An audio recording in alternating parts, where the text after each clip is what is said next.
Good morning.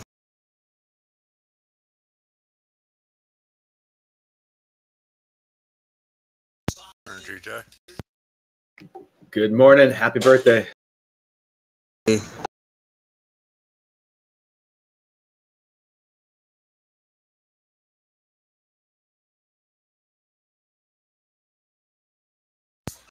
Happy 30th birthday. 29. Almost. Getting close. Look, man, when you hit 30, just you constantly say 30. Doesn't matter. Doesn't matter. You're always 30. I'm celebrating this year. This is the last of my 29s. So, of my 20s, I guess. Last of my 20s. So I gotta celebrate. You're going to celebrate, bro. That's just going to be great. It's your 20s. Enjoy it. Yep. The last of it.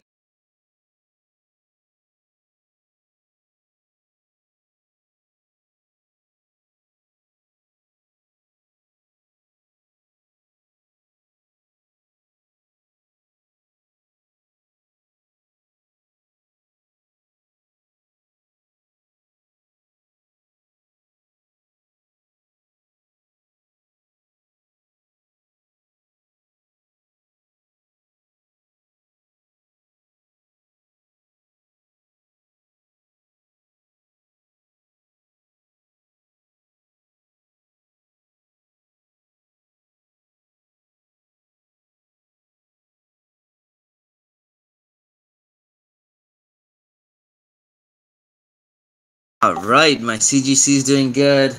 MBOT, I was kind of surprised it's not tanking here, but it's so close to my average. They did a 3 million offering. This should go down drastically, so I think I'm just gonna keep adding on to M. And yeah, that's pretty much it.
So I think I know why the uptick volume on the SPY was so high and where the devol was so low.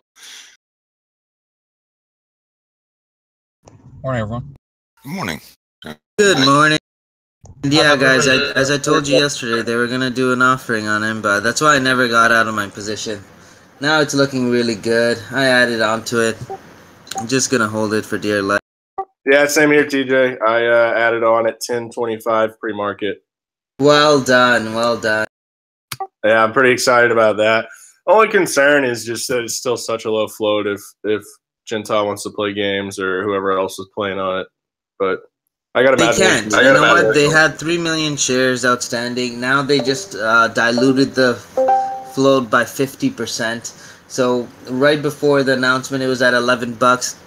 50% dilution at 650. That should bring it down to at least 7. Oh, okay. I hadn't done that math yet.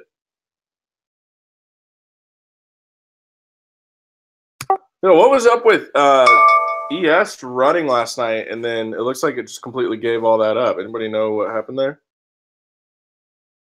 Not sure. It was fake. I was looking at the all on bounce volume, and it had no business being up there. The on bounce volume showed that it should have been right where it's at now. Actually, I'm 58 or 258. I was following it with JC last night. Like I said, the uptick thing. I think I know what's going on with that. It's just two government trading between keeping the market stable. Because there's no real corporations or two trading. That's why you're seeing low volume, and then you're seeing such uptick volume. Because TJ, if it was just me and you trading, just you and I with a few random cats, what would happen? It would create uptick volume, no real down volume. It would only be up volume. Whoa, Mbot just fell off a cliff. Hell yeah. $8.14 is where it should be priced at. If it was if the offering is just just the offering and everything in the marketplace was real, but it isn't.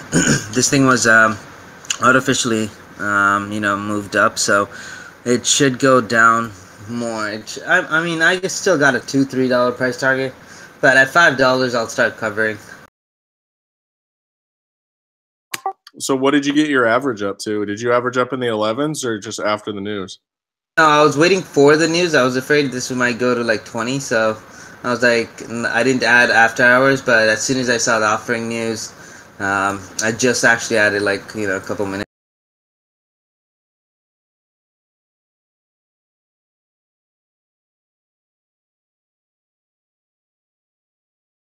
Yeah, I saw the news and then saw the dead cat bounce happening. So I was like, all right, 10.25, put it in. And looks like it might have been the best ad I could have had.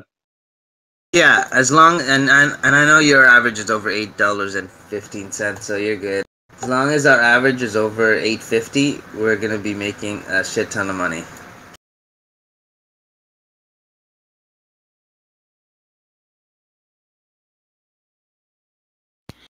Netflix is running. I got 9.55, TJ.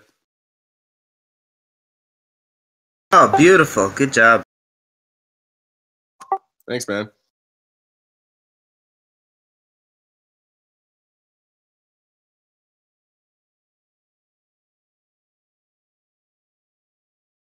Netflix just ran $9.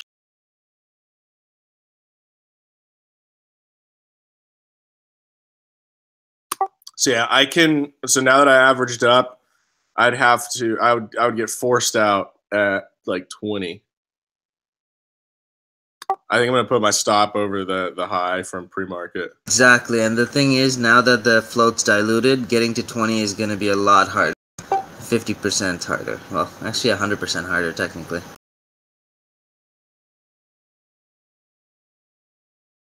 Is that for MBOT? Yeah. Yep.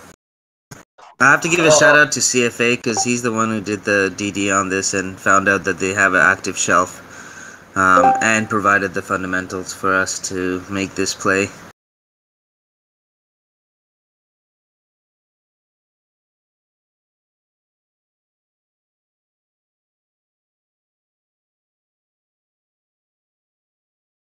And my CGC is doing good too. I think that was perfect. I think I'm gonna move my stop up today to around 41.30s. So I'll wait till market opens to figure out where it's gonna go. If it starts breaking down, I'll obviously just take off the shares and then buy. But guys, we got this at the 37.50s, and it went to 45, almost 45, 44.70. Wow, Dan, you were not kidding about Netflix. $7, and we said $5 a share is the target, and it hit $7, so that's amazing. Yeah, bro. It's a runner. I mean, I'm talking about it just ran $9 in a few seconds.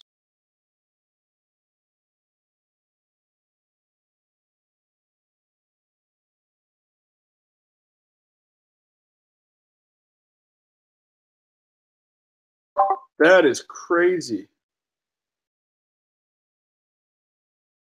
Look at it now, bro. It's at 350. It was just at 337. All right. There are a couple of people out there that bought calls yesterday and think they're the smartest fucker on this planet right Dude, now. it just went up another $2. It's at 352 now, or 351.88. Hey, anybody on the trading floor, if you or chat, if you see news on this, let us know.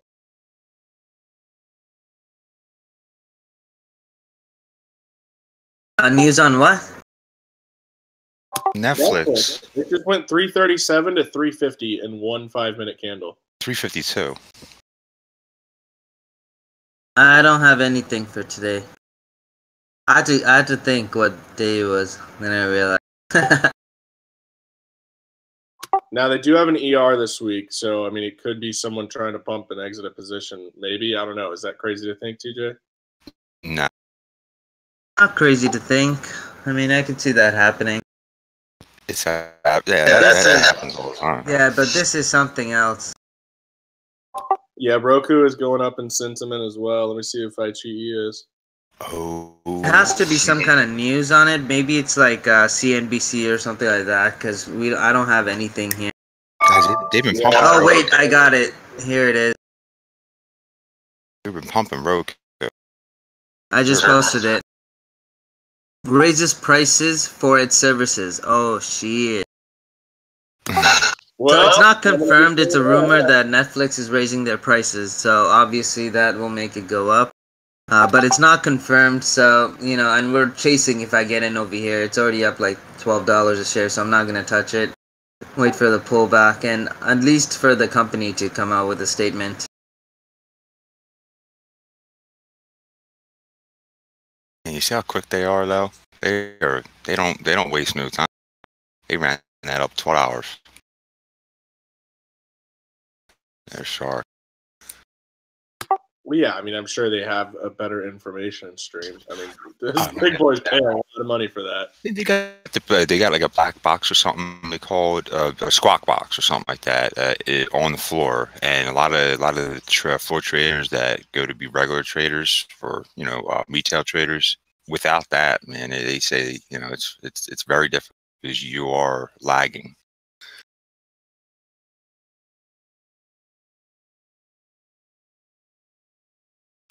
The spread on Mbot is crazy right now. 925 bid, 949 ask. Oh, well, there we go. Someone just pulled it back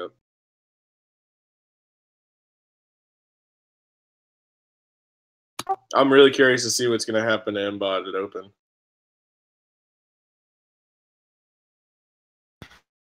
What's going to happen to this mark? 350 is really pivotal on Netflix, so I'm actually gonna say we should probably be on the short side. If it starts breaking down, there's probably more profits on the short side, so let's see what happens. Actually, 360s is pretty high too. 360 is really nice. I could see it going up there, so let's say long over 350, short under. What was the high? The high of that was like 380, correct? Or was it 400? To trade that one either, like you mentioned. There's the other ones in the sector.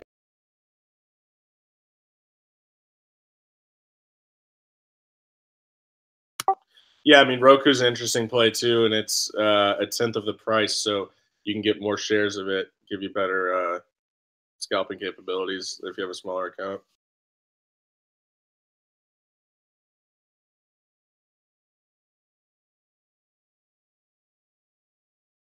Guys, remember PCG, we said it's gonna go to $5. It's at 660s right now. Yesterday's alert was short under 10. Just short it.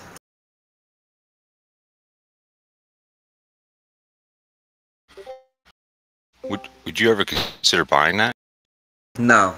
No. They have way too much debt. Like what they're doing is the only option they have, and it's the smartest option because they're just gonna rinse out everything. Like all the debt is just gonna be cleared.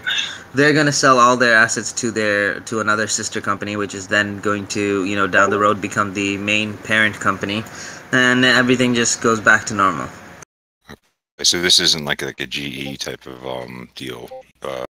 This is Yeah, it's totally different. This is just to take off their liability, which is stupidly high, and they were at fault, but they can't pay for it, and it makes no sense to pay for that kind of damages. They don't make enough profits to pay for it. Plus, with the debt payments, they can't afford to do it. So, this is what they're doing: reconstructing. What's the word? Restructuring. There we go. It's a lesson, man, for everybody out there. It's in business. You can get shut down in one heartbeat. A lot of people do this. There's insurance companies that have done this in the past. There's a lot of other industries that have done it too, especially when oil spills come. And that's why some of these companies, they have, certain things under their own subsidiary. So they'll just bankrupt the parent company and then they'll run the subsidiaries. Those subsidiaries will be buying up the assets of the parent company. And boom, parent company's done, and now you have a new parent company. Brilliant. If they want to still stay in business, and the case with PCG is you can't be in California without having to use their services. So, you're gonna use it. So they already have a market. They have a like I wouldn't say monopoly, but they have a pretty substantial market share. So. Yeah, that's how Comcast used to be. They used to be very into Verizon, and they used to have a monopoly over like Philly, Jersey. Mbot at $9. Let's go.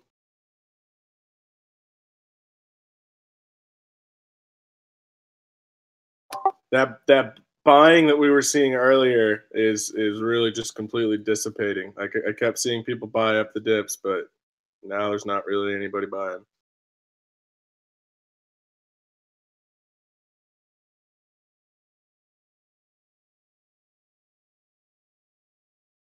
Wow, CVS is gonna. Brings up a good point. Netflix does raise their prices an awful lot. So I don't know if that merits a jump in price like that. I don't think I've ever paid more for Netflix. I've always paid the same amount. They just raised it not so long ago. Well, like I paid more for the 4K, obviously, but like that's the only thing they've ever, Well, it was $5.99, right? It started $5.99, went to $7.99. I don't even know what it's at now. I think it's like $10. Oh, in Canada, it's like in Canadian dollars, it started at $8.99, and I think it's still around $8.99 for the basic package. Think about how many subscribers they have. Just raising the price $1 per person, they're not going to lose any subscribers. Honestly, they don't have to raise it by $1. They just have to raise it by like the Coca-Cola theme, just raise it 5 cents at a time. Yeah. Yeah, and the user base is just so big. As long as they keep The Office on there, they're not going to lose anyone.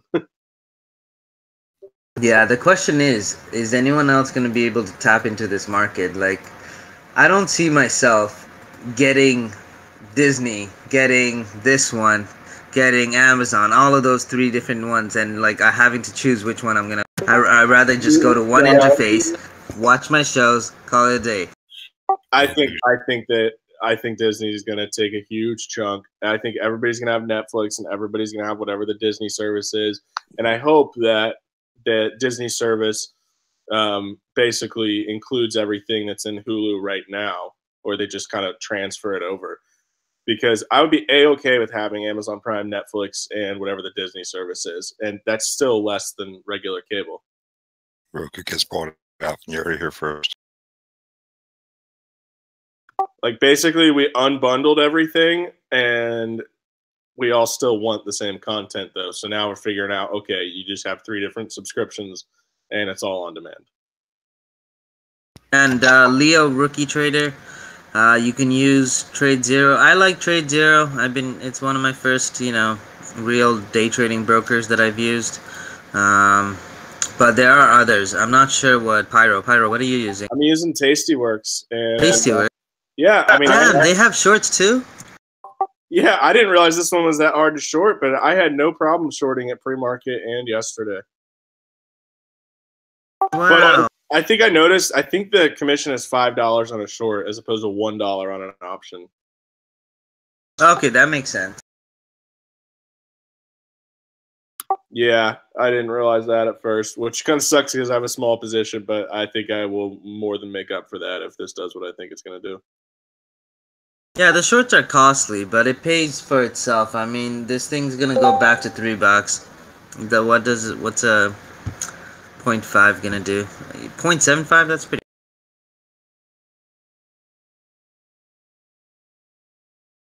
Yeah, I actually don't even know how much I'm paying for the short itself. It didn't really tell me.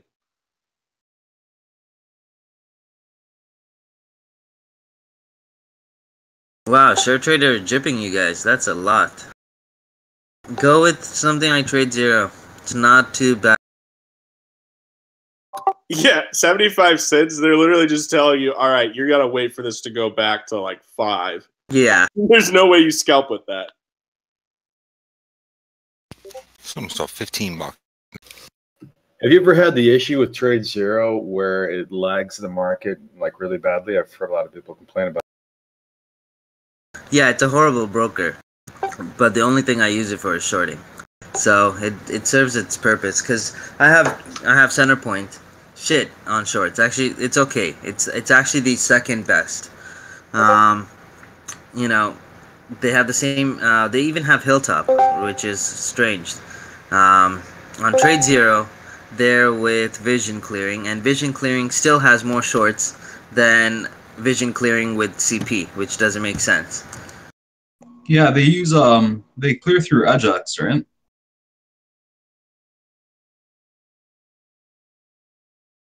Which one? CP? Trade Zero. I don't know how. Actually, I didn't look. Like anytime I place an order through Trade Zero, I see on the tape going through Ajax. Are you using the smart routing? Yeah, of course. Oh, okay. I just route everything through Arca, and that's what my default is set up. But I'll try the smart. I tried the smart once, and I was getting partial filled, so I was like, screw this. Yeah, you know what? Because you're probably using bigger sizes back then, no? Yeah. Like I think you were doing 10,000 lots. I had to. It was a couple of trades. It was a short. This one's not bad. I have 10,300 shares. Sorry, 9,300. They didn't fill me the other. We got just a few minutes to open, everyone. Roku's high posted new highs. Netflix posted new highs. Can I speculate here? Netflix buys Roku.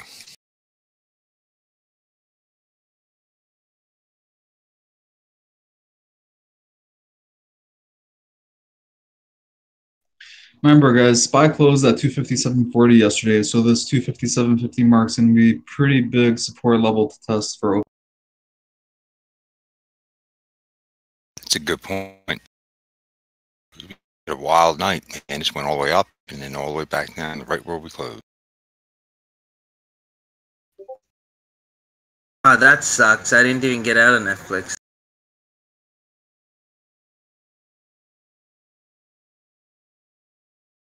Roku and Netflix are up to something. I don't know why Roku's that high. At $3 a share, and I didn't take the profits. Now it's $1 a share. Roku's been running for a few days and on its own, and it always runs on Netflix sentiment. I don't think there's really much to read into that. It's been running. I know, and I've been seeing it been posting highs. But what merits Roku? They had huge subscriber growth. They actually had 2 or 3 pieces of news in the last couple of days or weeks. I mean. Okay, all right. I didn't know that.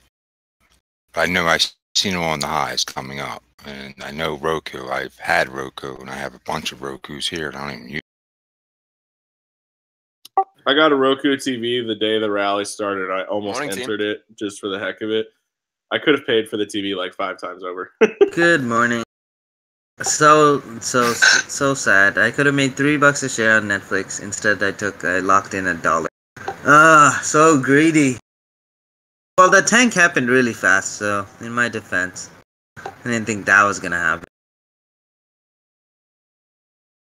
Someone just popped him back to view up. Yeah, all these pumpers are stuck in it. They're gonna try and pump it up as much as they can. You think they actually held overnight? A few did. Because I'm pretty sure that Guy Gentile got out in like the 8s because he didn't keep pumping it on Twitter from what I saw.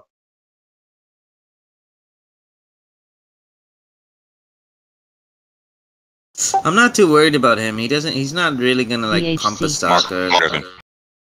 He trades stocks. Market open. KTOV. Yep. Look, guys. Took Netflix again. Let's see if it can go up here. They're running it up right away.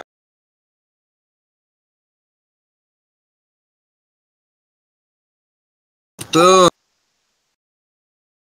MBOT. Damn, they're running that thing up. I could have got a better entry. Oh well. Watch this. Yeah, CGC's coming down, sub 43. Let's see if 43 holds. MBOT's moving up here. AYTU. MBOT's still going. Yeah, they had an offering this morning. It just, market people are just pumping it because they can't understand simple math. Guys, volume's here. Volume is here today. But it's a nice short. Just, probably gonna add on to it once. I'm buying TVIX.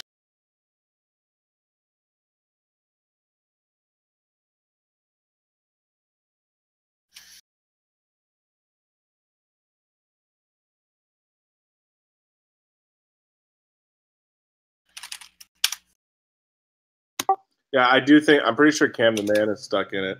He took a huge position after hours yesterday. On MBOT? Yeah, let me look and see. I'm pretty sure he said he was waiting for open or at least pre-market to get out. Damn, this went to $12. Damn. Being in a ticker like that overnight's scary. I know. Yeah. Yeah, MBOT's just ripping. 11 should fill here. Yeah, I added at 11. And that should be good. I think I'm good now. My average is fucking perfect. What'd that bring you up to? Are you in the 9s or 10s? The 10s.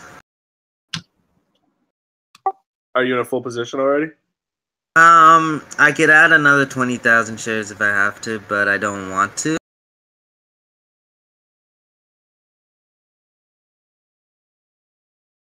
Yeah, you don't even have to, TJ. I think your first stat should be like 15.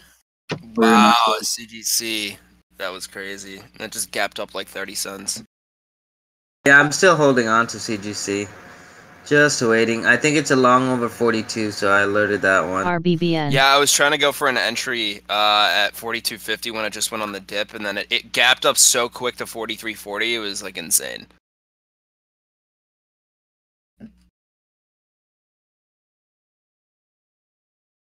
Kui. Yeah, MBOT's gonna have trouble today because the float's 4.5.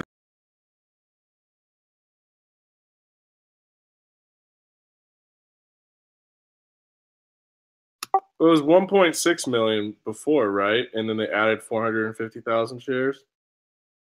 1.6, and they added 3 million shares. Oh, I thought they added like 450,000. I thought it was. Yeah, it says announced 3 million. Oh, it's a $3 million. You might be right.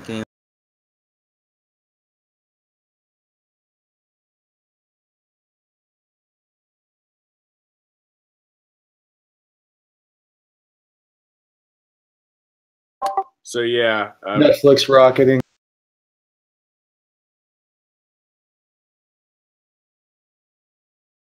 That's 460.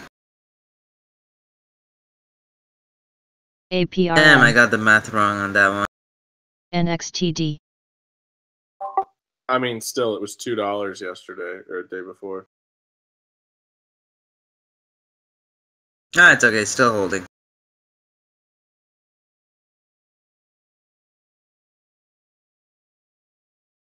It's up on pattern news. A European pattern, not even a US pattern.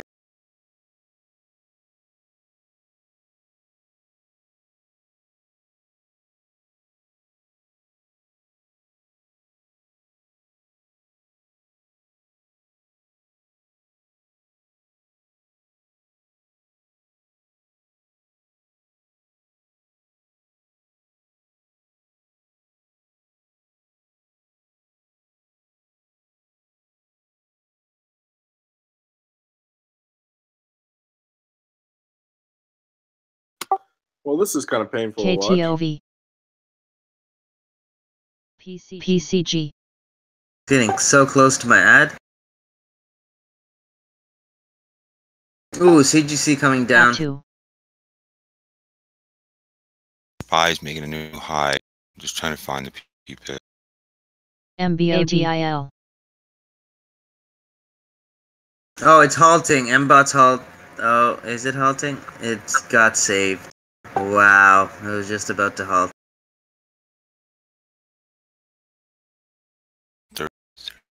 Damn, it's rep 40. I'm gonna have to add soon. I'm gonna wait to see if we get a halt. There's not a lot of volume though on the bid side. There it is. Too low. ACHV. Come on. No, don't tank.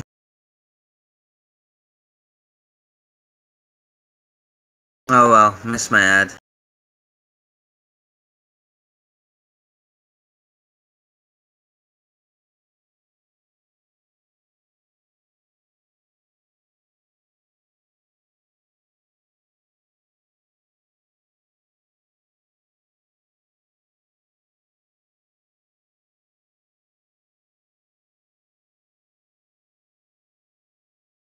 Guys are ripping spot.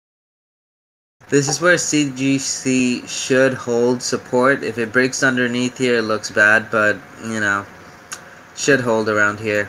Worst comes to worst, it should hold 41.50s. So, yeah, just keep a 50-cent stop on this. Or just wait till it gets down there, which is probably what I'm going to do. 787. Jeez. Alright, add more.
All right, so admittedly, I was kind of trolling on StockTwits earlier, and this guy commented, "How's that margin call?" Slightly right, but I didn't get a call. Yeah, I mean, as long as you position size accordingly, you're good. Exactly.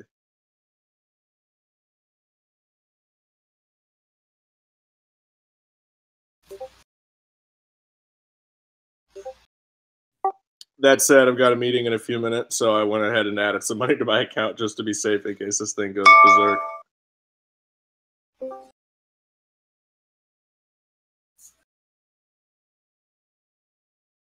Damn, you guys see Spy? Now that's a rip. SPY's ripping. Yeah, that is a rip. Good morning, TJ. Good morning. How you doing? Not too bad. I had to add on to MBOD, just holding that one. Damn. Shoot. I meant to add a call this morning on SPY to offset my puts. Oops.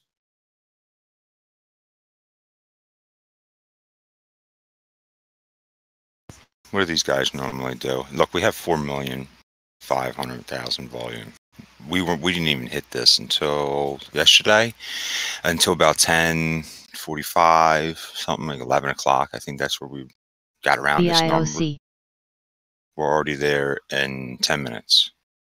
It's gonna be an interesting day. And what do they normally do? They run it up to Back down. right. Watch these guys, man. They are sharks.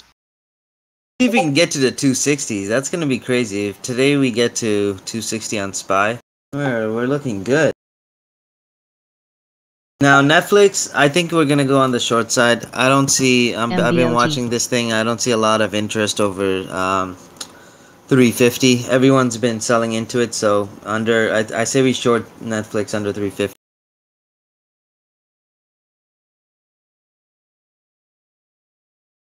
Let's see if I get another test.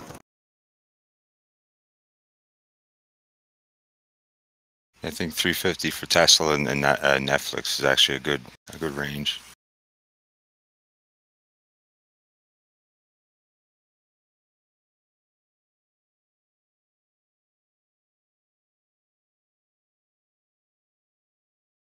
It's under it now. Just posted low 247. AEZS. Yeah, I want a 350 at least, so I'm gonna wait. VVUS.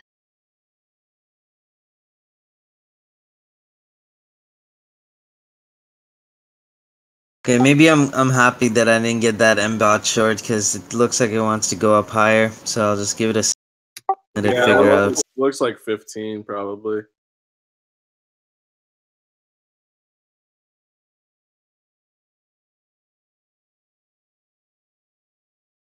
And then over 15, I see 22. ABIL.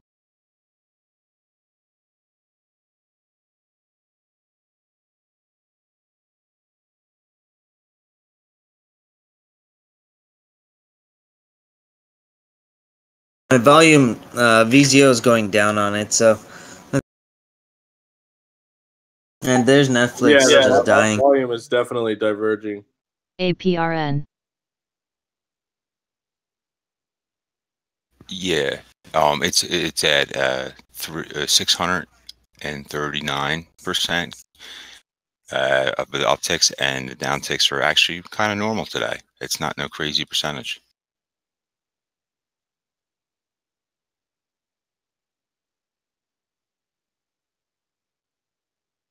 KTOV. Holy cow. There's that 15.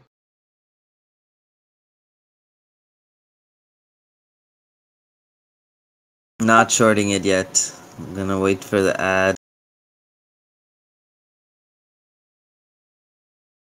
I see some sellers here though. This just did not go as planned. Yeah, I got the figures wrong. I thought it was 3 million shares.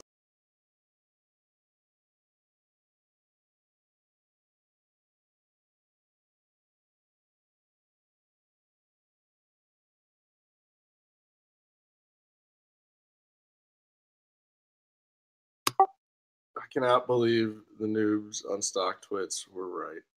I can't believe this. $2.40 to $15. I mean, at some point, we should probably just start believing it because it keeps happening. I got a 1088 average, so I'm just gonna wait. What's that 15? Oh, MBOT. Oh my! Wasn't that just down? Yep. Oh my goodness. We Pumped watched that pumped it up. Yeah, if you count pre-market, it's already made 100% move intraday, over 100%. Last aftermarket, we watched that. Derek and I were talking, and we watched that go up from like 9, and then went to 10. I'm looking at it, man, this thing keeps going up. It went up to $12, and then you said it just went down, and now it's up to 16. Jeez. Tesla, 340. Apple's posting highs.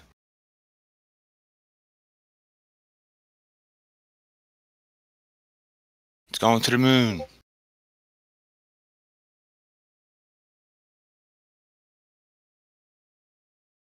HBM.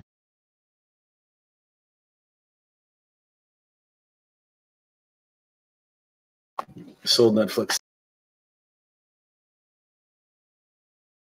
Hey, BSQR. TJ, what do you think about SPY right now? It's still BLNK. flagging here, but it's getting weaker, so I think it's easier to get onto the short side. Yeah, around here is a good short. I know, like, worst comes to worst, you can at least break even on the trade. So I'd say short. It's the PP. I think still has a little bit of room to go. Just a tad more up.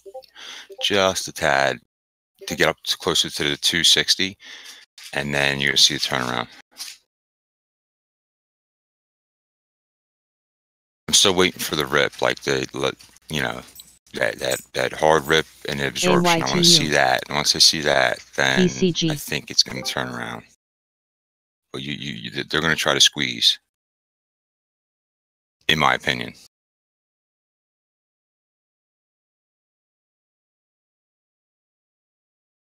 Oh no, Dan's posting lows. Hey, MBOT. TJ, could you address Dobie's question? Because it's actually a good question that I'm interested in too. AG. TJ, did you add? I don't think they'd halted a few days. No, Johnny, I'm waiting on an ad. Okay. I read the news wrong. I thought it was 3 million NURL. shares. It's only 500K.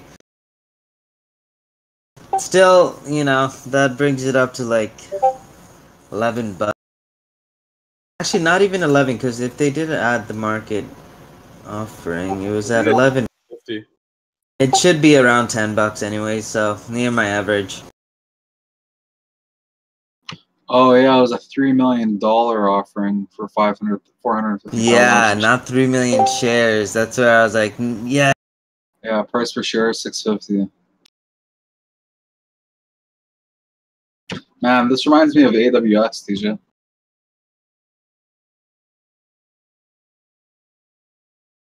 Isn't that the one that you wrote up from like $3 or something like that? Yeah, that was the bad one. But No. it's two different circumstances. Here, this is like the company pumping it and HC Wainwright. The other one was Guy Gentile, who bought the entire... Yeah, Oh, that's yeah. one way to make a ticker go up. Yep. Made like $80,000 SBOT. that day. Yeah, but I could have made so much more. I know, but Jesus, they're still ripping this thing. Dude, this is insane. I think it's here. I think the pullback is here. But again, low flow. I'm not even gonna touch this. I'm not touching this one. Screw that. Johnny, look at the Yeah, weekly no. one. MACD's starting to wick down. RSI is completely overbought. Stochastics are starting to flip. I don't know. It's 15. Someone was asking me a I don't know question. if technicals really matter on this thing. Throw everything out the door. Volume, man. Volume's starting to fade on the 1 minute. Yeah, no volume. I know. I see that divergence, but other indicators, I don't know how much they really mean. All right, Johnny, I got the ad on it. Perfect, TJ. I'm gonna chart this out some more for you here. I need 1337. Jeez, that's far away. On the break of 15, I would add again, TJ. Johnny, doesn't the weekly kind of look like it's going to go to 22 though? Okay, so Over look 50? at the daily chart. Okay. See how it has like no volume? Are you referring to volume profile or just regular volume? Regular volume. You see how there's literally no volume for the whole year? Yeah. Okay, and you know it's a low float Yep. with a catalyst and volume precedes price. Yep. This has no resistance. It can go anywhere. Anywhere. Bro, we saw LFIN go from $5 to 140 in VIOC. a few days. Now, this isn't going to 140, but I don't want to say where it's going to go because you can get in and it can literally tank $5 a share in 1 second. I think worst is probably like 25. 20 to 25 range. Yeah, this has literally 44 million volume in 2 days on a trash microbot company. The thing is I day traded Remember, in like November and I sold it like $2. This is it. That's your turnaround on the remember spot. guys, on MBOT, it broke it. Now it's filled a trend. It's just holding the 8 the whole way, just uptrending. So keep an eye on your tape and level 2. It's all retail too. This is like a lot of retail buying in. Just I could see from the order types, the amounts 200, 200, 100. Yeah, a lot of small orders.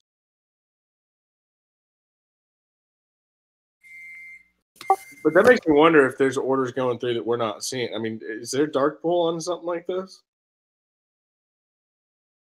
I doubt it. I mean, there's some large orders coming through, and that's on the sell GNE. side right now, so just gonna give it. I see it on the buy side, TJ. Saw some like 5K order on the sell side. Okay, I didn't see those. I saw like 3K. Oh, I see the 5K there. Yeah. I'm gonna predict that this halts on the down, guys. I hope so. I need that. 5 minutes halting on the down. Hopefully. We're at an area of interest right here at the 36.25936 to the 25930 mark. That's your area of interest on the spot. But yeah, I literally called the squeeze on this yesterday. I thought $10. I didn't think 16. Like that's insane.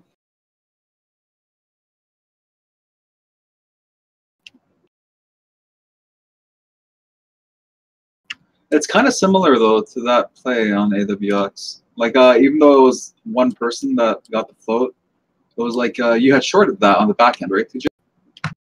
No, I shorted it on the front KTLV. end. I held through it, so yeah. Oh This- yeah, okay, I remember. This one, I know the fundamentals. It's not gonna stay up. Spy's dying. There it is.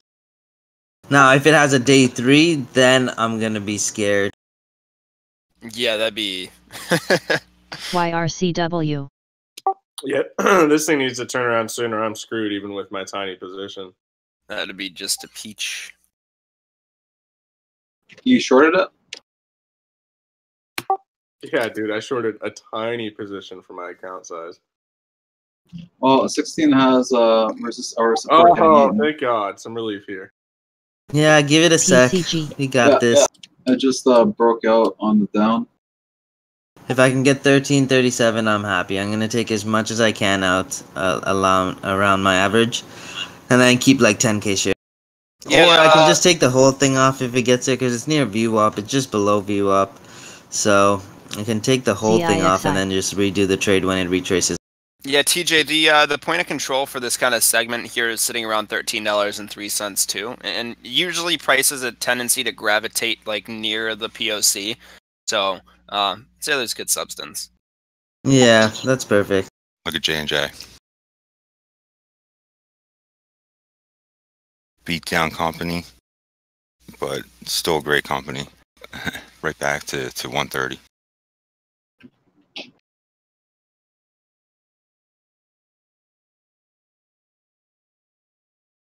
VHC. Oh man, AMD died. AMD's at 6, or not AMD, PCG 628. Yeah, remember we told you yesterday that it's gonna go to 5. Yep, it bounced off 515. It hit 515. 507 at 936. Wow. WTW is posting highs. Oprah. AVGO, 260. That's a pretty nice number. Yeah, AVGO is up like $10. BLNK. Yeah. SPY over 259. That's the moneymaker. AVGO. Tesla approaching 340. Tesla. I think we're at a short level here on Tesla, guys. Let's see if that 340.50 can. It just broke. I'm watching Netflix because it looks like it posted a new high right now. It did 353, 58. I'm going to take a small starter here on Tesla. Lulu. I want to see how it reacts off 340. I'm waiting for a play on CGC. I wanna catch this dip.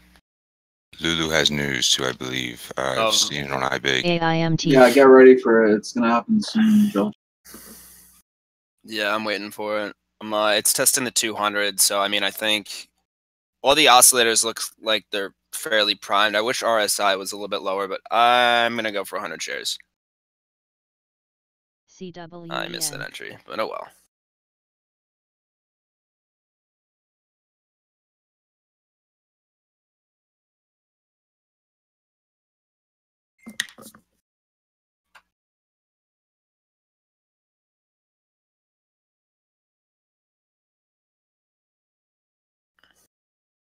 Mbot regained that 8 EMA. STML.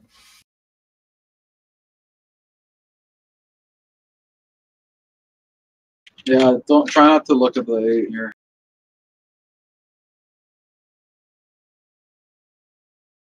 So we were just talking about that it was riding the 8 all morning. Yeah, it's a trend line though. Like you just draw a trend line from the morning support, and then Right, you yeah, can see no, that yeah. it just it broke the trend there, and then it refilled the trend. So now we got to see it's going to consolidate, and it's going to go back over the new resistance, which was the old support. Again, just holding it, right? It's just constant buy pressure here. So we know that the price is always going to be near the 8. So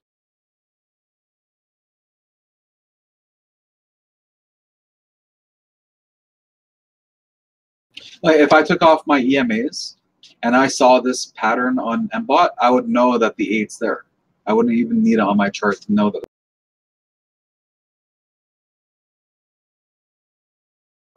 Right. KTOV.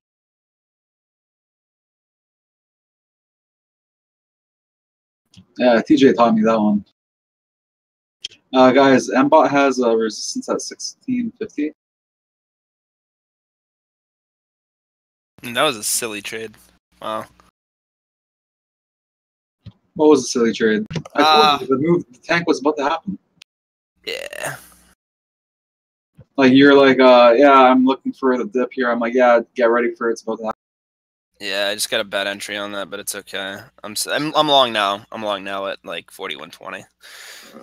John, you're doing a really good job today. Really good calls. Appreciate it. Thanks, Don.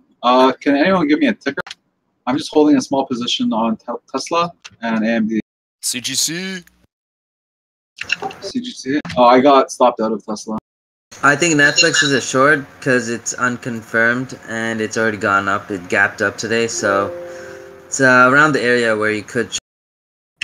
Long over 350, short under TJ, right? That's what I said, but like it's finding so much resistance over here. I'd give it like maybe like 15 minutes just to see if we actually break out here. But if SPY breaks down, this should break down. MRTX. I don't even know what it is. It's just posting highs. Super green highs. Yeah, TJ, get ready on Netflix as well. Netflix should make a move pretty soon here too.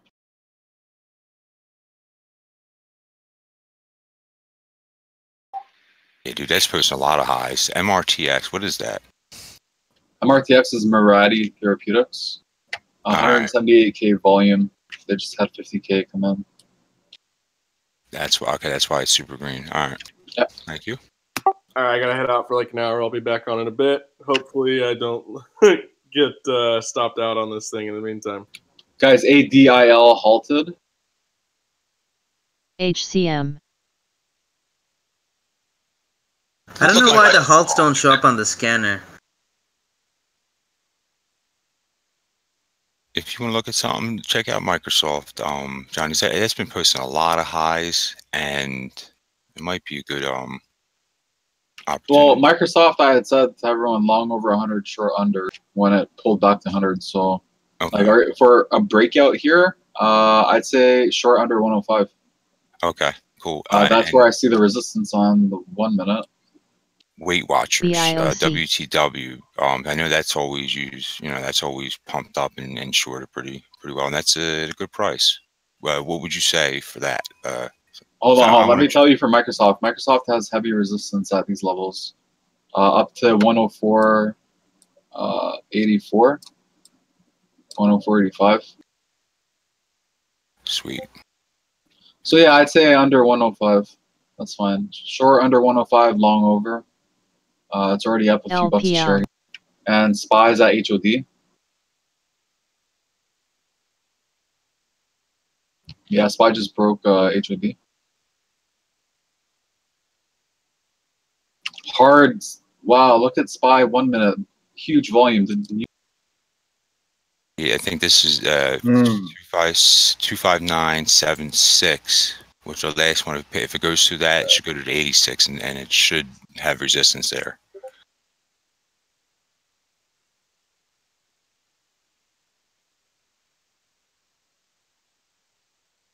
It gets over that 86, guys. It could rip to 262.50. MBOT just made a new high.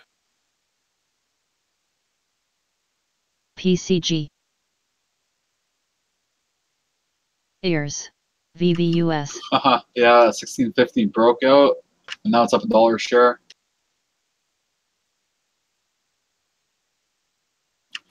Damn. They're trying to push it. Now, I was gonna buy like a couple hundred shares of MBOT in the morning. I'm like, Finally in the green on CGC. Oh my gosh, that was a messy trade.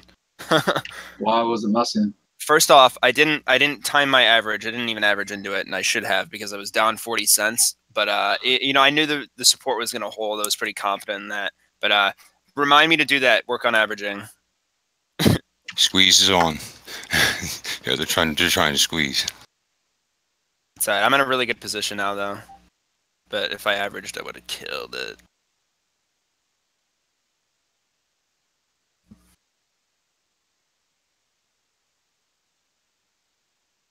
All right, just scalp my profit. It works out for now, I guess. I wanted to get out of that trade so bad. This is what they did in futures last night. They just followed what futures did.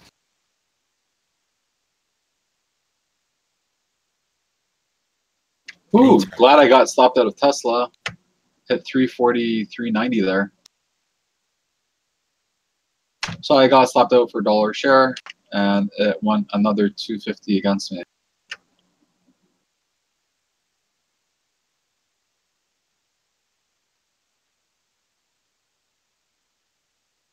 This might. VWAP nicely. Sorry, excuse me, John. Sorry. ASMB. VHC.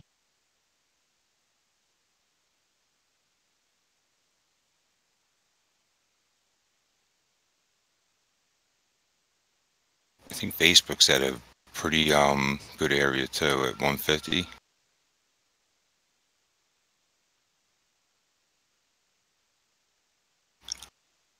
Would you agree with that? That'd be like a short under 150.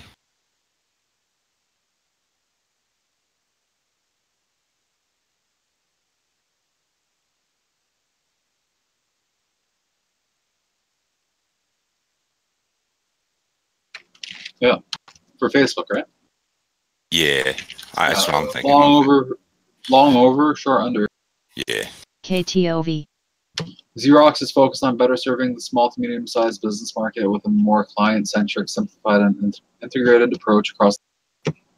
An element of this change includes a rebrand of Global Imaging Systems to become Xerox Business Solutions. Interesting. Just a marketing ploy. Yeah, like Kodak and their crypto play. Oh my gosh.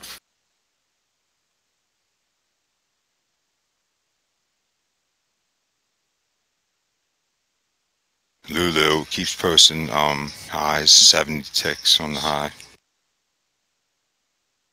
AVGO too. Netflix, another high. God. Netflix is at 355.50. That was just at 330. I should have went with 350 long. I was waiting for it. I was like, I wanted to short it at 353, but I was like, it looks like it might want to just pull back and then rip. So, and then I was watching Spy. Spy looked like it was ready to rip too. Oh wow, we got 260 on Spy. Yep. Same thing the futures did now, and it turned around and it dumped. BIOC, AVGO MBOT. is at a high, and I know you like AVGO. You turn me on to AVGO. That's the moneymaker. Oh yeah.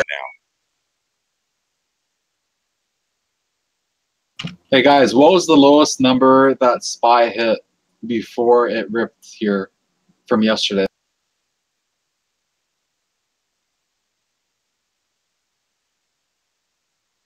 Wasn't it like 257.20? I don't think it went to 256, did it? Well, actually, in after hours yesterday, right at 4 p.m., it hit 257.05.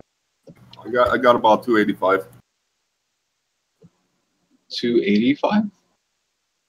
No, maybe he means Sorry, 258. My bad. 258. Yeah. 256.40 yesterday it hit in the morning. I mean, like, the lowest point that went before. You're lagging out. Sorry, guys. Let me 257. Let me compose myself here. 75. That's the number you're looking for. What time was that?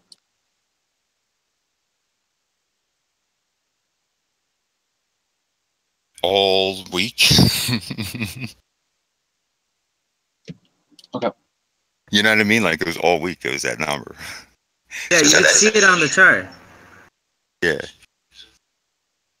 That number is if it breaks through that, it should rip down. Because on 25775, I just see that being the middle of the range. Man, I can't believe I'm stuck on MBOT on my birthday. This is what happens every single time I trade on my. Happy birthday, man. Oh, thank you. This is exactly what happens. Johnny, remember we made a rule like, oh, no trading on your birthday. Yeah, I was telling TJ like on my name day last week. He's like, "Oh, you're gonna take the day off?" I'm like, "Yeah, man. Last time I tried on my name day, I got wrecked." So yeah, a new rule on your birthday, your name day, or on your birthday, don't, or just do like one quick AMD trade, make a few $100, and go have some beers. It's okay. I got some Blue Label beside me. Johnny's always taking care of me. TJ, I think I'm gonna come by for some drinks. Yeah, come by after too. Yeah, I'm thinking. I'm busy tonight, but I'm thinking in a couple hours I'm gonna stop here and we should celebrate, have some lunch. LSCC. All right, perfect. I'm giving you your birthday though. I'm giving your gift on your birthday, like on your party. All right, perfect. Oh, yo, Theo might come too. All right, perfect. I haven't seen him in like ages, years.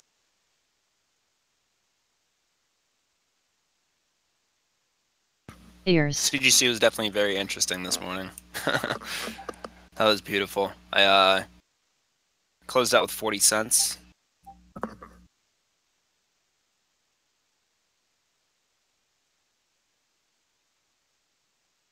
Alright, I'm leaving now. I should be there in about 15 hours.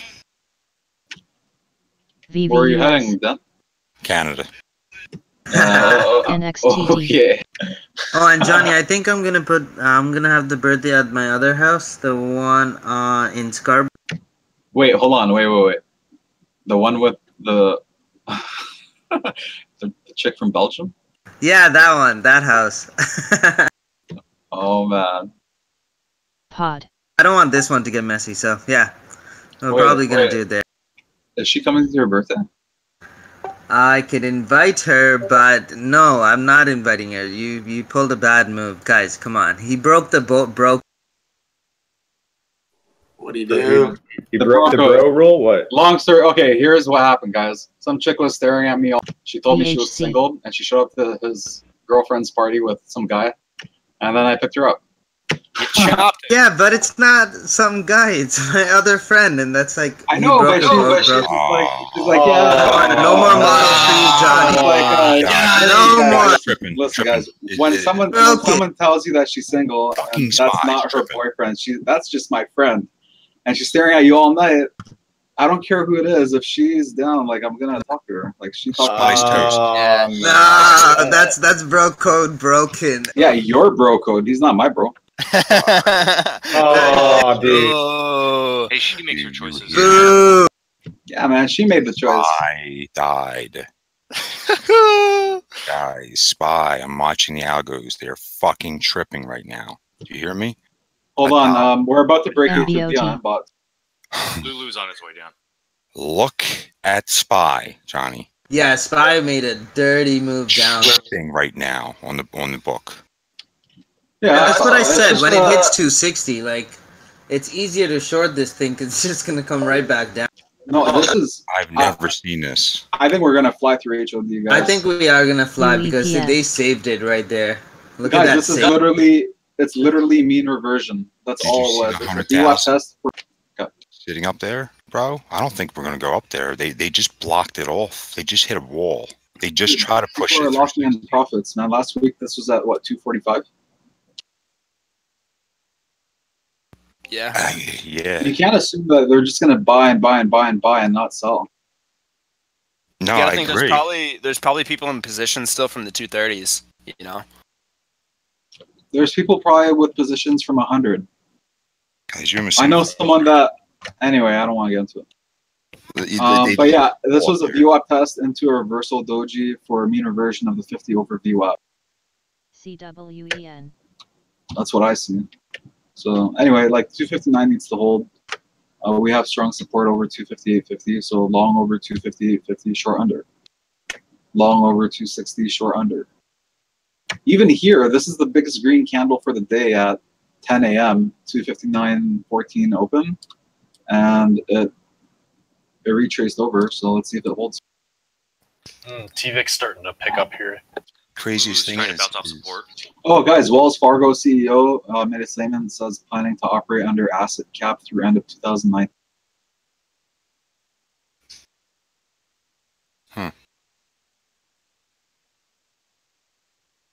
It was taken during their conference call for their Q4 earnings. I just dropped below my support of at 259.16.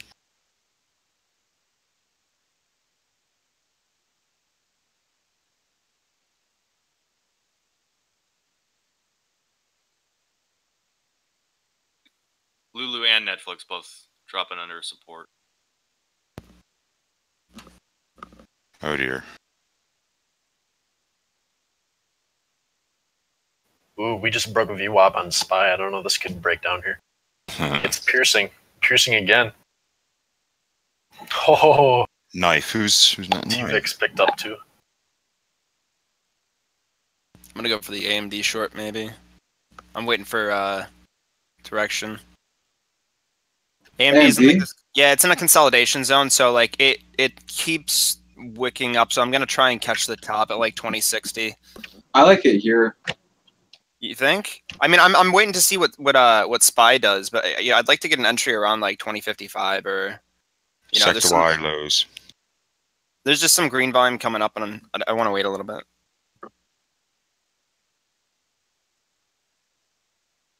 Yeah, we're getting sector wide lows now.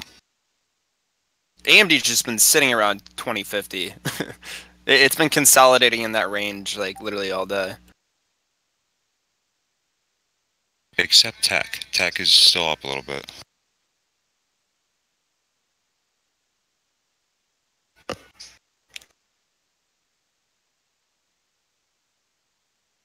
AIMT. PCG back under 6, testing 6.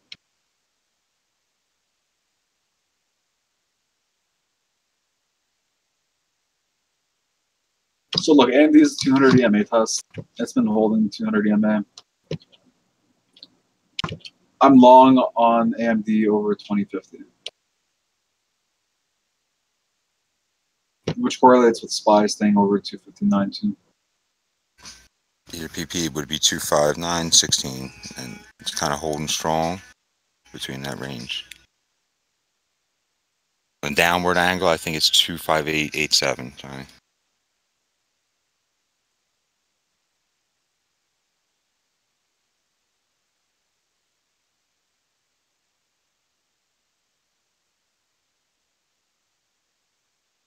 .87 to the 7.6.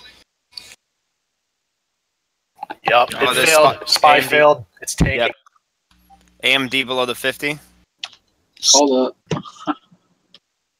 Nice. It broke down. Oh darn. It's breaking down now. It's going to go pull back. Should pull back right up to the 8.7 and not cross over. APRN. No, news. Algos are tripping. News just came out. Trump AG nominee Barr says does not believe Special Counsel Mueller would be involved in a witch hunt. It's from Reuters. And I think we seen that on. We just seen that before it crashed. That's why it probably crashed. AMD closed over the 200 EMA. Let me check some Fibos. So the algo's about 10 minutes ahead of us with news. Honestly, I don't really like AMD today. It's like trading in such a tight range, so it's hard for me to chart that on Renko's to get a good position. Well then, don't use Renko's. 15 million volume today. Right now, 16 million actually.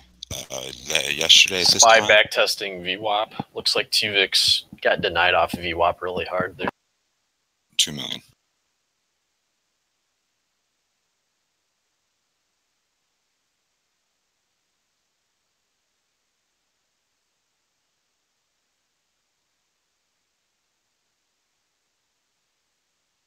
%, 800% more today. BIOC.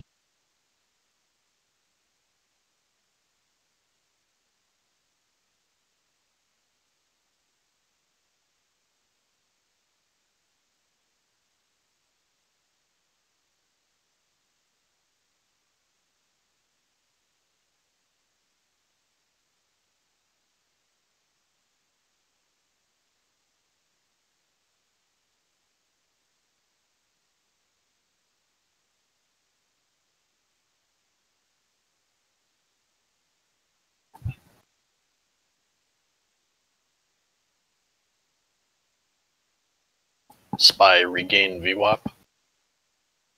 See if it can hold Well, it. it's still under VWAP. Let's see what it does. RSI is still oversold. Let's see if it can break out over RSI resistance, which is kind of bad. It has a 26 point VHC. spread on the RSI there. Good luck. Yeah, more short bias guys on AMD. It just came up and touched the PP. It just could be a trap.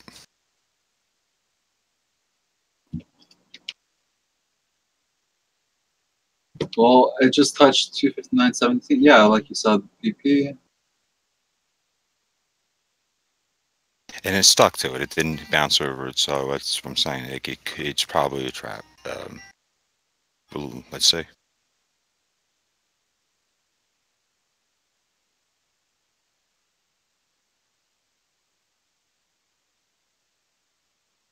Okay, SPY lost VWAP.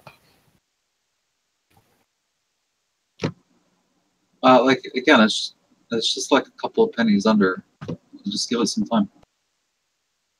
Yeah, and remember, closing of candles and 5-minute candles is VVUS. huge when talking about, pennies. Like right now, the 5-minute SPY chart looks like a reversal doji, and it's gonna retrace up. It's a failed 3 red soldier formation. Yeah, they're fighting over VWAP right now. It keeps going back and forth. Let's see, they have 40 or 30 seconds. So I wish somebody would track SMH. Like I track the SPY. If somebody can do that, that'd be great. Well, you can just have an overlay on it. yeah, and if you look at the two charts next to each other, they basically look the exact same. Right. Yeah, just put a overlay. It does the 5 seconds on SPY close. I don't look at the chart though. I'm looking at the Dom. Oh man, it's like right on VWAP. Yeah, you gotta be looking at the chart too, man. Like the I DOM do. doesn't tell you. What I'm saying is I can't overlay it because I'm mostly looking at the Dom and volume. Okay, I do have glance at the chart, but I have to be looking at the Dom and volume to be seeing where these PPs are at, and that's for the better of everybody, I would think. I see a 4-cent spread on SPY. I'm bullish on it. Yeah, I see money flow increasing on SPY. AMD's just walking down. Yeah, AMD's testing the 200. And these under the 200. I'm just waiting on MBOT. I can't believe I got squeezed on this again.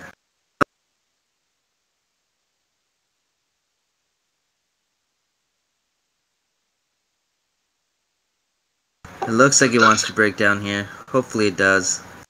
As soon as I'm out of this trade, I'm gonna go and drink. Hey, starting early, bro. I know, right? I was actually thinking of cracking a beer at least, but I was like, I'll wait. AMD is 8 EMAs approaching 200. We're finding a direction here, guys. I'm saying I can see AMD down to 20 bucks. 9, I looked at the chart. Now I'm looking at the chart. Now I'm seeing a big, huge head and shoulder pattern forming. Again, I can see 20 bucks on AMD. However, I'm bullish on SPY. QFIN, Yeah, if SPY holds here and continues up, then RSI resistance over futures last night has become RSI support.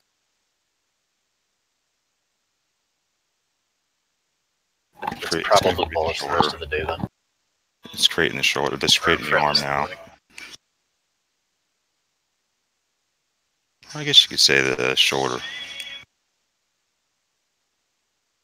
Here we go. Ooh. And it's completing it. All right, it's going to go down. It's Here going we to go on what? SPY? SPY crackdown. 258. Here comes Just made low it. of day on AMD. control,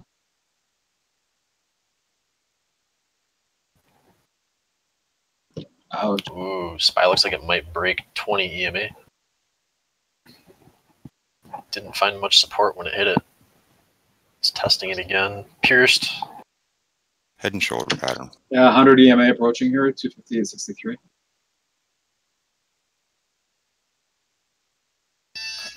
And abnormal. I'll go, Lewis. You could be looking at SPY calls.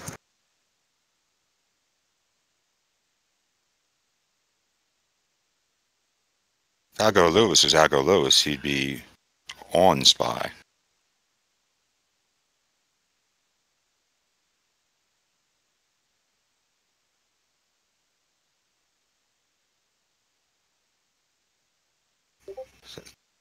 That's all that's running this damn ticker is SPY is all algos. There's no humans trading this. Guys, JNUG, low of day. I'm thinking JNUG mean reversion here over 930. This need actually. Never mind. Don't touch JNUG. It's hard to tell. What makes you change your mind in JNUG? Just where my EMAs are here. Alright. It's being walked down on multiple MMs. Way more selling pressure. The biggest red candle just happened for the day, and that's just on one time frame. All right, thanks. Nors. Area of interest on SPY.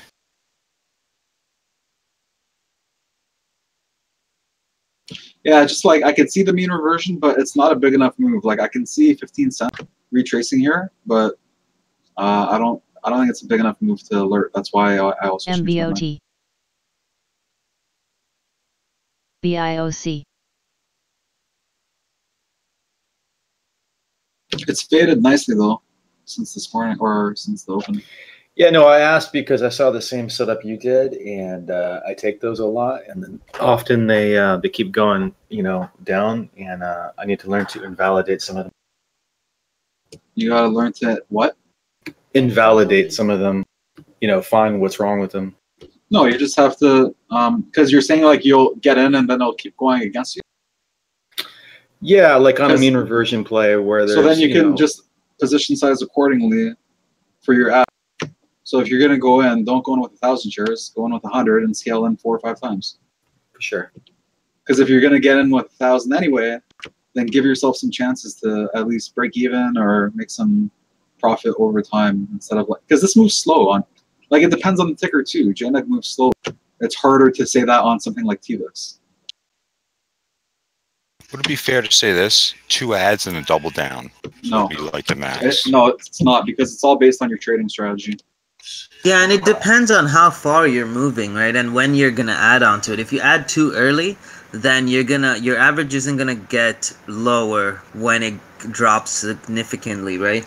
So there's 2 choices really. It's like you cut the loss quick, you redo the trade at a lower price, or you wait for the ad and don't add too early. I know on the Dream Team they have a rule. It's like within 5 minutes don't add and just take the loss if it happens within 5 minutes, just in case. Because I saw the average hold time on some of the traders on our group was like 15 to like 30 minutes on a losing trade, which means if in 5 minutes they started adding onto it, within 15 minutes they're already going to be down like $1 or $2 on a share, and they won't have the capital to back it up. So it really depends. Like, don't try and add onto the trade right away. Something like AMD, I go heavy into the trade because it only can go 30 cents against me. I'm going to stop out no matter what. And I always try and buy it near the dollar breaks anyways. So that's a safer trade. Something like Netflix, the risk per share is like $2-3. You can't have, 1,000 shares on Netflix and trade it the same way as AMD. BHC. MBOT, again, the risk is actually $2 to $3 risk. Something like SPY, you can probably get away with $1 or like 50-cent stop loss. But, majority of the time, as long as you get an extended move on SPY, you can just bag hold through it, same as TVIX. It really depends on the ticker. What ticker are you guys referring to when you were talking about the ads? We were talking about JNUG at the time. Okay, JNUG.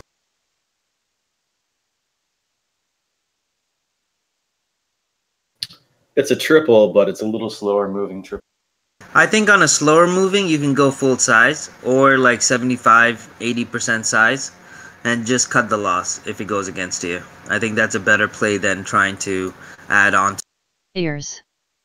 Because most, from my experience, actually Lucho's really good at these plays. They don't make too much on it, but they make money consistently by following that one strategy that they do with ADX. Yeah. So if you're trading it off the 5 minute, just follow and cut the losses because their strategy is proven to work. It really has. I took AMD long at 2035. Yeah, it looks like SPY is trying to support here. Tesla just tested HOD 345. Also, just watch gold. Make sure you're watching, a GS. What is it? GC? Yeah, GC, right? Yeah. Tesla high. TFIN. Tesla new high, 5 cents. For alert. SPY holding at VWAP. I think JNUG 920 would be a nice buy. 920s. If it goes down there. Yeah, I do like Lucho's strategy. It works and it's simple, Exactly. And for the new traders that don't know, Lucho's has his own JNUG JDST channel. It's under US Equities. He has done a video lesson on the United Traders YouTube channel, where he goes over the strategy in detail. It's a really good strategy if you just want to do a trend trade and follow, simple. It's like actually, it's really simple. It's if this happens, you do this. If that happens, you do that. It's pretty simple to follow. Yeah, it's a double moving average cross and like an 8 or 9 and a 20, and then the ADX DMI cross. It's really simple the way he. SPY candle close in 5 seconds. Yeah, rejected off the 20. CIXI. Cypher, I was wondering if we can probably run a back test on that strategy. Like, remember how Joseph made his back test for us for MA crosses? Maybe we could use that to, incorporate the ADX into that model. Yeah, big and SPY run there. a back Yeah, test. that would be really cool. I have a feeling there's one little piece missing from that strategy that he manages that would need to be included for exits to make it profitable. But I know the strategy. Okay, perfect. Because I know with Joseph, he uses the zigzag indicator.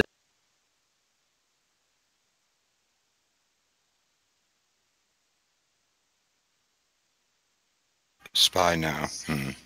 16. It never stuck to it and didn't go up.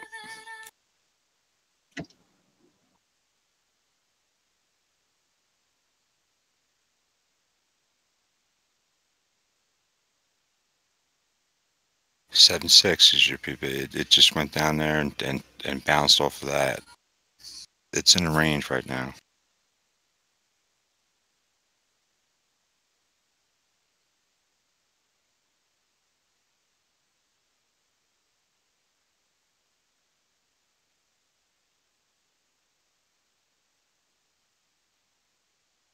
I wonder if they're just adjusting TENX. MAs or RSI.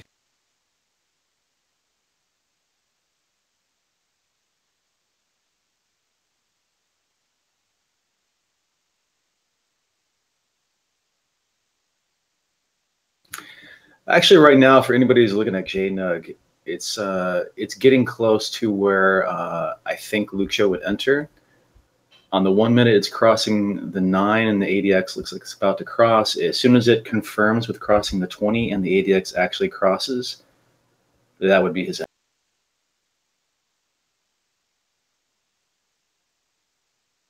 It's not there yet, but it looks like it might get there.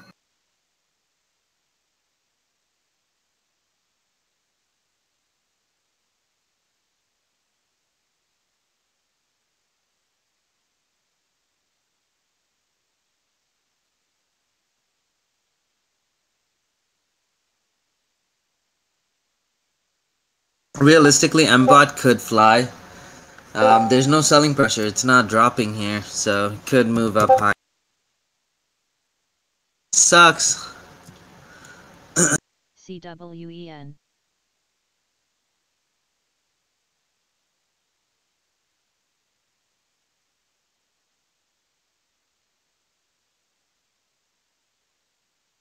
I'm gonna move for some scalps. Wow, SPY flipped on me again. Yeah, who got that CGC drop?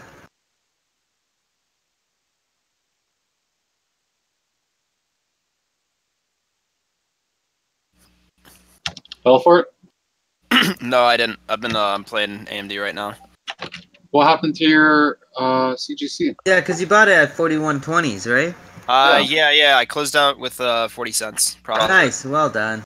That thing's up to 43.75, I guess. Serious? Yeah. I'm still holding on to my 200 shares. I don't know what to do with it. I'm just like, I have the same stop loss. Just holding. I should move my stop up. Just gonna wait. It's funny. It tanked this morning, and I'm like, I didn't sell anything on my large caps, and I'm like, what the hell am I doing? Last few days, when it wasn't like when it was lower, I was selling it, and then when it's all the way up near the highs, I didn't sell any, and I'm like tripping. And then luckily, CGC recovered again.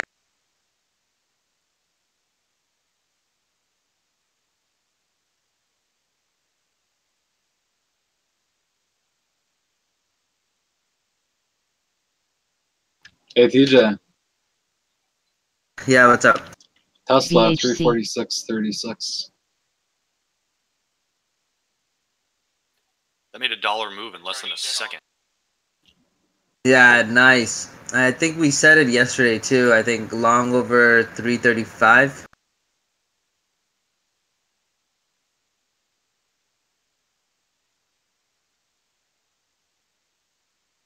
I don't know how Tesla's gonna do, especially with new competitors in the marketplace. I don't think their products are gonna be that.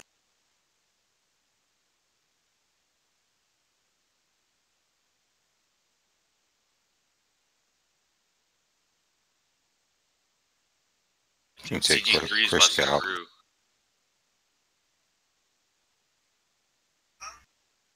15-minute scalp. I'm gonna take real quick.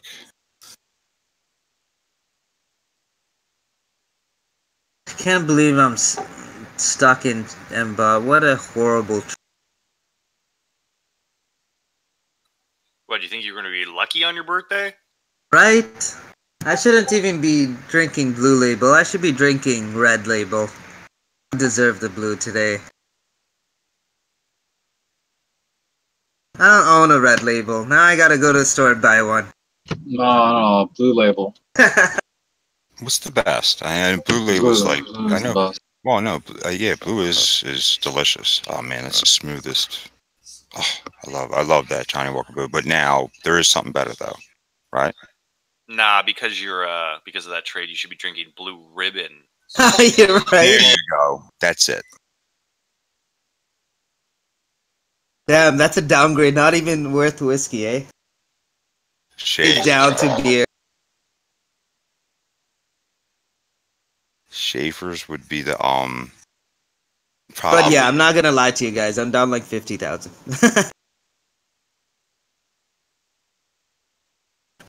But it's okay. I've been in worse situations.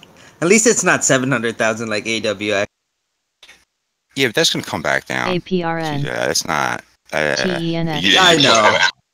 It's just hard looking at my P&L. No matter what, it just hurts. It's like, I already know that I'll make money on the trade, but looking at my P&L freaking still hurts. It sucks. Yeah, I know. I feel so much better about my $15 loss last Thursday. Oh, you should be. When you're dealing with that type of an account, I mean, you see that. I'm sure you see that with your long terms and stuff. Watch SPY here. I tell you what, though, since I started using TraderView, I love that thing because I'm working on my metrics right now. So once you get like your 85-90% trades being correct, you make a losing trade. The next one's probably going to be the winning trade. You know, just based off your metrics. So. Yeah, true. Hey guys, you ready on CGC? JP Morgan's actually posting highs. CGC is about to make a play here. I'm thinking 43.50 support test into the break down to 20 MA 43. That's it. Maybe I should look at my long terms. Let's see how they're doing.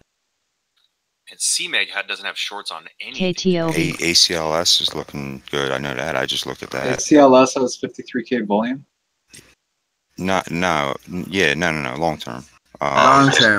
Yeah, it looks nice. It's holding 17 pretty well. I don't know what it's at now, but I know that was holding throughout the drop pretty well. It's very, very good long term there, TJ. Does that look like a short-term pennant on Tesla to anyone? I'm going to invest in that definitely when I. Yeah, I like ACLS over 20. It has a little bit of resistance just around 19 here. Yeah, 19, 1910. Not for a runner though. Not. I know, not for running, for a long term. Yeah. I'm just seeing the daily candlesticks here. I'm trying to get in there at 16, man. If it drops to 16, I'm going to jump in there and then just hold for a couple of years. Yeah, 15.50 to 16 is a really nice ad. Here on the daily, it's testing the 100 EM. how do you feel about I don't know if this is for you, Johnny, but it'd be more for TJ. But how do you feel about getting rid of your long terms if you see them turning on you? 100%. You have to. I did it when we broke the rate hike day. I sold off almost everything I could because it just made sense. I was looking at my P&L and I was like, I was up 740 something bucks because some of them were losing positions, some of them were winning, and I was like, fuck it, I can just redo the trade again, right? So I did it, and I highly recommend people to do the same thing. Just find trades that go along with the market, so when you do have to liquidate your portfolio, it's going to be easier.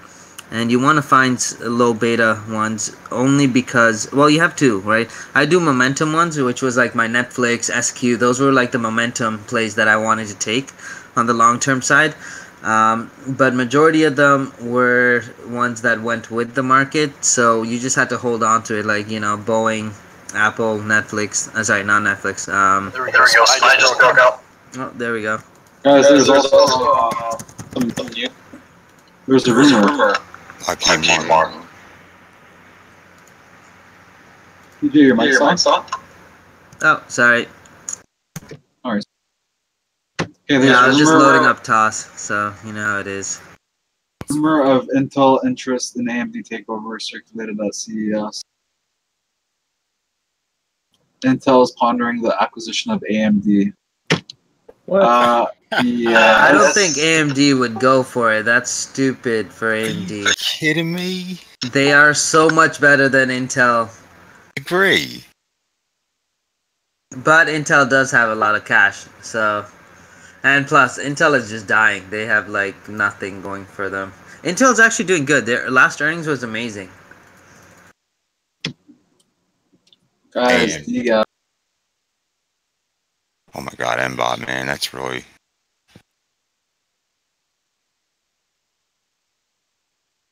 Man, you guys went to 64? Yep. Wow, pulled back hard here. 57 bucks on you guys. I'm liking you guys for Just take a walk. for a long, like around 57 bucks here. Low of day. Still loading TOS. This is how long it takes. Why didn't I go long when yesterday? And Guys, I can see you guys like $2 to $3 per share here on a long. Just keep a tight stop under 57. I'm going to take 100 shares here. Cypher, are you kicking yourself for not going long in MBOT? On MBOT? Not really, because I've had other good plays. It just MBOT broke out. That's a crazy move, man. We were looking at it. It was like $10 yesterday after markets, and I'm looking at it like, it's 11 now. It's 12 now. It's crazy. Oh wait, I didn't look. Yeah. Now I'm kicking myself. Dude, that was BIOC. man, that could change an account overnight. I assumed it was still around 10. Yeah. So. No. That's why I said, TJ, maybe you should take a walk.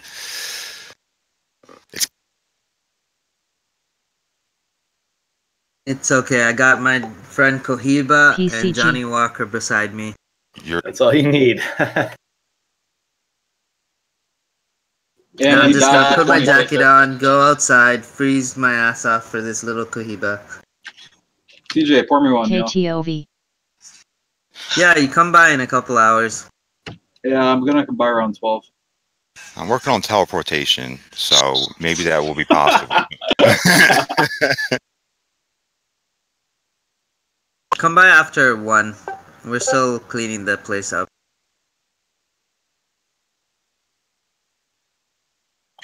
Oh, is 10 not at work? Do you want me to stop MBOT? I'll go buy it right now, and then it will turn around.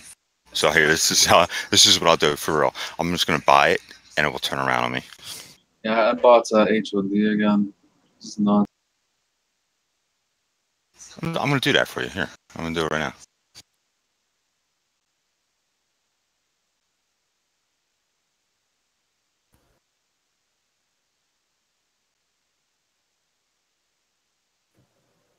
I honestly have no idea how to play stocks like that. Me neither, but ACHV. you know what? It just doesn't matter anyway. This stupid paper account.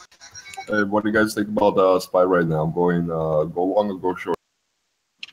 What? Give me 1 second. I'll tell you. Sorry, who is that? Oh, that's my buddy Danny. Yeah. We Hey, met on Danny. yesterday. I'm MBOT. new. You're the silver guy. That's what I'm saying, buddy. Yeah. Awesome. Sterling. What do I think about SPY? I think you're right now 25936. I just hopped over that PP. The PP would be 36. 25936. And let me see where it goes from there. And I'll give you the next PP. All right, if it goes down and hits the 16 and it jumps over the NYMX. 16 and comes back and sticks to it, it's going to be heading down.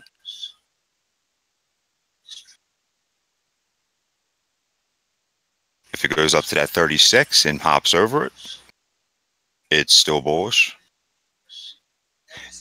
If it bounces off the 36 and continues down towards 16, which I think it's going to do, it's bearish. And I believe it is going to come down now. Are you basing that off Fibonacci retracement? Now I'm basing that off of algorithm movement and You guys looks like it's about to break out. Yep, volume. There we go. Awesome. And resistance areas, support resistance areas.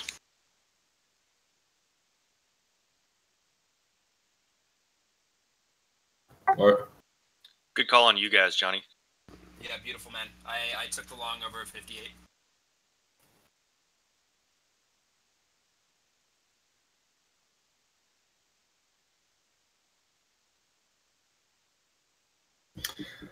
What was TJ's entry on MBOT? 1337.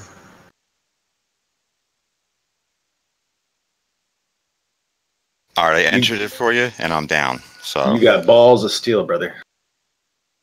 Nope, just waiting. I have to keep reminding myself that it's a fundamental play. But yeah, it could go against me. I can still add like, I don't know, I'd say like 20k shares if I have to. I don't want to. how many deep you were in that? Deep. I'm down like just over 50k. Okay. All right. Yeah. 57k. 55. Thanks for that call on you guys. Johnny took it 58 to 58.50. Yeah, Sam, still in it. Wow. That was nice. Yeah, that was a nice pop, bro. Excellent call. Yeah, well done. Lucky for me, some of my long terms have turned around.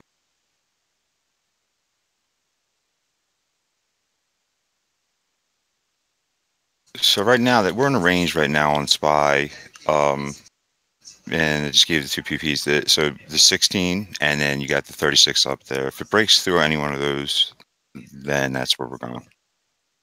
I feel like there could be a continuation on you guys. So I haven't closed out my position yet. And it broke the 16. Pardon me, I'm sorry.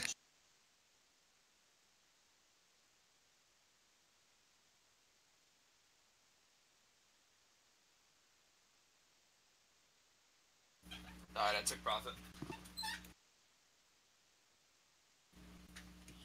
Sterling has a good name too. Dan?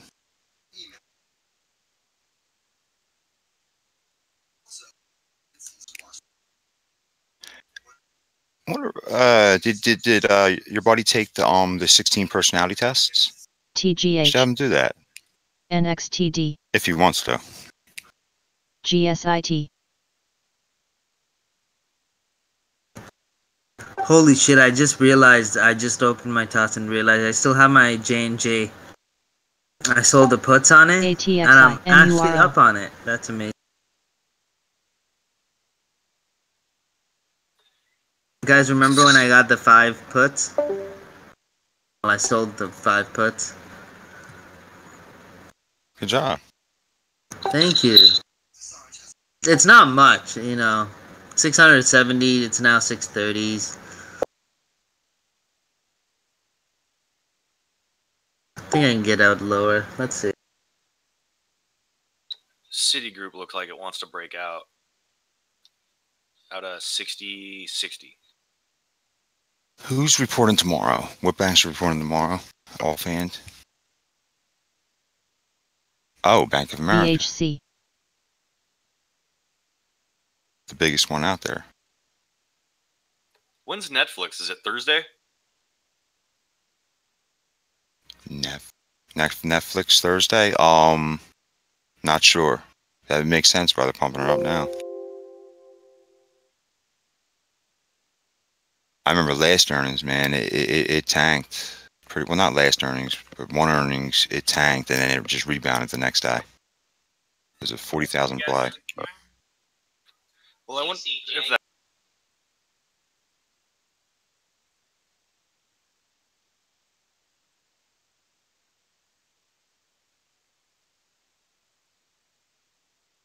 Sorry, my Benzinga went nuts. I wonder if that raising the prices is any indication of what their earnings are going to be.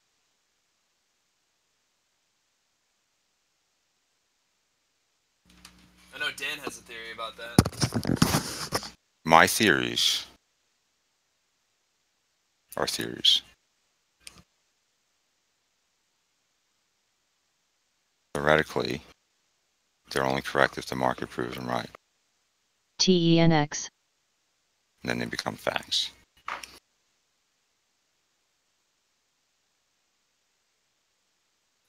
The market, one giant hypothesis.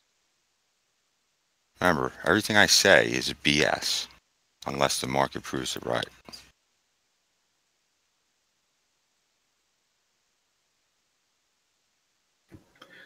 I concur.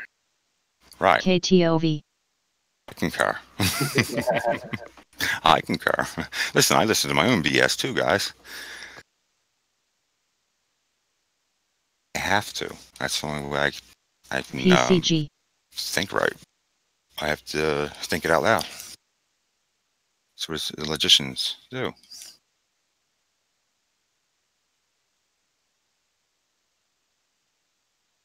I'm a logician and I don't talk to myself. Yeah, because you're not a right logician. You lied. I can see through liar. Hey, look, man, I'm just saying. A real logician, don't lie to him. Now, the end of that, you can cut off because I already know. I just I see the flaws and I change the flaws. I was very truthful in that test. All right, and I took it, and then it was me. I looked at the flaws, and then Buddy, I said, I was very truthful, and I've taken it over a period of years, and it never changes. It's I'm like, kidding. Rock, I'm kidding. I know you are. Rock solid. No, I'm sure. Cheers. I'm gonna start drinking. Might as well. I'm just staring at Mbot anyway. I could do that drunk. Cheers, man. You're a logician, but you're a logician, a different type at the end. What was that? At the very end. Let me see. I'm the logician. I'm turbulent. You're the other MBOT. one. You're the one where you're confident in what you say. I'm always looking for self-improvement because I'm not. Right. Okay. Yeah. Yep. But sometimes that confidence could be overconfident, and that's the flaw. Like sometimes I can be so overconfident in a theory I have, and I can just kind of look past facts. When I really I love dealing with facts. So it's a contradiction. It's an oxymoron. Just like being consistent is an oxymoron. Only consistency the only people that are consistent are dead. But I found a way to get around that, and that's through adaptation. You have to adapt to your condition. Get around death? No, to get around, not death. Come on, you think I'm nuts? Hey TJ, do you have a champagne bottle ready for when you get when Mbot gets halted? Oh, I do have that, but I usually celebrate with and a shit ton of it. Yeah, whiskey's always good, man. Yeah, whiskey is good. Get you going. Gets the I plug. can't believe it. This is the last of my 20s. This That's crazy. Oh, so you're turning 30? Or well, next year, yes. so you're 29. Wow. Yeah. That's crazy, man. I'm 20. So I'm just starting my 20s. Derek, this makes me feel really old, right? Yeah, you and me both. Dude, I'm a baby. Literally. Like, I'm 20 years old. You're doing good for 20. Hell yeah. Hopefully.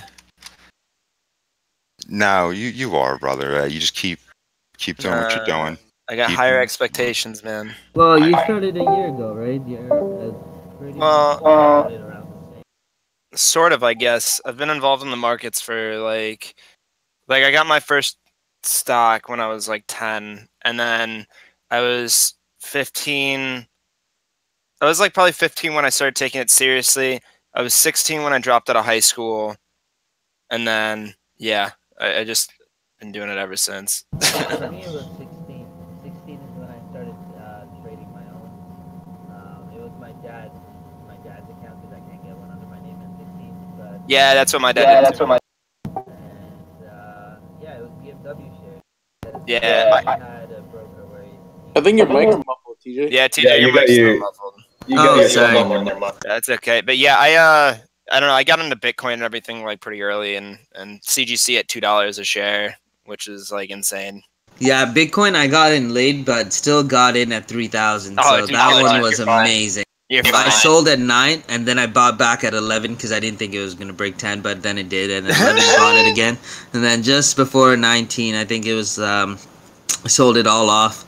I actually went on the short side as soon as it came on the markets. KTLD. I shorted Bitcoin, which was really good. Yeah, that Didn't was get enough though. I didn't. I wish I bought MTL. more, but I was we'll using see. an exchange that let me trade up to 100x leverage on Bitcoin.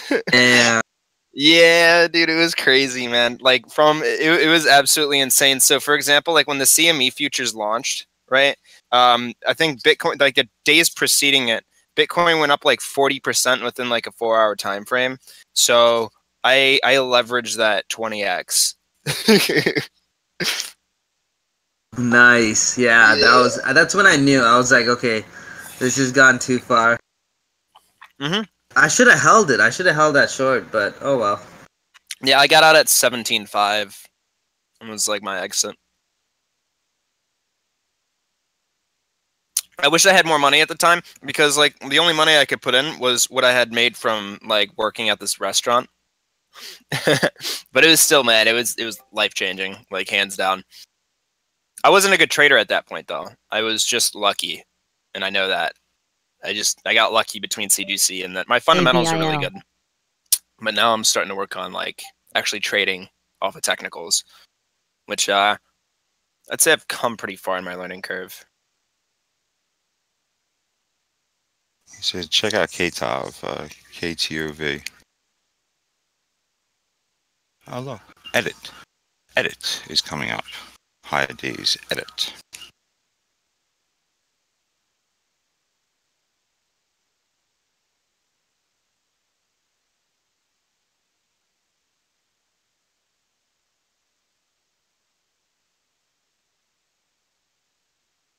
Ocean Grove, my bucket list? That's a good question. Skydiving is one. I want to go up Everest, but I don't want to die. And I hate the cold, so I was thinking of just doing like Mount Fuji. You definitely got to go to skydiving. Everest, you'll probably die for sure. Yeah. Yo, there was a guy that climbed that shit with no clothes on. Like he did it a couple times. What? He did the whole thing? Oh yeah, I remember I saw that. Yeah, that's true. He's No like way. he's like some crazy guy that like he uses his mind and then stuff. The I don't know, man. Why is Yeah, it they crazy? even they injected this guy with like the flu, and like he just used his mind to deflect it, and like never got sick. He's crazy. Yeah, it's an amazing thing. Why is he crazy? Not like crazy. Like he's abnormal.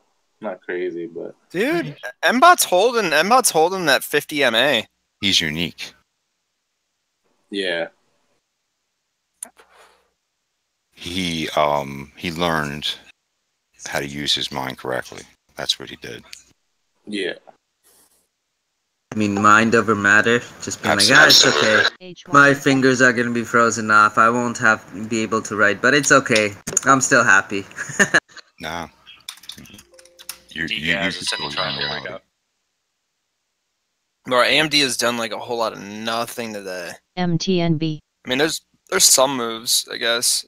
So I've done a couple sunrise hikes. You know, it starts at like 11 p.m. the previous day, and then you get up there, and it's about like 6-7 o'clock. No, 5 to 6 o'clock, and the view is just amazing. Just being on top of the clouds is killer, especially when the sun comes up. Think about taking a helicopter. Was that fair? Would that be? But you have to work for it. If you don't work for it, it doesn't feel that good. All right, it drops me off at like the top of close to the peak where I got to work like maybe half a mile up the. But then that's sightseeing, not achieving. What do you mean? I achieved the top. I got to the top. Listen, glitcher. You can't glitch your way into everything. Why not? I see the market's doing it, so. I'm gonna glitch my way into the pilot seat and take over the helicopter. Mwahaha. Now glitch myself on the top of the mountain. Yo, speed hacks, man. Hold up, man. Dan has fly hacks. It's the only thing. Listen, I can't tell you what I got. Soya, you've done it already?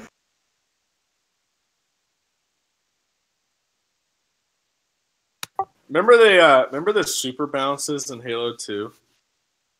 Yeah. Those were the best. Yeah. Remember how you could get like out of the map in C, like Comet Evolved? Like, what was it? It was like that one ice map. I forgot what it was. But like me and my friends, we used to always like boost each other out of the map, like in like public matches, and so you could just sit up there with the sniper and just like duke kids across the map. It was perfect. Oh, you're the creep. You are the creep. I never did PvP. So now that's creep. You had to take like a banshee and like run it up the wall and jump out of it, and like it would glitch and it would like throw you up in the air. And it would toss you like on top of like one of the mountains, and you could just like see the entire map. It was actually insane. Never glitch PvP. I never glitch PvP because I think that's just totally. It's not cool. I glitched the hell out of PvE. Love glitching PvE. Or trolling people on Grand Theft Auto under the map. Yo, can people stop buying Mbot? Please? Like, for real. Do they even know what they're buying? Guys, I bought it. I'm down, so I don't know what you're talking about. It should be coming down. Told you I'm going to buy it. It's going to go down for you. I got lucky. I took that breakout from 1850 to 19, sold off, and that's when it tanked. Nice, well done. KTOV. It looks like it's going up here now. It is. See, guys, don't talk about Mbot. Yeah, I think they're going to take it up to. I think they're going to take it up to 22. At this point, I was like, 25. I could see it happening. There's been a couple tickers that have done that before, so. So when you're in this kind of position, are you scalping around trying to, or are you just literally holding? This one I'm holding because I haven't got a chance to even take some off if it comes near my break-even point. So didn't pull back enough. But like yesterday, I was like scalping around it because it came back down, made some profits, but you took some off at break-even, which was a good thing. Today didn't even come near my break-even area, and I don't want to add too early just in case, so I'm just gonna wait till the back end to add MBOT. because I don't want to add and then get squeezed. I don't mind if I get squeezed on the position I already have, and then when it starts breaking down I can just keep adding onto it. At least then it'll be like my PNL is getting better and better than adding and it gets worse and worse and worse. I had my math wrong. It would have to go like super high for me to get in any like trouble because I don't have any other trades going on in this account. So the only downside is I can't add. Yeah, that's why I'm not taking any other trade. I'm just gonna babysit this. This guy's amazing. Because I was thinking once my buying power went down, then that means I'm screwed. But that's not true because my equity is still fine. This is how Dick Prenicky and this guy and Livermore. Those three gentlemen are amazing. This guy is amazing. He's not nuts. He's amazing what he can do. But they're also old school. They didn't have to work around algos that can think faster than them. Yeah, Back in the day, working at the markets was an exclusive job. There's no degree, there's no license. It's family run. Most people that were in the field were done through, like they either had to go work their ass off from the ground up, or they were in the industry, or their family was in the industry, right? You know who Dick Prenicky is? Yeah, heard of it. Yeah. Oh, he's great. He's not a trader. Not a trader.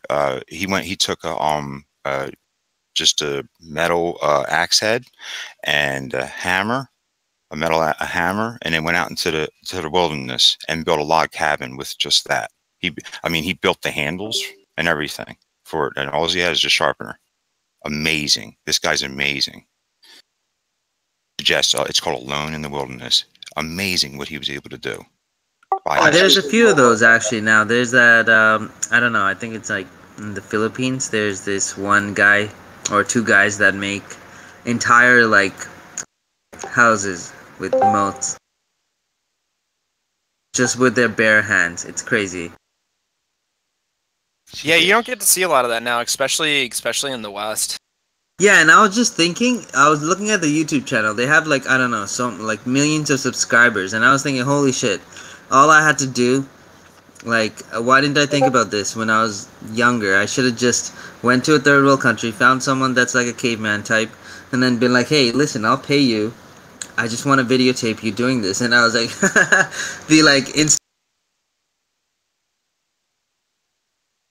can you? That dude's making like 30, 40K a month. So guys, if anyone wants to do it, there's still a marketplace for it. There's only like 3 big guys in that field on YouTube, so it could be the 4th. Yeah, content creation's huge. Yeah, and that one is just crazy. Like I don't spend all that much time on YouTube, but I know a lot of like, especially like this like high schoolers right now and stuff. It just blows me away how much these kids are making. QFIN. Yeah, it's ridiculous. I have a friend that just does it. And he's like bodybuilding and stuff, so for him he has a nice little market because everyone wants to read up on that shit. So it doesn't matter what age you are, you're always going to read up on it on YouTube or whatever when you decide to go to the gym. So he's really lucky to be in that little niche, but it's also competitive. So it's not just that. He has endorsements with other companies like bodybuilding.com and all that stuff. Well, yeah, that's got to be a big help for sure. So I'm 38. And you guys like just amaze me. I wish I knew what I know now about money, like back when I was, 18. I got good with money when I was 32. But you guys, like your generation or whatever, is just on it. Like so many. I think the guys in our group that actually trade, I think we know what to do with our money now. But I think in general, our generation, not so good. Yeah, definitely. Very true. Which is good for us. I mean, that gives us a competitive advantage, right? So it scares me how much I see like kids, like no one budgets. Like everybody just spends what they have, and they go out in the city like in the weekends and stuff. And I'm like, what are you saving? It doesn't matter if you're making a ton of money right now. Like, if you're not saving, you're an idiot. Yeah, and it's a fact. Like I see, working at the bank, I can see people's accounts, and I'm like, holy shit, like, you know how hard it is to find clients for investments? No one wants to invest. 80% of our bank revenue is made by lending money. So I'm like, it's the hardest thing to do is investments, and that's why, like, banks love people that can do, financial advice or analyst roles, because, like, it's the hardest thing to convince someone, because they don't even have the money to invest. People are focused on spending, not saving. Really, I thought saving money was just a big hallmark of your Yoga. generation. No, But it's the opposite. I think, you know, like, you know, I dealt with high net worth clients, but even nurses fit that category. The old nurses that work through, you know, like the last few years and they're like retiring, the guys that are on pension, those nurses are making so much money and they're saving so much money. Probably because they didn't have time to spend it. But regardless of that, like these guys have like 500K, and then I'm looking at these young generations. Majority of the kids that I had to deal with, the ones that are like my age, those clients, it was money that was brought down from generations, or it was like, okay, they bought a house or they bought a condo, and obviously the market boomed, and you know they now have 100K in their savings account because they just sold the property. And it's not going to be there for long because within 2 to like 6 months they're going to end up buying another property. So majority of the time I can't even invest that money. So really, like, you can't deal with doctors because they don't pick up. You can't deal with lawyers because it's a hassle dealing with them. So I literally only dealt with business because they have no time to deal with shit. So usually, as long as you can just position it in a way that they understand that I'm saving you time and making you money, and the same amount of money I can make you is the same amount of money you're making anyways, doing your job after all your costs, they kind of understand where I'm going at, and it makes sense. You know, I do though think that this generation could very quickly start to get a grasp and very quickly get into investing in things like that, like on their own, especially with like Robinhood. Like I've got a bunch of friends that just buy companies that they know, buy companies they understand in Robinhood, and it works. Yeah, I agree. Like people just have to invest, and I try and teach that as much as I can. I just tell everybody to buy SPY, and then also buy companies that you know, buy things that like you see. Yeah, like every quarter I go to schools. I'm part of the Junior Achievers program, so like I kind of go and try and teach schools in kids in high school about investing, about saving. Sometimes works, but most of the time they don't even fucking. Is the first slide of your presentation a picture of you in the Lambo? No. That's I had the i8 at the time, so it's a picture of the i8. Millennials are going to, we're done. We're toast. All right. Generation X is going to save us. That's the only thing, because millennials are going to, I mean, no offense to anybody here, because I don't think any of you guys are snowflakes, but God damn it, there's so many goddamn snowflakes out there. Yeah, tell me about it.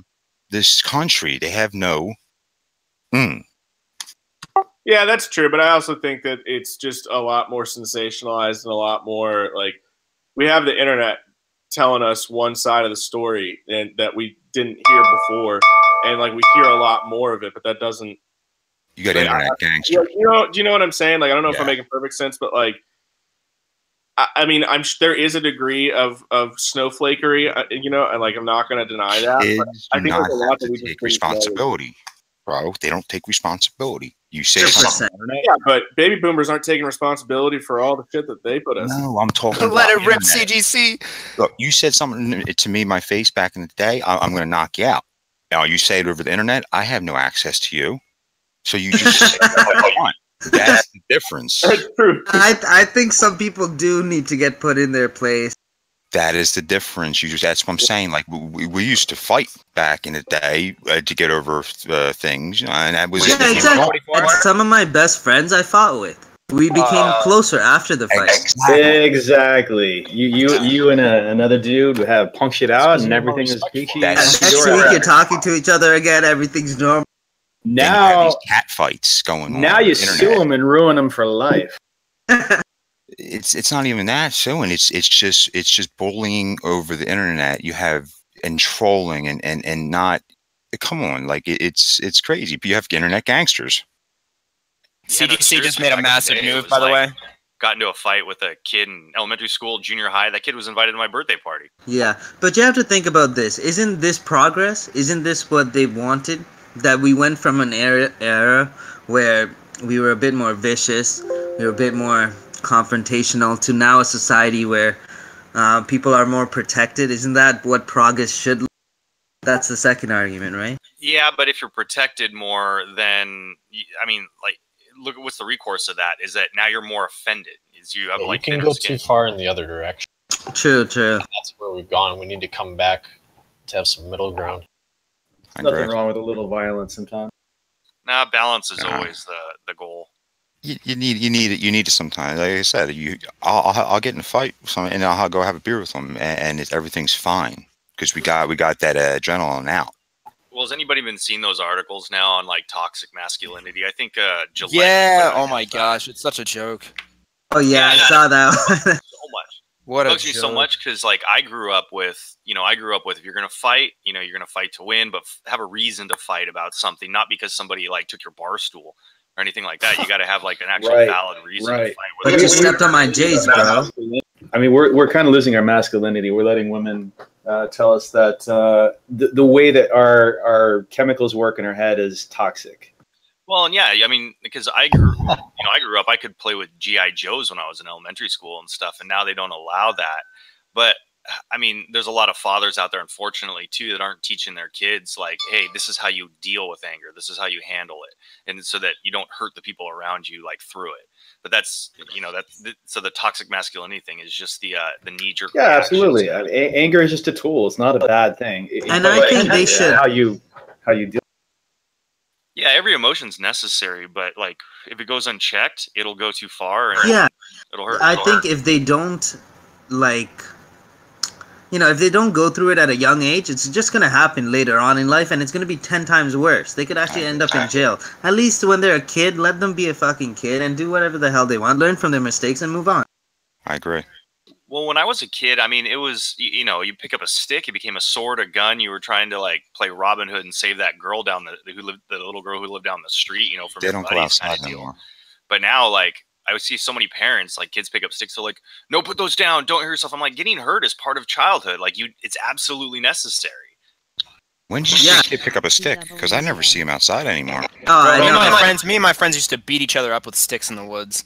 Dude, we had like the firework, what's it called? Roman candlestick. Yeah, you have to shoot each other. I had a scar. I still have a scar from. Yeah, as the guys, is anyone playing the CGC breakout? I'm just trying to alert. Like CGC just broke out another like $2. I'm still holding. Yeah, man, I just scalped a monster trade. I had like 70 cents. Nice, well done. Good job, bro. I almost shorted a call spread on that yesterday. I'm glad I didn't. Yeah, CGC it defies logic. Weed tickers just don't make sense. I know. I wish I would have held my full position. I sold a lot of it waiting for it to go back down, and well, I don't know if that's gonna happen. No, I'm watching D-Gaz and you guys. They keep bouncing off the 50. I'm watching SPY, so I mean, I'm paying attention. We're just BSing, but I'm on my eyes on SPY. As the one licensed pyrotechnician in this room, I got to deter the whole shooting Roman candles at each other thing. By the way. Oh, I love doing that. That's great. You guys ever have like air bomb fights? Do you guys want to know like airsoft? Like airsoft? No, like cherry bombs. Oh yeah. Oh yeah. Yeah, we used to fight with those things and anything dangerous we've done. You guys ever shot a 16-inch diameter shell? On it. No. We blew up all kinds of with the hammer. I hit the back of it. That was a bad idea, by the way. Don't ever do that. I even shot with a BB gun. I had a BB under my skin for like 3 years. Oh yeah, we used to have BB gun wars. Oh yeah, the air gun ones, the CO2 compressor. I still remember it was $2 a canister. It was well worth it. I got them right here. That's through. Oh yeah, I got a scar on my back from one of those things. I'm gonna take it out right now, actually. Those are the best going to airsoft guns because we used to, like my neighbors, we would always play with these fake guns and then we get in arguments over who shot each other. And someone would say, no, I shot you. You should be dead. And then went back and forth. And the airsoft guns came to be, and it was pretty clear when someone got shot. Airsoft, though, are not the real thing. Airsoft. No, that's different than BB guns. My parents didn't let me get a BB gun and shoot people with it. Here, I'll show you some really cool ones that look real. Like this has a clip, like a slide on it. and everything. It's nuts.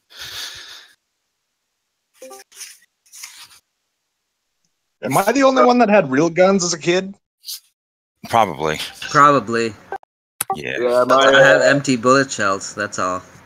My dad's really close friend had an accident while cleaning his gun when he was a kid, so it's kind of been he's not a huge fan of them.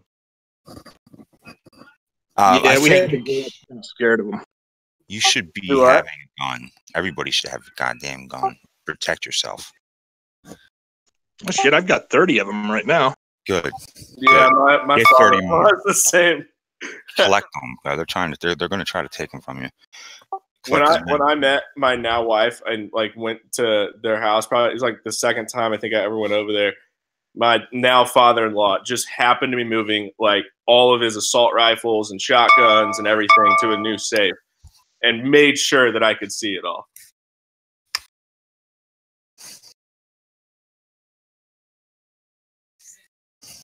I was in Army Cadets, so I got to play around with a couple guns. It was fun. You guys got strict laws up there, aren't But you? it's just stupid. It's like I went there to shoot guns, and it only happens once a year. So I went there every Wednesday night, hoping to shoot guns. You never get to, except for the one time you go to the base, like the camp. Yeah, we got strict laws up here, but we also don't have many mass shootings up here either. And you, with the, I know you can buy, but they can't be over a certain feet per second. Air guns. You can buy the Oh, I don't know about that. pellet guns. Yeah, no, you can. So yeah, have you shot a gun before?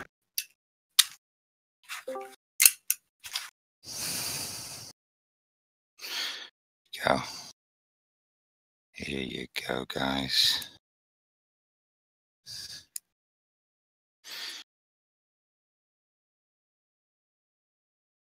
Have you guys ever shot down a tree with a shotgun before? Holy shit, no.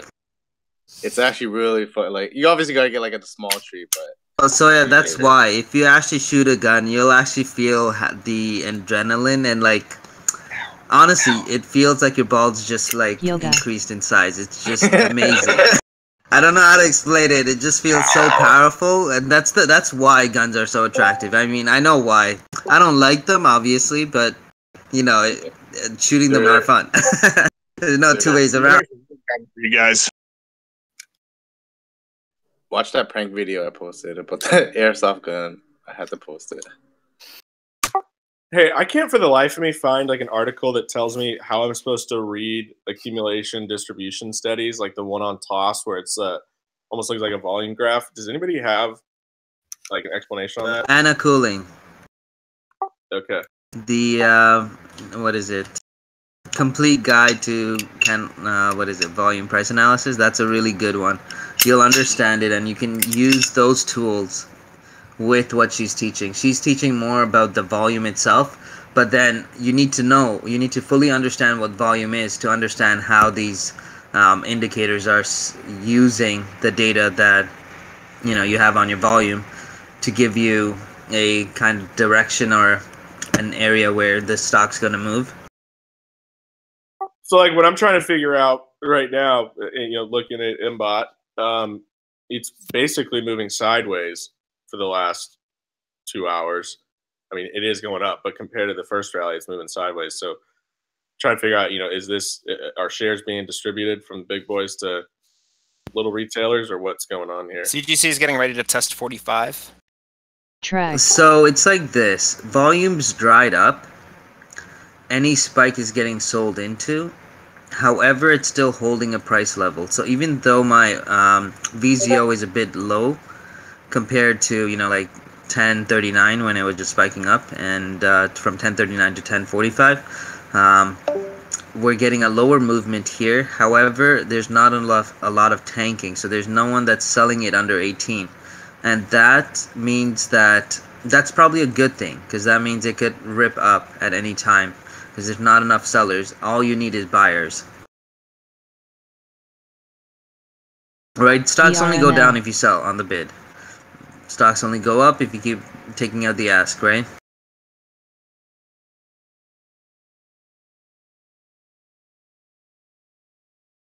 And try using VZO. What platform are you using? I'm on Toss. Okay, yeah, VZO is amazing. It's gonna take a little while to get used to it, but that with RSI is just golden. Make sure you have the volume profile too. Actually, I think I sent my settings. Use my settings. PCG. Just Yeah, majority of my. Sorry, go ahead. Yeah, I used that setup that you sent me a few weeks back. All right, perfect. Just add VZO. I kind of like it with the RSI, so I kind of have it together. But then I changed it just to make it easier to read. So now I have my RSI separate and VZO on my volume study. The thing I hate about Toss though is it freezes all the time on me. See how real that looks, bro? Like it has bolts, like bolts and everything, the wheel and everything. CGC, John made a post. CGC got a price upgrade to $70. Yeah, that's probably why it's ripping. I'm glad I'm still holding. So I got a question. Why am I buying properties like outside of Canada, I guess? Honestly, because I don't like to manage it. I have one rental property. It's okay, does the job, but it's still work. When something goes wrong, I still have to go and check it out or change a doorknob or whatever the fuck it is, and that's taking time off of my day. And that could be a day where I'm making 20-30 grand. I can't just be like, okay, I'm trading, so I'll come at like 7 p.m. You can't really do that in some cases. So with buying properties in third world countries, property management firms, if I buy 4 or 5 properties, I just pay them $300 a month, and they just take care of all of them. Easy. I just pay for whatever the cost is to run it, and the management fee is really low. So it's the best of both worlds. And some of these countries' growth is like 30, 40, sometimes 60%. There's one country that I invested that's the growth is 60%. Because of the One Belt, One Road initiative. So do you go visit the properties after you buy them, or how does that work? KTOV. No, you just keep them. It's just under your name. You're just renting it out, and so you just the property management. Well, you have to make sure you have a good manager, and that's a tough one. But again, it's just like anything. You set up legal documentation. So we have lawyers over there that sets up the documentation to ensure that if anything does go bad, you're in a good place to cover. You look for people that have things to lose. You don't want to go with the cheapest property manager that rents a place. You go with the guy that has his own place. He has equity, he has assets that he could lose and put on the line if he does anything stupid. When you have that kind of thing, it just goes into like a mortgage application pretty much. You just judge the candidate by what they have, and realistically I just judge them like stocks. Do they have enough assets? Do they have an income? Do they actually need to steal from me? If they don't have to do any of those things, they're hired. And I don't have to pay them $300. Most of them actually get paid like $150. I pay them more because I trust them, and that loyalty means more to me than just paying $150 more, right? News. What type of property is it? Like a house or apartments? Yeah, house. They call it, and I got a flat. They call it a flat. It's pretty funny. May I ask, like, how much around it is down there? It's still expensive. It's still like 300 to like 700K. Oh wow. Yeah, but they're right in the city. They're the ones that when the economy does start booming, they're the ones that obviously will get affected the most. And that's good. That's going to be easier money. And that's the thing. I'm starting a bit late. I didn't really consider it. But they're going up in value really fast. So, yeah. I'm not planning to keep it for long. It sounds like the main city. Yeah, exactly. I'm planning to hold it for like 5 to 10 years max. Nice.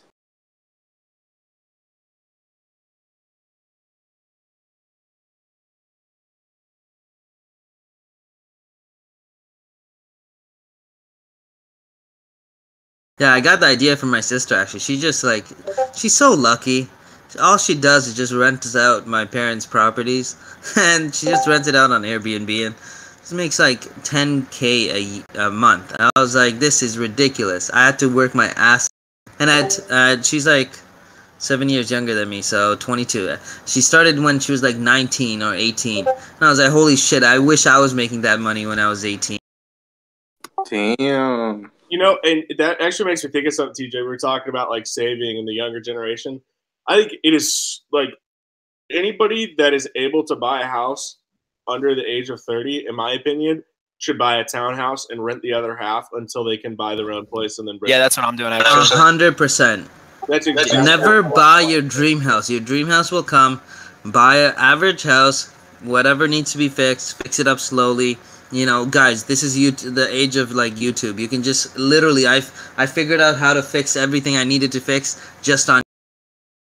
Yeah, find a house with good bones that's dated, that needs work, but doesn't have issues.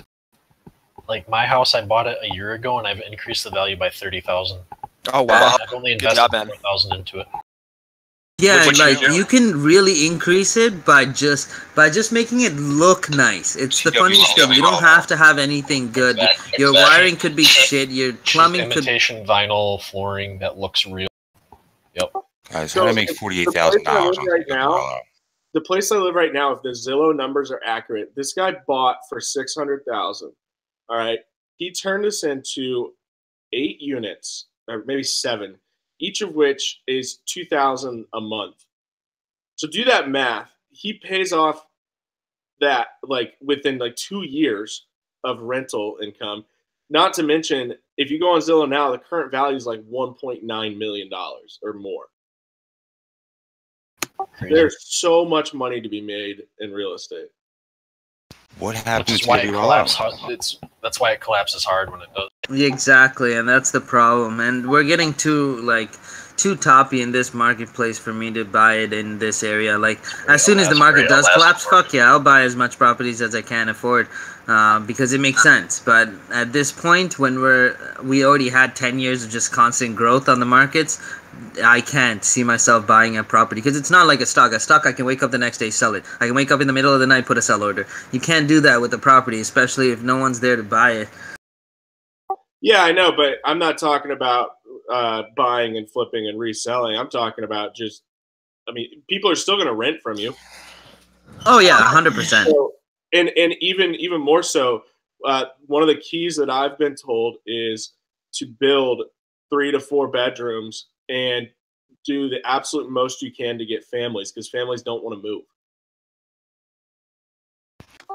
But preferably families with kids that aren't like 2 or 3. Did TWL just lose half its value? No, All right, no. well, then why the hell does it say that it did on my screen? This is very weird. No, it's still at 99. 99? Okay, all right. This is saying... Whoa. All right. Was that a flash crash, or was that just something, a glitch on... It must be a flash. It was up $48,000, bro. Okay, so guys, like real estate is not the time to buy. Okay, please, like, don't think that it's a really good time to buy here. It really isn't. You know, in 2-3 years you can run into trouble. And there's one thing about real estate, and everyone says, oh, I'm gonna flip it in a year. I'm gonna live in it in a year and then flip it. Fuck that. No one ever does that. They end up staying 3, 4, 5 years in the same place, anyways, because shit happens in life, right? It's a lot of work. And exactly, and it's a lot of fucking work. It is. Not just keeping up with the bills. And you think, okay, in a year I have this money saved, I'm going to use that to renovate. Fuck no, that's not going to happen. You're going to have bills. Sometimes you might have to catch up on it, and it just doesn't work out as planned. So essentially, if you do plan on buying a property, just assume that you will have cost at least 3 years, even if you're just keeping it for a year. And never be pressured to sell. Never going to... Scarcity is a sales tactic. That's the first thing I always learned in Schulich. Scarcity is a sales tactic. So never be pressured. You know, so I don't want to put my money in a position where I'm pressured to sell at the lowest price ever. And if the market crash does happen in 2 to 3 years, there's going to be a lot of people that lose their job. You know, we saw it already on... what's that car manufacturer? Ford, not Ford, GM. We saw them laying off. There's going to be a lot more layoffs if the market does crash, and that's going to be an influx of sellers on the market, right? They can't afford their houses, and we already know the people that work in plants. In manufacturing sector usually gets hit the hardest, industrial ones, and you'll know that most of them are the young guys. The guys that are like 20 years old. They're working in the mines and all that shit. They're making like 60,000 to 160,000, and they just bought 2 cars and a huge ass house. And those guys are gonna get affected the most because they're the ones with the least amount of seniority. And we already know how the story rolls, right? So protect yourself. Don't just buy real estate now. Just plan ahead. Save that fucking money. Don't pay interest to the banks. Just keep compiling as much money as you can. When the day comes that the market does crash, you'll have enough money to put your own assets in there. You don't have to stick to putting a less than 20% down payment. You can probably go with at least 20%. Maybe you could even split it and do 10 on one, 10 on the other. It depends on your income, but you have options at that point, and you are in control. Always be in the power seat. Hey, really quick, need some advice. DGAS and UGAS. DGAS is showing a descending triangle. UGAS is showing a rising wedge. Both bearish signs. So, which way we think it's going? Ooh, I don't trade commodities, so that's a tough one for me. Technically, I'd say DGAS could break up. Yeah, the only reason I'd say DGAS is, you got technically 50 over 200 above VWAP. So I don't know, but UGAS. I think DGAS is better for a long, but that's just me. I'm already drinking, so don't take my advice. I thought a descending wedge was bullish. If it's coming down, and then usually where an ascending one would be bearish. No, rising. It's UGAS is a rising wedge, and then which is a bearish sign, and DGAS is a descending triangle. Both bearish signs. Yeah, you're right. I thought you said wedge. Sorry. I'm just gonna flip a coin, see what happens. How about you don't take the play, and then use that 95% buying power button. Genius. Mbot is getting boring right now. It needs to make a move. Oh, stop talking about it. It'll slowly go down. All right. The whole bot thing, let's just forget about all this, all right? Skyper, you're still selling, eh? 36 years later? You guys are killing me with this bots.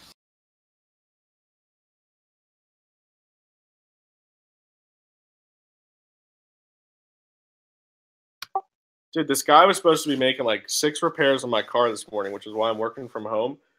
And I had to get my car towed to him because both my tires popped last night, which just added to it. The dude texts me. He's like, hey, why didn't you show up this morning? I'm like, guy, the car's in the lot. And he didn't respond. And then 20 minutes later, sent me the exact same text. So now I don't even know if my car's getting done today. See, that's why you need a good mechanic. That's why I don't trust people. I fix my own cars.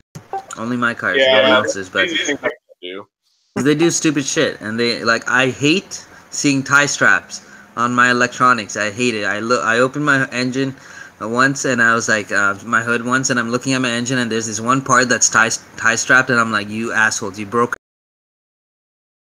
Dude, in his text, he was like upset with me for not showing up, but like he's not answering the phone. It's like the car's right outside. It was an adventure last night, and I left work, and then one of my tires popped, and I didn't have the extension thing on the wrench to get the leverage. So I was like, all right, fine, I'll use fix a flat. Just step on it. Frozen. Or use a metal pipe. Well, I didn't have one. I was just in some random parking lot. Oh, okay. And then so fix a flat doesn't work. So then I wait 2 hours. I initially was told 30 minutes, and then was told an hour, and then over 2 hours later, this guy comes to replace the tire, and I pull out of the parking lot, and second tire pops. So I left the office at 4:50, and I wasn't finished. I didn't get home until like 9. What else did you have in your vehicle? So, Ado, you make a good. Oops. No, I need to keep another freaking wrench in there. That's all. Ado, you ask a good point. What if what if there's not enough renters? When people lose money, what do? They go back home or wherever they come. or they go somewhere cheaper. I mean, they had now have options. They were stuck in a city because they had a job in the city, but once they lose that job, a lot of people try to move out. Now, I haven't experienced this personally because I wasn't renting during 2008, so I can't definitively give you an answer on how easy it would have been to rent my place at that time. But from the statistics that I'm watching, I find that it's going to be harder and you're not going to make as much. And also, it's not just that. Just remember that if you buy a house right now and the market crashes 30-40%, you're still on the hook for a mortgage payment for something that's worth 20-30% less, right? And that could be 100 to like 2, 3, maybe even 4, 5, $100,000 difference on a mortgage payment. Why would you even keep it? Wow, I just got stopped out. It's stupid.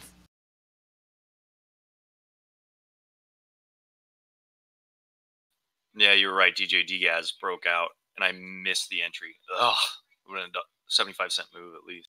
VRML. Oh, it wasn't me. It was Johnny Walker. He comes up with good ideas once in a while. Once in a while. I think we had a Yeah. crash. That was a good idea. I wasn't a part of.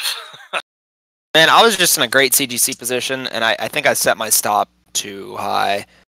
Because I had like 60 cents, and then I sold half, and then I set my stop for 44.35, and it got taken out in like 2 seconds. That was... Come on.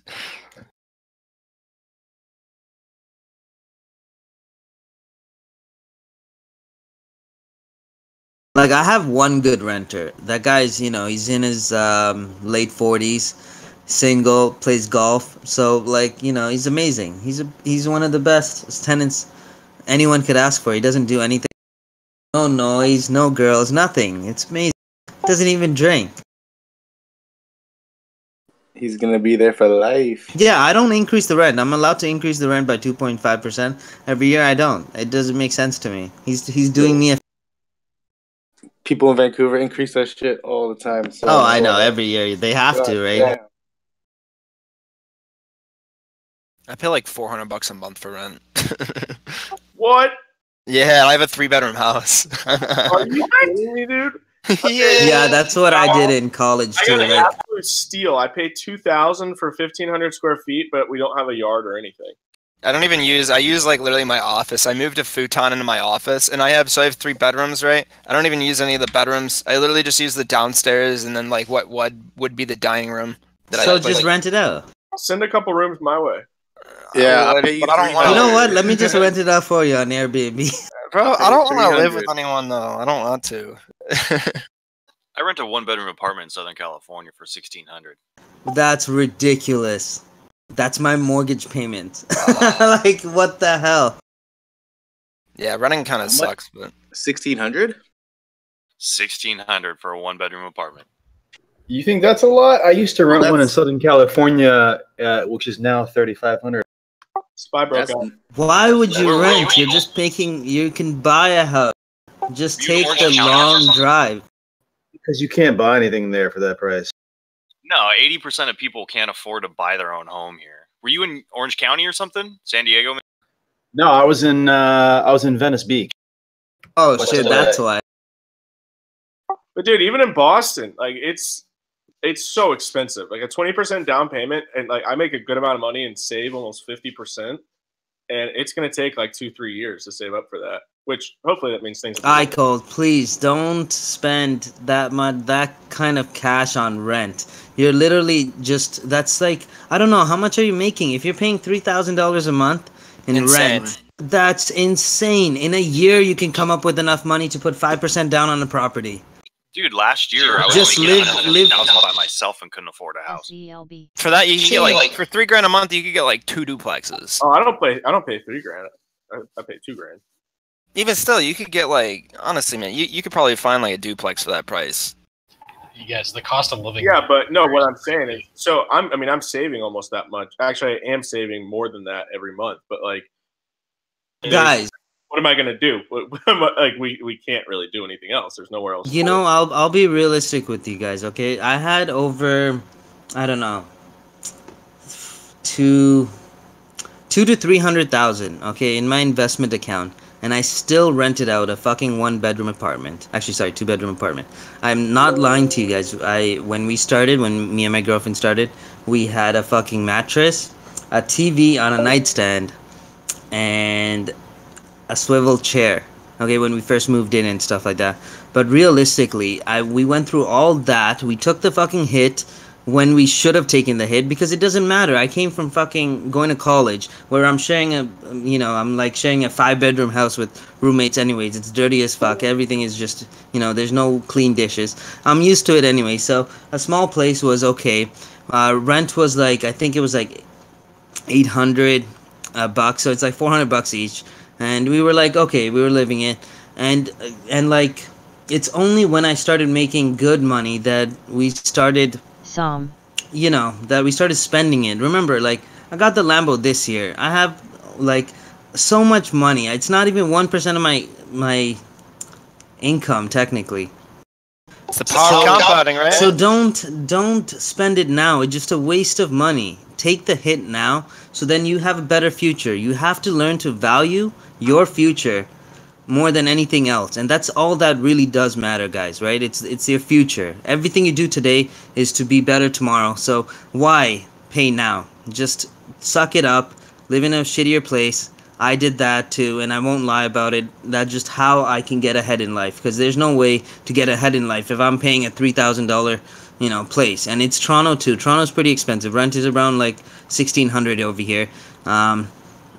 But there are ways to get around it.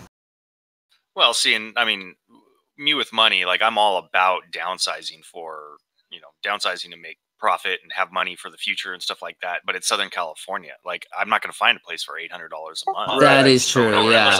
Living like living with like 5 roommates or something. And I almost got a job in San Francisco, and the job would have paid about $300,000 a year, but they wanted to start me at $70,000. I'm like, are you serious? In San Francisco, $70,000 a year? I'm gonna have 6 roommates. Can't do that. I don't know. California is just ridiculous. Yeah, I get it too in SoCal, but like, how much is a commute for a house that's cheaper? Like, could you put up with 5 roommates just for a year so you can have enough money? You can buy a place that's like an hour away drive, or maybe an hour and a half. I mean, I did that before, like when I was commuting, but like I said, I'm 38 now, so like it's not like I'm gonna be living like I'm in my 20s again that I did before when I had 3 roommates. True, yeah. See, I'm talking more for the younger guys that I don't have much like responsibilities now. Like, when I was younger, I had no responsibility. Just put food on the fucking table, trade, and go to work. See, I wish I was smart about money when I was in my 20s, because I did that and like lived in a crappier place with some roommates and stuff. But then, but what was I doing with all my money? I was going out and spending it on friends and drinking a lot. Oh, I done that too. I wish I thought ahead. The first time I made 500,000, the first thing I did was I took a break from trading, and then just spent it all in clubs. I used to go to the clubs like every weekend, and before I looked back at my account, and then I'm at like 300K, and I'm like, that was a lot of coke. Hookers and blow, that'll go through it quick. Cause like when I'm young, I'm like, holy shit, I feel like the bomb. I just made more money than all of my friends. My teacher didn't even make this much money. My professor teaching me, it doesn't even make this much money. I was like, fuck yeah. Obviously at that age, you're like, fuck yeah, you're just gonna go spend it all and blow it off, and always bottle service at a club, and it's just ridiculous. I was never too much of a club goer. I like bars and stuff, but I don't like the I don't know, I just don't like clubs that much. Dude, I'm doing the same thing that you were talking about, TJ. Like, I'm living in a pretty, like, my house, it's a 3-bedroom place, but like, it's old, man. It's probably like 1800s. Not even joking. It's an old place. That's the thing up here in Boston too, is to get a cheap place, you're gonna get something that is old and dirty, and like, it's like the type of place where no matter how much you clean it and scrub everything, it's never clean. Yeah, right. I've made it at home though, I feel. It's patina. The big thing, honestly, is just like, when you get a raise, don't change your budget. Just put the rest of it into savings. Like, that's 100%. And I think I go over it. I made a video about it on personal finance, and you guys should watch it. And it's really important. Like, just don't have debt. Don't buy useless shit you don't need in a year. I think Warren Buffett said it. Like, I actually learned it from him. Where I don't worry about issues. If I don't think it's an issue a year down the road, it's not an issue for me. I don't even care about it. And the same thing goes with my personal finance. Like, I like good stuff. I like stuff that have value because of the quality, not because of some fucking brand recognition. I don't own a Supreme shit because it just makes no sense. It's a fucking stamp. I won't own it. It's just the same quality as a Nike bag or whatever. I still will choose a Nike shoe over a Yeezy because it makes no sense to me why I'd pay 5 times more for a damn shoe that lasts me the same amount of time. And at least when I get my Nikes dirty, I'm not gonna cry. Yeah, dude, eliminating my debt was and I think that is having a big impact on our generation, is seeing like everybody showing off their shoes on Instagram, or like all these Instagram influencers. They're saying, "Hey, buy this, buy this, buy this." Like, branding is like bigger than it's ever been, in my opinion. Yeah, but it's all fake. Don't buy into it. It's the BMF culture, man. Blow money fast. Yoga. It's what it is. People are socialized into it, and when people are ingrained with those beliefs, it's gonna happen, and it's gonna have an effect on them. People don't think for themselves; they think with the crowd. No, for sure. And actually, TJ, you said it right though. Eliminate your debt. That was the biggest impact to my income. I did that like Dave Ramsey financial peace course or whatever, where it's like that debt snowball thing. Like, just pay off one thing. Yeah, absolutely, absolutely. Pay the next one, and then all that money goes to you from your paycheck after it's all gone. But I put the time in, and I made sure that I got my debt down within 2 years. I didn't have a lot, but I worked hard to get rid of it so fast, eating top ramen and stuff. And that made a huge difference. 100%. I don't eat out anymore. KTLV. I don't. I can't even do it now. And I told, like, when we first started dating, I was making maybe 70 to 80K. The first month of dating, I looked at my bank account, and like, they had this pie chart of where your money's going. Like 3,600 of it was just food, and I was like, "This is ridiculous." I was like, "We're gonna go broke just to try and impress you," and I don't need to impress you. Dude, our food budget's like 1,100 a month. How did you spend 3,000? Trust me. After that, I realized that this is ridiculous, and after that, like, that's why, like, Johnny always brings up, "Let's go out and eat." I don't like to do that anymore. Why? I can just buy this better quality food at home and just make it. Well, I don't make it. She makes it because I hate cooking.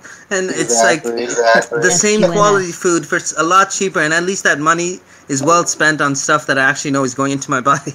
Yeah, if you eat out all the time, you can get a budget like that pretty quickly. Yeah, so I did some math, and like, I used to go to like Tim Hortons every day and get like coffee and a yogurt before I'd go into work, right? So after a while, like, I looked at my bank statement, I figured out that I was spending like $300 a month on fucking coffee and yogurt from Tim Hortons. So I went out and bought myself a coffee machine. And best investment ever, man. I'm telling you. Dude, yeah, mine's automatically brews coffee at 7 a.m. It's the best thing. Yeah, I got one of those Ninja ones with like the frother on the side, like the milk frother. Ooh, nice. Game changer, man. Yeah, Absolute game changer. I hate cleaning it though. It takes so fucking long. Yeah, I know. Because mine's, you can't put in the dishwasher, which sucks. Best invention ever was a dishwasher. Yeah, the best invention of all time is going to be a laundry robot. If I could have a robot fold my laundry, the amount, like, oh my god. I don't fold. I just fucking stuff everything in my... Imagine a washer and dryer that are like built on top of each other. So like the washer's on top and the dryer's in the bottom, and then once the wash cycle's done, it just automatically drops it down to the dryer. Yeah, I'm surprised they don't have that already. I was honestly about to tweet at iRobot and ask them when the laundry folding robot's coming out. Oh yeah, I saw that at CES. Wait, they actually have one? Well, yeah, it was that's last year, but it was like so absurdly expensive and didn't really work. It, like, the idea is being thought of, but someone like iRobot needs to be the one doing it. Someone with a big engineering team. Nanotechnology. It will fold itself. It will put itself on you. Guys, like, if you ever have MasterCards or Visa cards, whatever cards, those are the devil. They're the highest interest rate products. They know you're not going to pay for it in full. But if you do use it, you can use it properly by using it and paying it in full every single month. You won't get charged interest if you keep doing that, and that's how everyone should be using the product.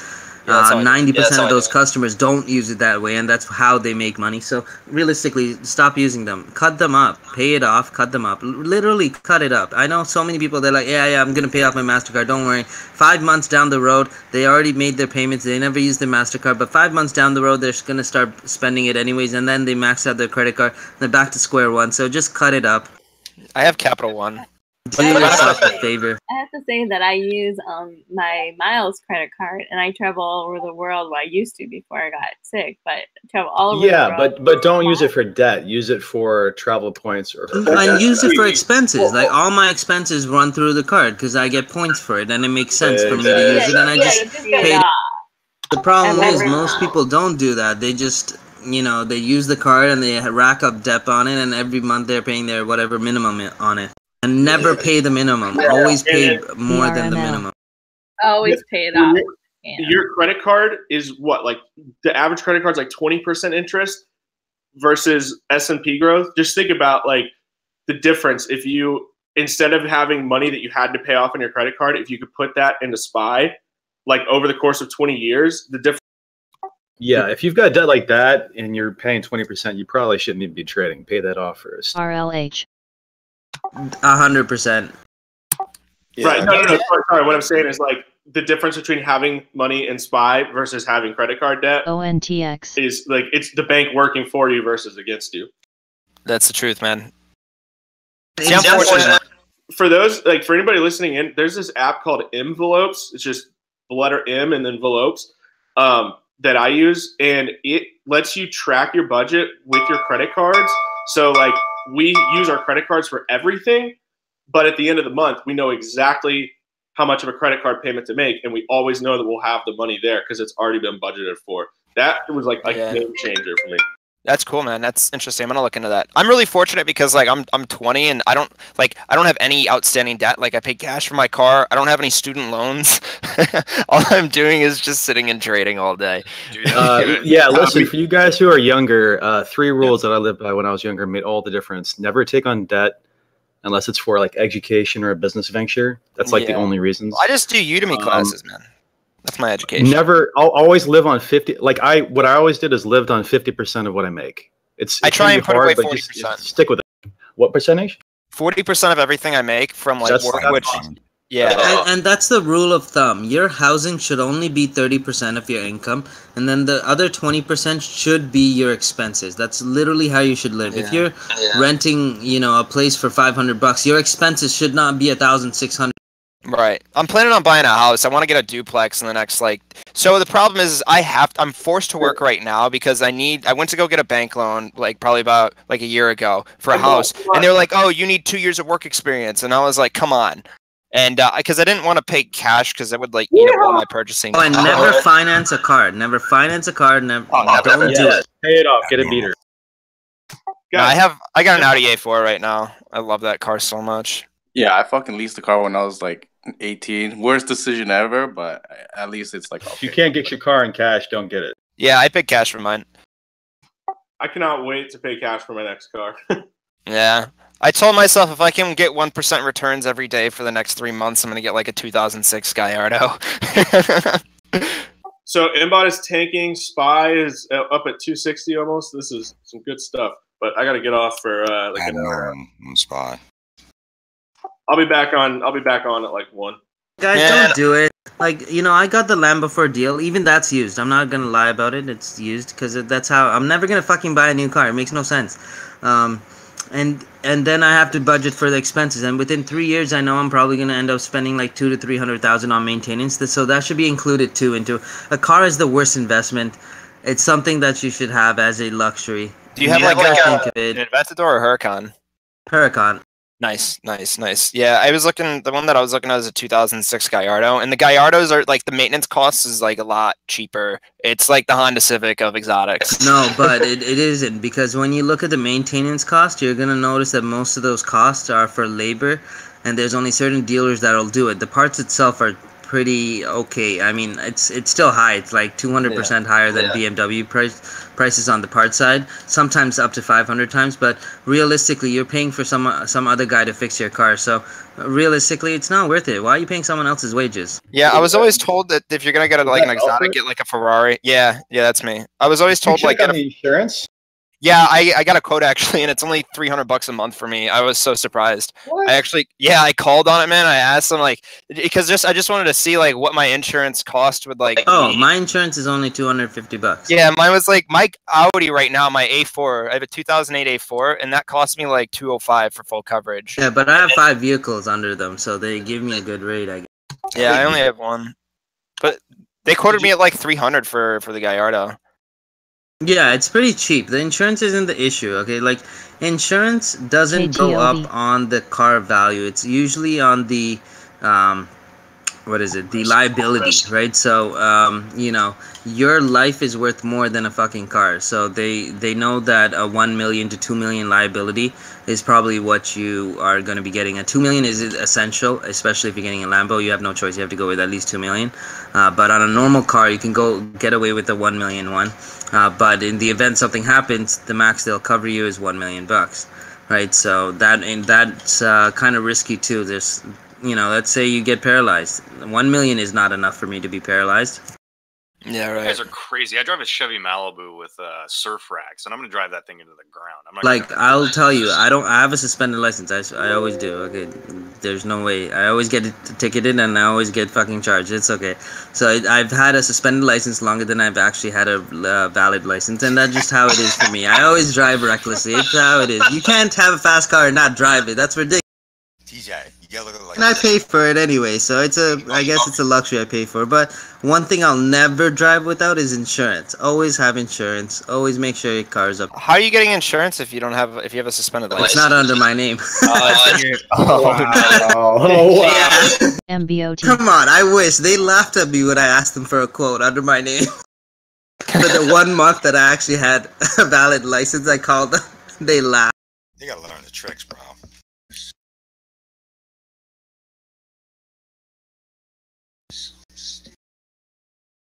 Oh, and leasing a car is not bad if you have a business. If you can write it off. If you can't write it off, or you have no business, over here you can get off with the HST number, I think, which is like the I don't know what the equivalent is on the U.S. side. Maybe sole proprietorship.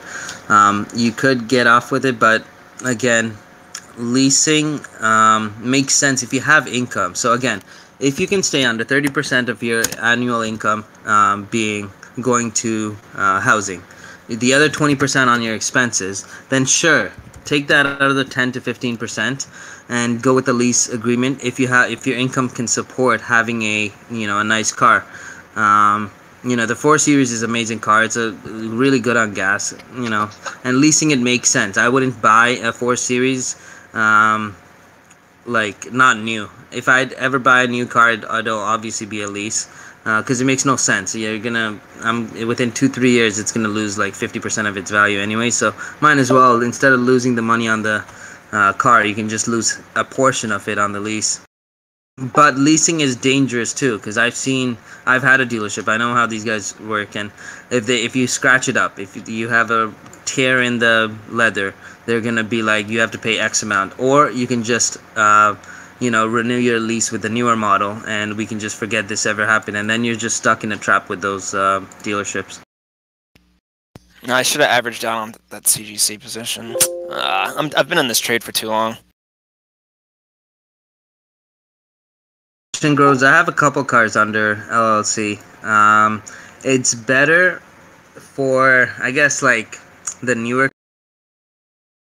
But you can't have just, like the CRA comes down on you, right? Like, I think the IRS will too. You can't have everything under your business and pretend like you don't use it for personal use. So you gotta be careful. After a while, they catch, especially with the money we're making, it's just ridiculous. They'll try, these are guys that make like, $50,000 to $60,000 a year. When they look at your taxes, the first thing they're like, this is unfair. And then they're gonna look for something to try and like bang you on.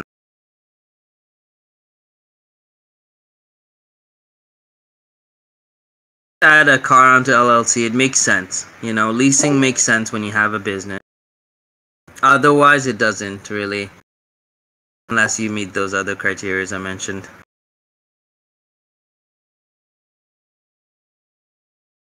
And guys, find a good mechanic. You know, most of these cars you can get like, you know, cars that aren't so good, right? You can find mechanics that will charge you less than what the hourly rate is, and find one of those mechanics. It's not rocket science. It's the same thing. Most of these mechanics are just part changers. Something goes wrong, they change a part. That's simple. Some of you guys could probably actually do it yourself. I think majority of you know, the cars that I've worked on, majority of it I learned it myself by trial and error, right? So save yourself the money and do it yourself. YouTube is amazing. There's so much times that KTOV. I have to fix something on my car. I just look on YouTube just to make sure I know what to do. And they also give you a breakdown of what tools you need ahead of time. So I'm not, you know, rummaging around my garage looking for tools. And then I'm just prepared for the whole job, and I know exactly how long it's going to take, which processes I have to do one by one. And there's no guesswork really. If you can handle a wrench, you can do it.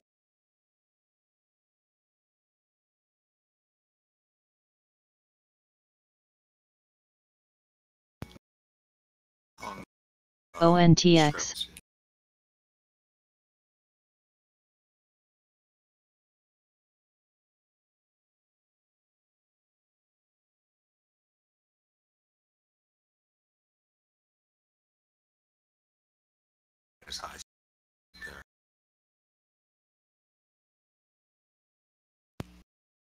Damn. That's just a number of freaking. Oh, that's a sweet.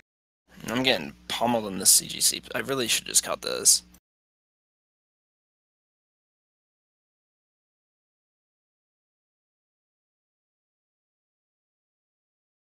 You think SPY is going to hold these gains today? Oh, SPY above 260. Interesting. Watch this show. That's about that.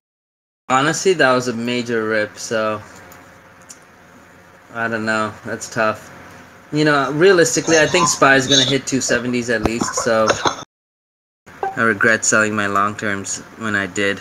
Should have just held through it and added. While y'all were talking, I was trying to announce that there was an abnormal. Yeah, but I bought it again, so at least I got some profits out. I did a quick scout.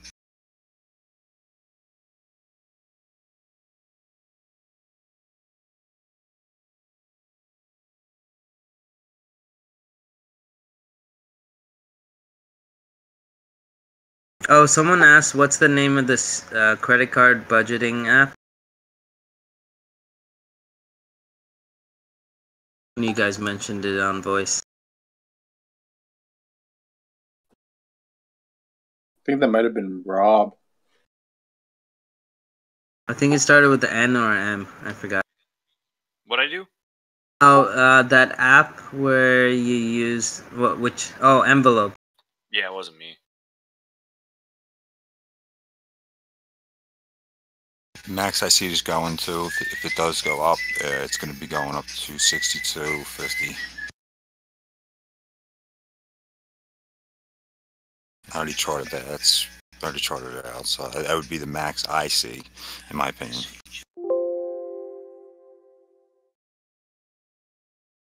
It's going to take a short squeeze and a rep.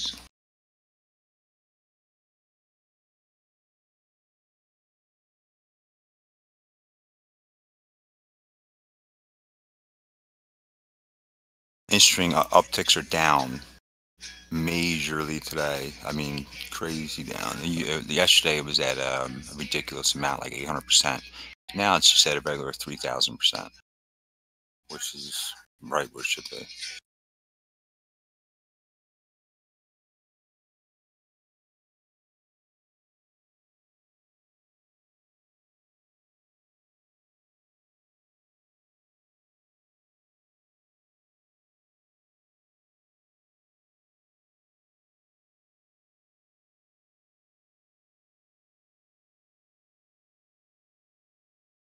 Slowly, M-Bot is coming down. Hopefully this is it.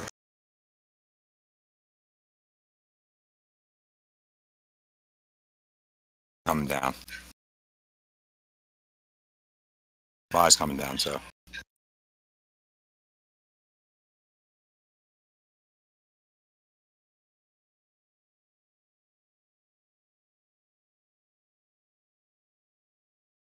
Okay, went back up, stuck to it, stuck to it. GSA.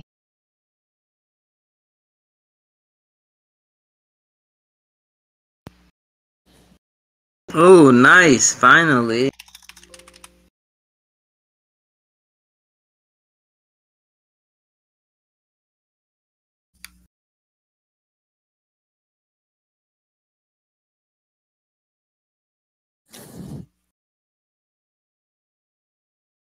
This is a bear trap.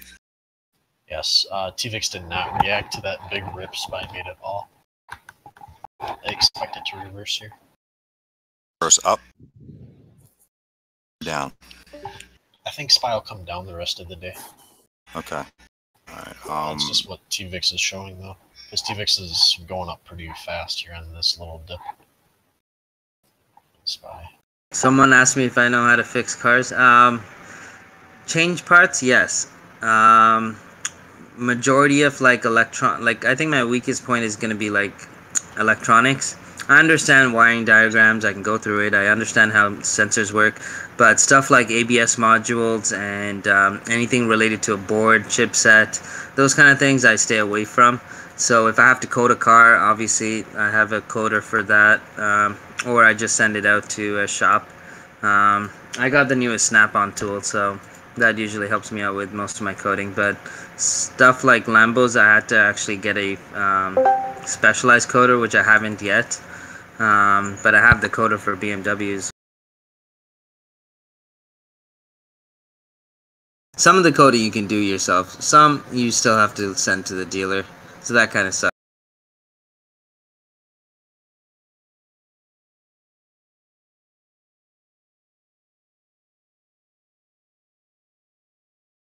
Whoa, gap ups, what happened?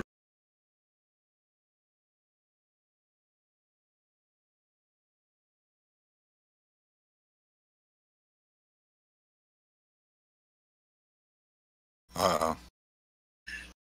Don't tell me he bought and bought. Uh-oh. Sounds like he's trolling her. Oh no! He's like, so happy I sold my 800 shares of KTOV at 97 cents. It's at 260. Ouch. It's one trade though. Take a walk. That's all. That always helps. Or go punch something. Yeah, I'm stuck in a weird trade right now. I took CGC long at 44.08, and I wrote it down, but it's coming back up. I should have averaged down at the. I really should have averaged at the 100 MA.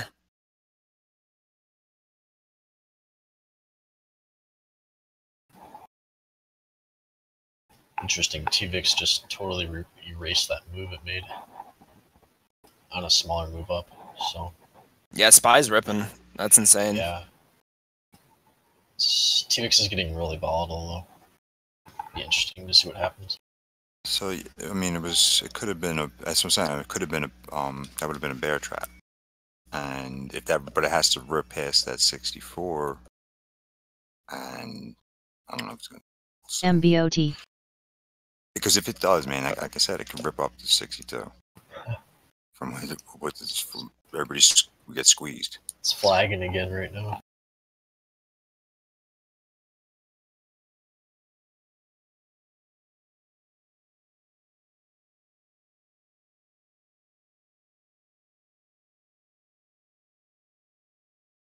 And moving averages.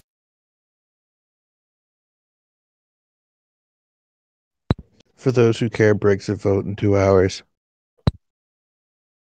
That's important news. Thanks for alerting that. Yeah, I'm shorting the pound. It fell already. I'm staying short. I might add to my position here.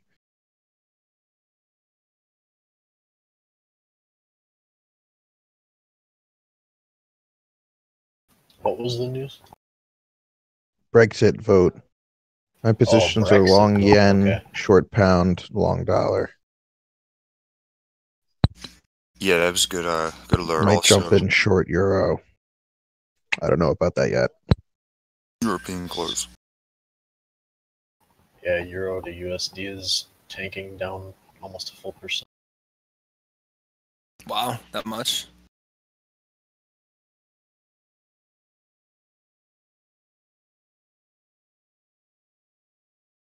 Time. Seeing it double topping right now on SPY. If they can't break through, it has no choice but to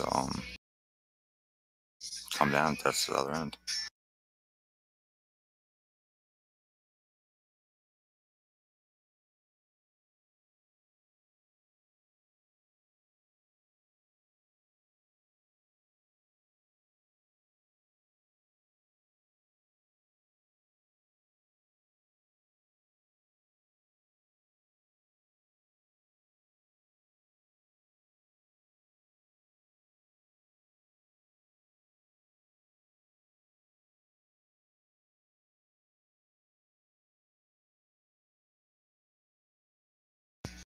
Our side is curling over big time.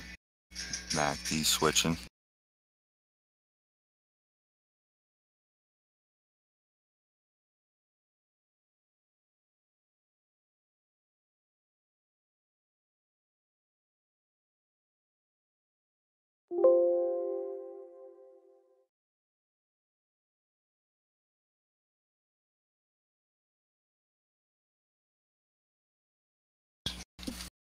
These crumbs. Remember, you step up, right? Bulls walk up the stairs. What do bears do?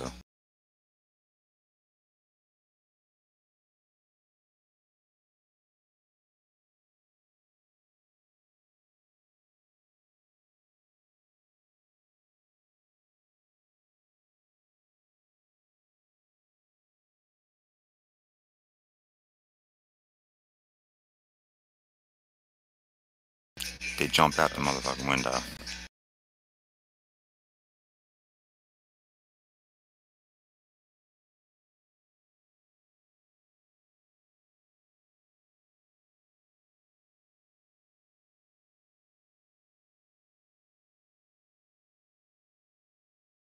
They're testing. Yeah, we hear you, dude. We can't hear you at all, dude.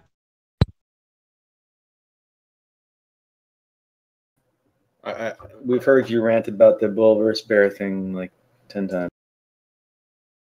Who?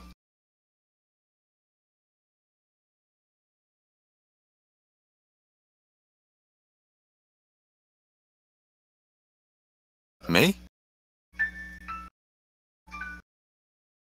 Yeah, I'm talking to you, brother. Dude, he's making calls, and I've actually made a lot of money, so you should probably I was not joking. call him out for that. No, I'm messing with him. We're buddies. No, Ocean Grove. It's actually if you put this. Let me just. It'll automatically, pop up some little memes, and you can choose which one.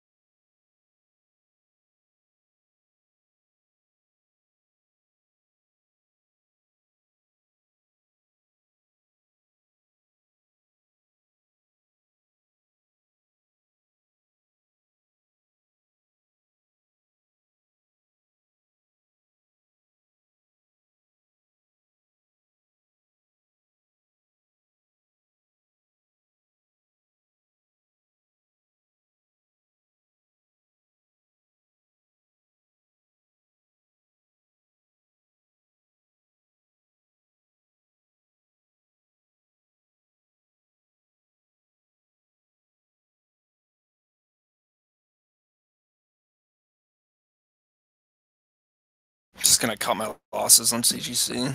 KTOV.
Ew, so yeah, JetBlue.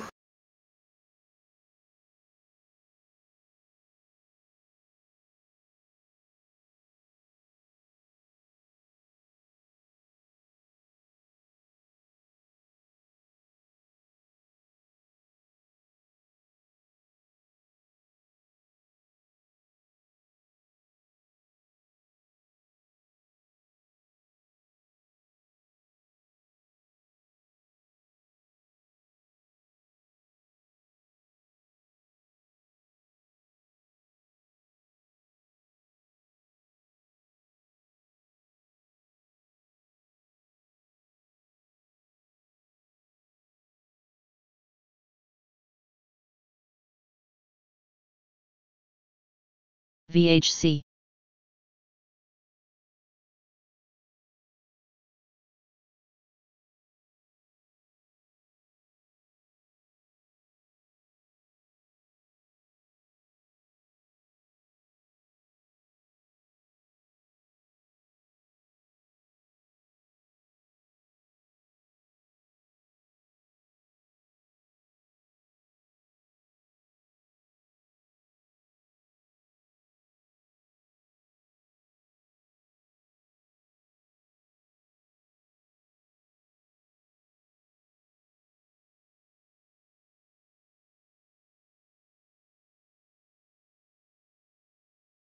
AMD could break out here.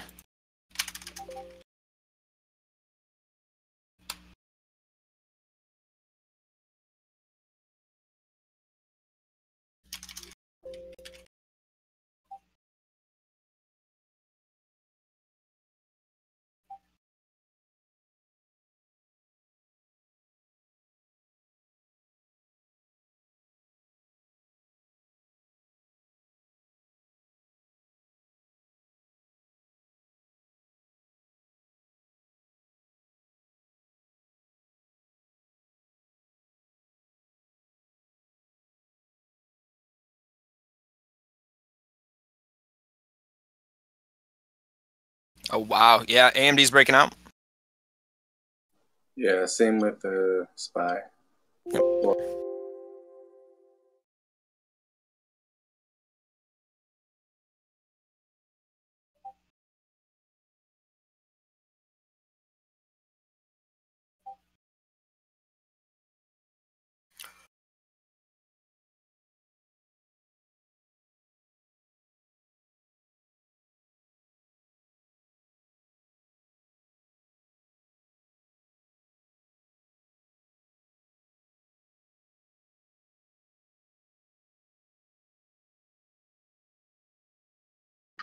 Hey guys.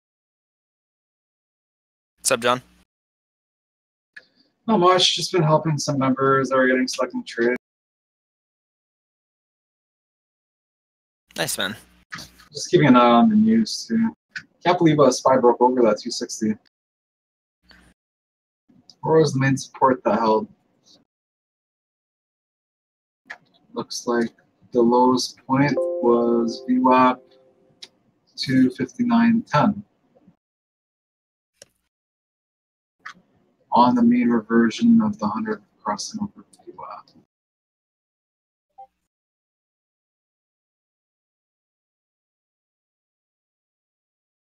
Oh, and I double checked that mark as well from yesterday. It was 257 during market hours.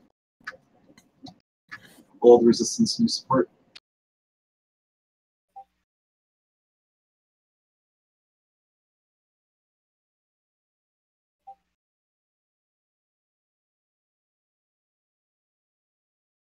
LIVX. looks like Roku might be having a dumping top. Oh, it's coming down. Euro 200 EMA pause. Flick. Are you long in it? No, I'm just watching. Looks like a reversal doji is forming here. If this can crack and stay over 40, so I want to see Roku crack over 40.50, pull back to 40.50 and hold support before I would take an entry as 15 resistance becomes the new EMA or the new support up to HOD. Yeah, it's an important candle right here.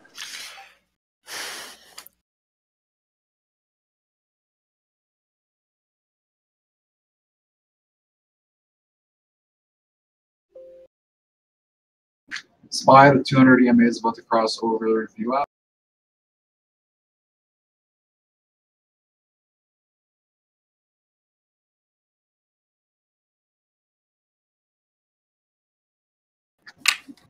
TJ, the bands are getting tighter on MBOT.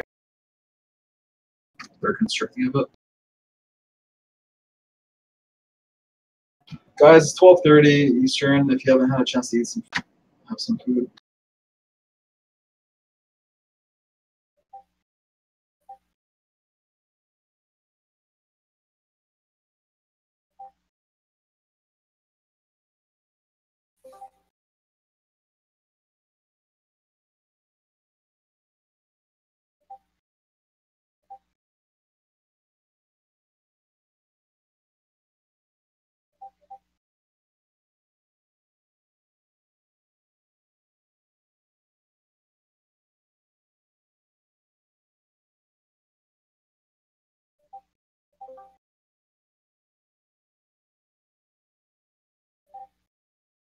I'm gonna fucking punt a goat.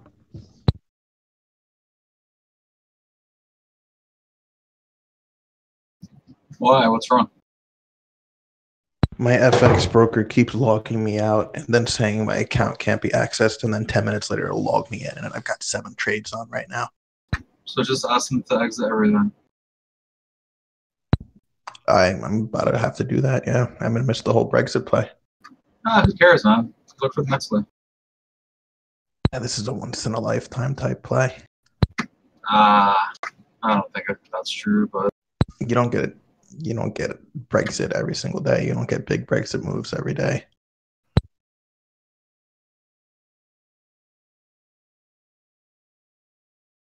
Don't worry. Moves happen all the time. I'm Yeah. stuck right now, but don't really worry about that. Neon.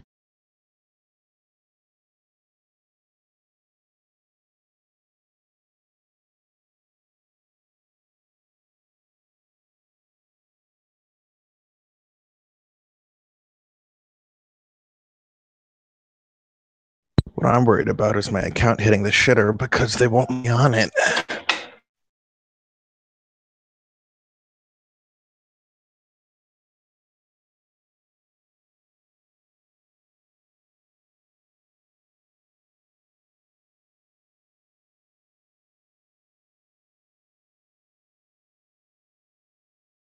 Dobie posted something that you guys should look at on the trading chat. He's going over his individual strategies and looking at the winning rate on the trades that he is taking depending on the strategy he's working on. And this is something you guys all have to do. I know my statistics on my strategies, which is why I go in with large sizes on some, and some, like yesterday, CGC, I went with 1,000 shares. Or like J&J, where I only went with 1,000 shares when I should have gone in heavier. It was all based on the win rate of the strategy that I do know.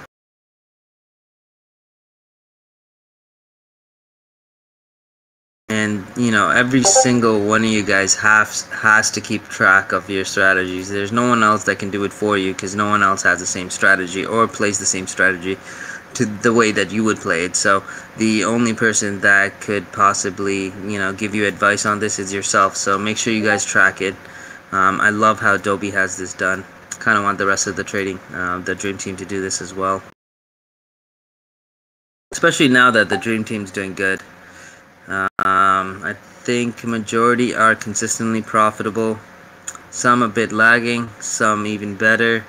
But they're all on the right track, and they're able to at least minimize the big losses. I haven't seen any of you guys take large, like stupid losses. So I'm kind of happy for that. And shortly we'll go into more detail on what we can do next on our strategies.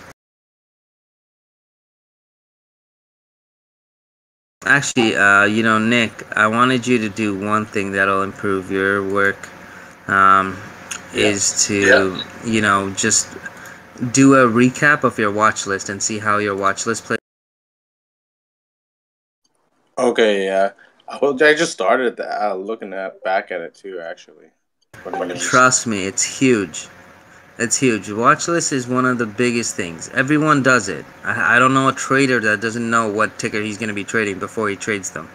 The fact that you have time in the morning to plot it all out gives you an upper hand, and you can see from Mari's results, it does. Oh yeah. Yeah.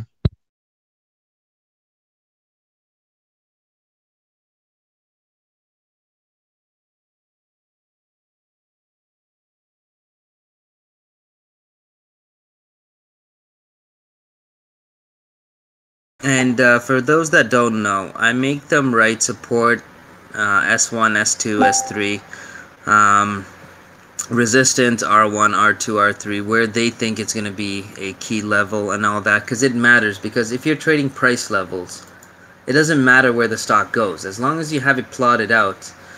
So let's use Nick's example today. Today you went with, let's say, Roku. Let's go with that one. I haven't taken a look at the chart. So you said support was 39.20, 39.40. So beautiful. Like it held 39.40. It went like 10 cents lower, which is amazing. And you said the next support was the pivotal point is 39.60. Bit too close for a pivotal point, but it hit it. Then we're gonna go to resistance. Resistance, you said 40.76, and boom, you've hit 40.76. You're literally just away from the top there. You could have got it at S1, sold it at R1, and you would have made your profits right there. And what is your risk? You had 10-cent drawdown the entire play. 10 cents is your drawdown the entire play, which happened when you got in, which is acceptable. And you never had to worry. All you had to do was just keep your stock. Let's go on to SQ on your chart. Again, because in the morning we don't know how the hell this is gonna play out. We don't know if it's gonna hit S1 or R1 first. It's gonna hit one of them, so you just gotta figure out which one it is. So on SQ, you have S1 at 65.30. So 65.30, boom, it hit it. You had S2 at 38. I think your 64. I think your support and resistance are a bit too far away. Try and keep closer ones so you can capitalize on it a bit closer. I mean, personally, for me, I know with my style, I wouldn't have held Roku this long, since entry, which was at 9:45 to like 12. Probably wouldn't have held Roku that long. So I probably, the best chance I was getting out at like 50-50. That's probably the most I would have ever done on that trade. So realistically, work with your stats, and statistically, I'd think you'd probably capitalize at least until 40. So you could have made the money up until 40 at least. So go with that. Go with your stats. If your stats are telling you you're not going to hold for, 4 hours, 3 to 4 hours, then don't go with those trades. Look for closer support and resistance areas, or price levels, I guess. And let's go on SQ. So SQ 65.30 hit. That was good, but it did go against you a bit. It really depends where you got it. If you got it on the first 65.30 test, you probably would have got stopped out because 30 cent. Actually, SQ is like 50 cent stop, so yeah, you still would have got stopped out on that one candle.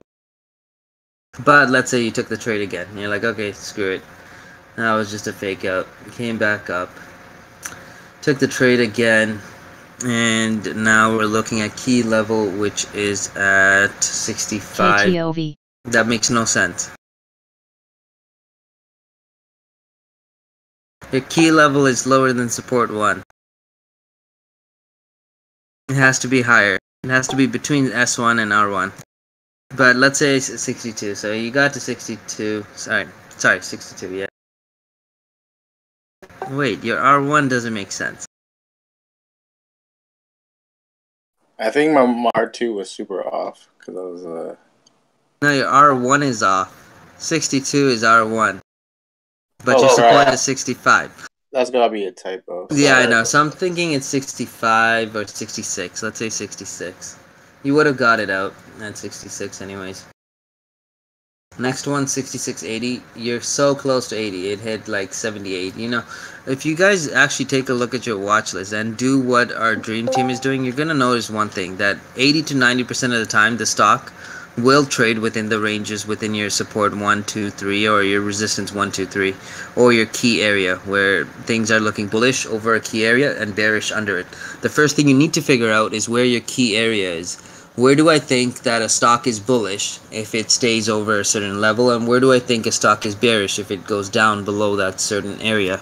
I think we were looking at Netflix, and our Netflix was 350. That was a pivotal area.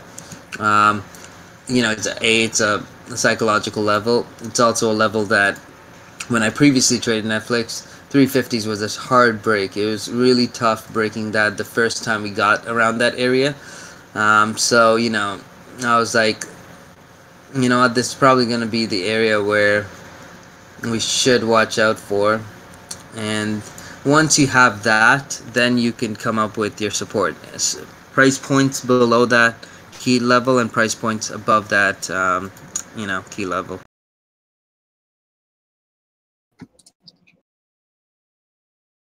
I got a question on the template. If you want, I can share the template. I have no problem sharing it. You guys can post it here too, or if you guys want to post it, you can post it in the United Trades. I don't really. But don't take my word for it. Just ask people on the dream team if it's worked for them, and majority will tell you it'll work for them. Because realistically, when you look at it, there's only one way to trade. The proper way, the right. There's only one way to run a business. If there was multiple ways of running a business, then you'd have multiple strategies. But when you look at the Fortune 500 companies, all of them have the same basic principles, just worded differently, or they call it something else.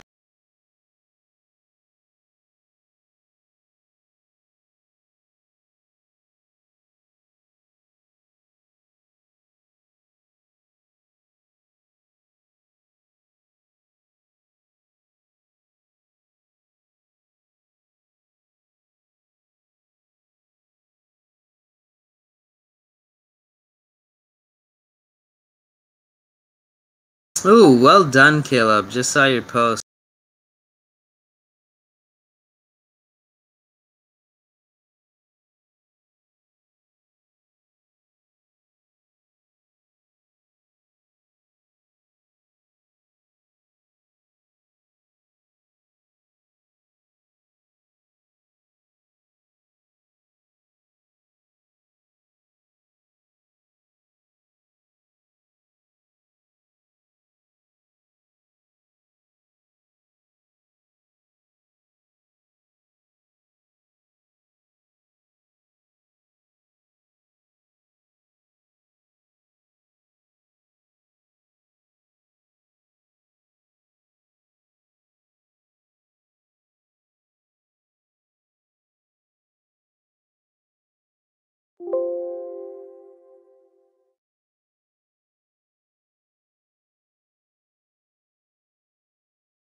This is fucking great.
KTOV.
Whoa, Turkey.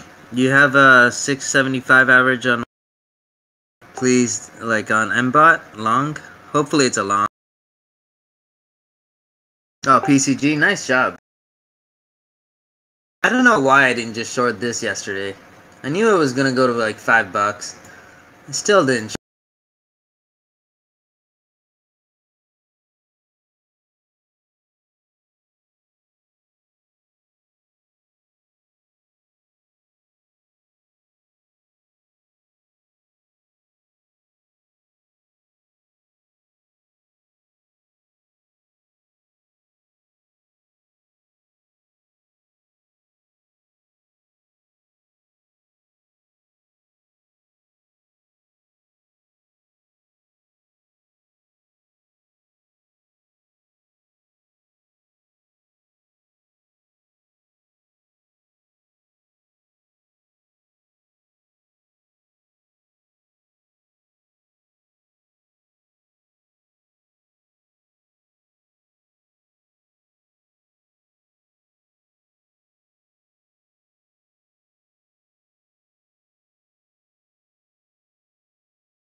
MYOS.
Hey, what's up, guys? Fire on that.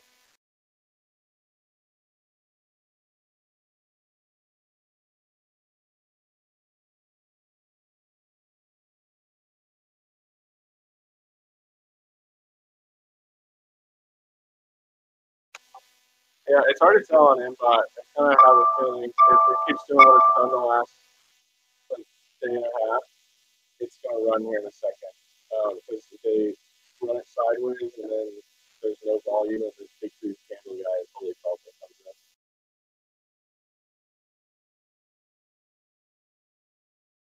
in. Whoever was talking, I could barely hear. That's odd. Is this any better? Oh, there we go. Huh. What I was saying is, so I've noticed the last like day and a half, whoever is pushing up Mbot, they'll wait for the volume to dry out after it moves sideways for a bit, and then shoot it up with a big candle, and then start a trend again. I'm wondering if they're going to do that here. I hope not. I do too.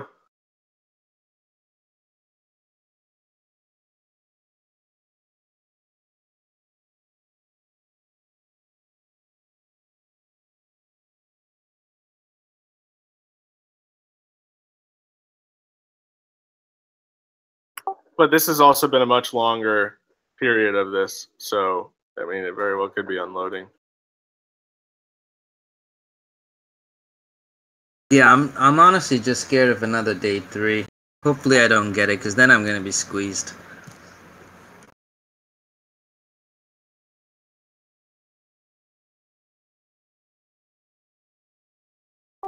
Yeah, same here.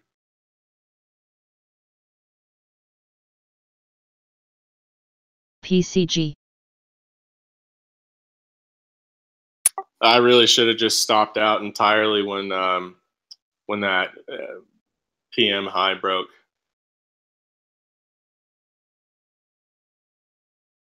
I even said I was going to do it, but I never set it up, and then it was way gone at that point.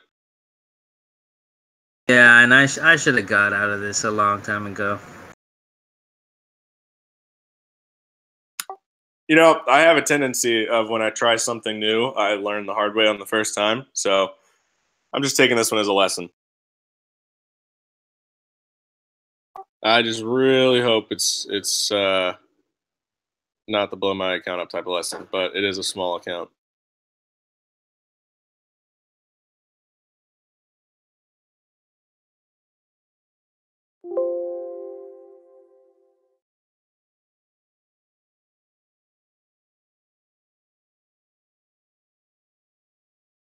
As long as you don't add to it, I think you'll be okay. But just don't add. No, I'm not adding.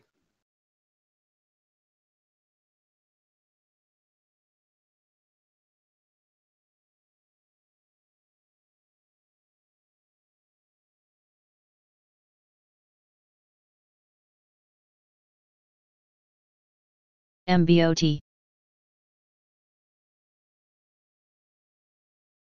Alright, I think I'm done for the day.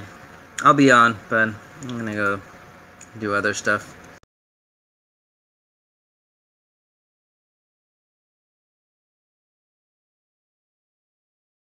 Guys, a bit later.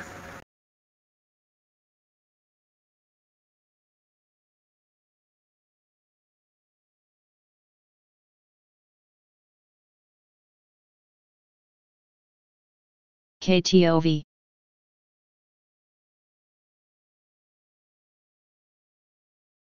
Yeah, the big green candle guy came back in.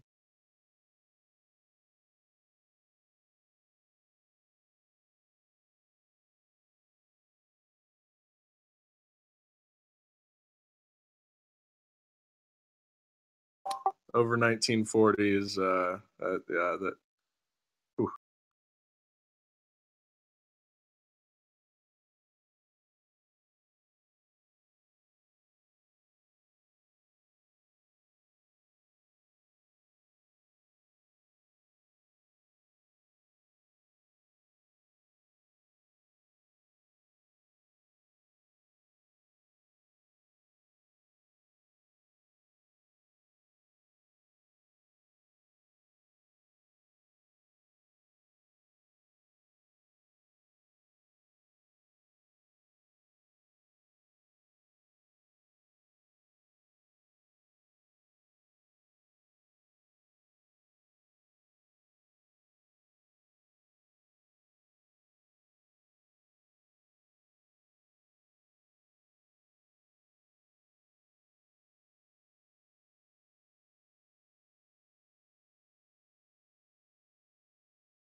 So I guess, I mean, SPY kind of defended 260.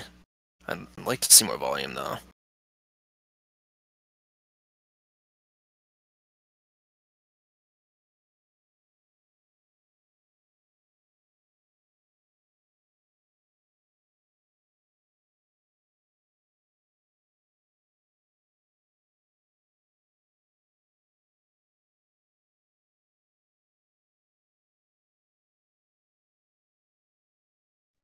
One hour left.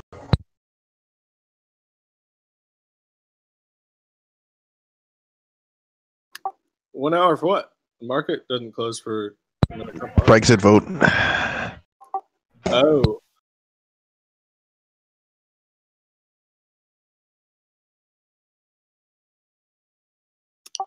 So, are you just looking at currencies on that, or are you actually looking at? I'm in trades right now. I'm short pound, long yen, long dollar. Gotcha. Yeah, I know basically nothing about forex, so I don't really know how those. Yeah, the opposition's going to shut it down. It's not getting passed. NYOS. So I don't know, man. It could the be a pound's already blowout. taken a hit, but May's not getting this passed. She hasn't added anything to the deal. And she canceled the vote the first time because it was not going to get passed. It's not going to get passed a second time. She might face another referendum because that's, I think, what the opposition would be looking for here by shutting it down is another a second referendum to see if they want to stay or leave again. But who knows? I'm taking some big bets that it's not getting passed. So is that just a general volatility play where you make money regardless, or are you betting in one direction? I need it to not get passed, otherwise I'm fucked. I mean, why not just hedge it with something? I have stop losses. I'm deep in profits too. I'm heavily in profits. I'm up a combined almost 400 pips on all my positions. So I'm doing fine on that. It's just that I'd be much happier if it didn't get passed. So when you're trading a pair, is it like an option where like you're trading like 100 at a time or 500 at a time? No, you're trading. My broker, you could choose the amount of units you trade. So the smallest you could do is 100 units. I mean, you could go all the way up to like probably 10 million, 20 million, 30 million units if you have that kind of money in your account. So I'm trading about 10,000 units a trade right now. So that would be what? That'd be 10 lot, I think. It'd either be 1 lot or 10 lot. I don't do it in lots like some other Forex traders do. I do it in just strictly units. So here we go to selling again. So yeah, right now I got like shit. Let me do some math real quick. I got 30,000 units on right now of 2 different currency pairs.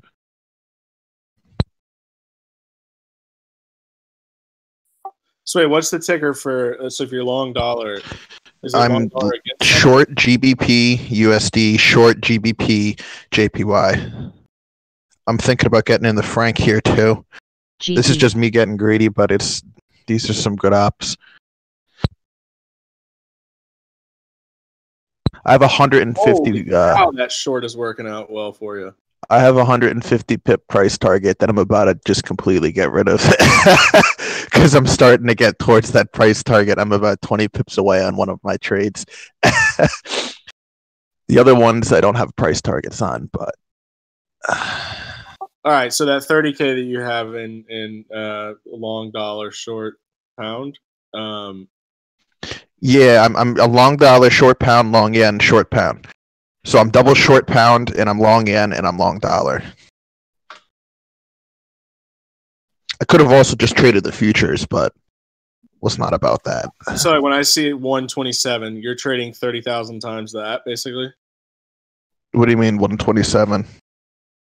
Are you talking about the exchange rate? No, I did like GBP USD, right? And I'm seeing $1.27 is where it's at right now.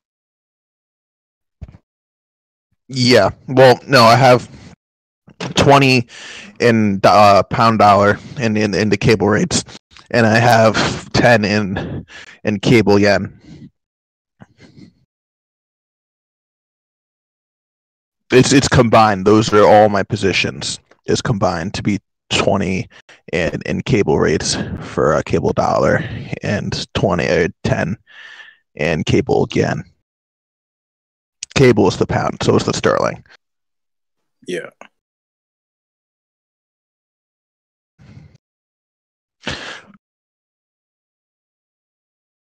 But no, basically, the way it works is I sold when I entered my positions. I sold. Say I didn't enter them all at the same time, but say I did. So I sold my average. I sold 20,000 units of my average for cable dollar at whatever price I entered at, and when I cover my position, that's when I buy back those units.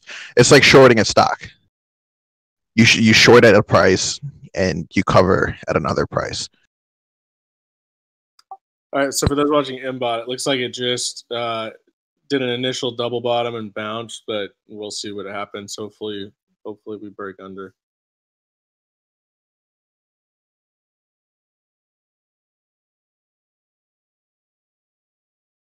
Uh, 1669, 1670 is the double bottom.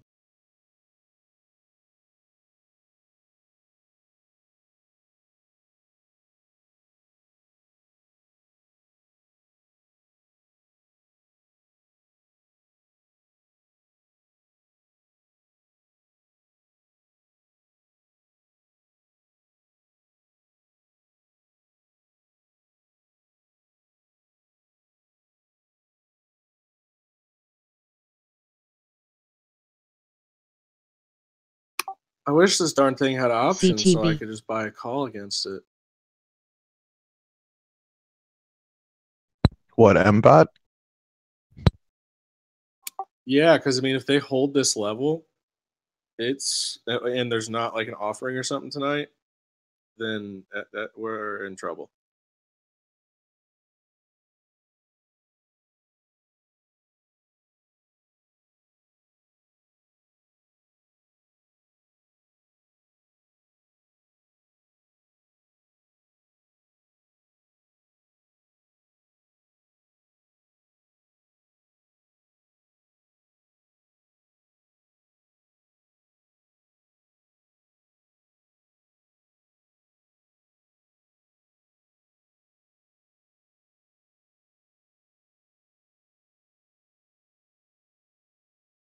I'm gonna have to set a stop and potentially take a big loss on Mbot because if it gets day 3, then it's probably gonna go up to like 40 or 50, and I would be done for. So I'd rather lose 130 than 600. Better safe than sorry, you know. Yeah, because like if it gets day 3, I mean that's just how these things work. It's gonna absolutely rock it. Like if I could buy a call against it, then that'd be awesome, but I can't. So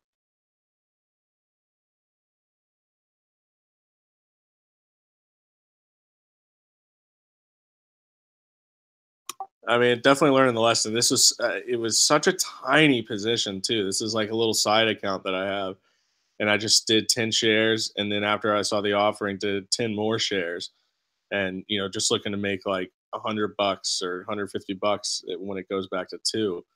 But now, I mean, yeah, if it goes up to 40 or 50, then I'm done for because I don't want to go in and add $1,000 to that account. I'm hoping Spy. I think Spy might be getting ready for another move. Were you shorting it? Yeah, so initially I shorted yesterday at 710 and then stopped out at 720, and then I reshorted at like 9, and then when I saw the offering this morning, there was a initial bounce up to 1025, so I reshorted there, and it was under that level until open, and then it just rocketed from open. And I haven't added anything because that would just mean I get stopped out a lot sooner. But I would probably get stopped out of the trade at like 36, I think, if I did my math right.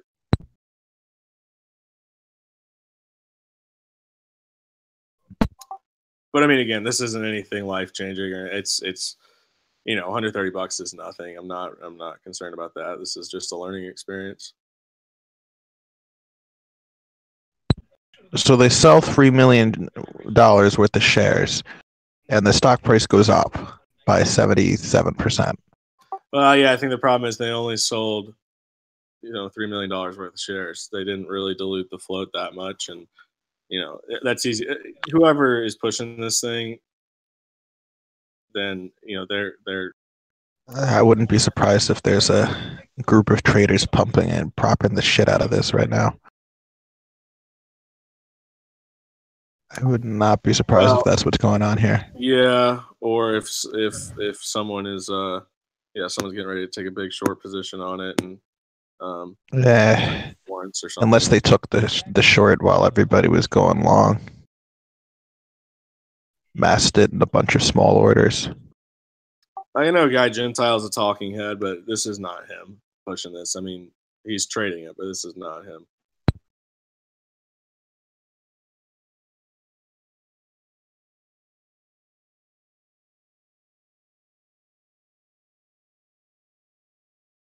This company is only like 25 minutes away from my house. Should I be that angry short that shows up and asks them what's going on?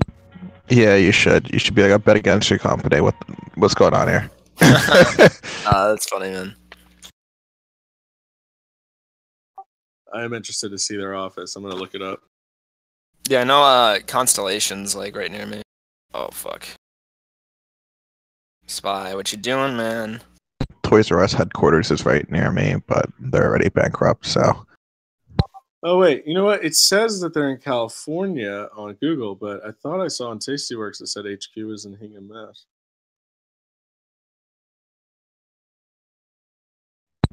You know what I think I'm going to do? I think I'm going to go because the NASDAQ and all the other data centers for the exchanges are in my state.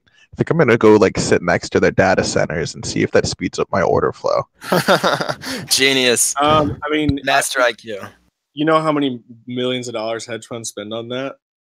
Oh, I know. They literally. Were you here when I was telling the story about the Toys R Us space in the data center that was closest to everything, and hedge funds were offering them absurd amounts of money to be to buy out Toys R Us's spot in the data center, and eventually the hedge fund that did buy it out kept it marked as Toys R Us so nobody would know who they were. That's funny. I mean, most hedge funds are like that, from what I understand. Not like that as in that they have a Toys R Us storefront, but like that as in they try to stay secret.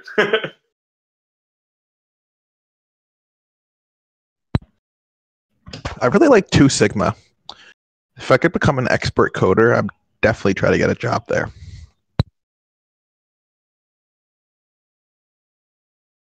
I'm pretty sure my company is working on a bid for a data center around that area. Well, I mean, we have one, but I mean, with like NASDAQ or something. It's one of the exchanges. There's NASDAQ. I think it's BATS. Obviously, the NESI. Yeah, this is all like Amex. northern New Jersey, right? Yeah, yeah, upper central. Yeah, we'll call it northern. Yeah. I don't really know that area, so I don't know what the right terminology is. Well, I mean, I think one of them's in Edison, which is kind of central-ish, but it's north of the Raritans. I'd consider that kind of North Jersey, as I'm from Central Jersey. But I mean, it depends who you ask. You know, some people from North Jersey say that Central Jersey doesn't exist. It's all just South Jersey, anywhere south of them. People from South Jersey say everywhere north of them is North Jersey, and people from the middle of the state say that there's a Central Jersey because it's in the middle of the state. So it's a big debate between New Jerseyans.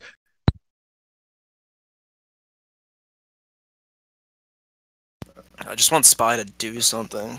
Ugh. This is so boring to watch.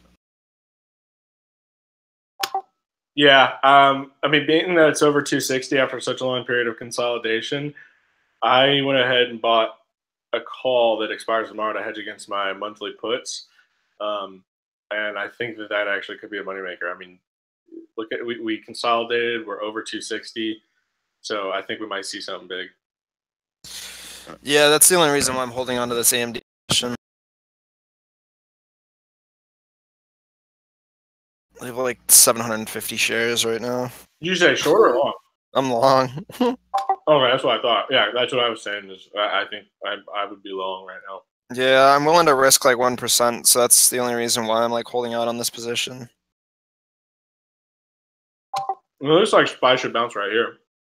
Yeah, it does. It's bottom end of the Bollinger. It's just there's no volume on it right now, man. And it's also a previous resistance. Yeah.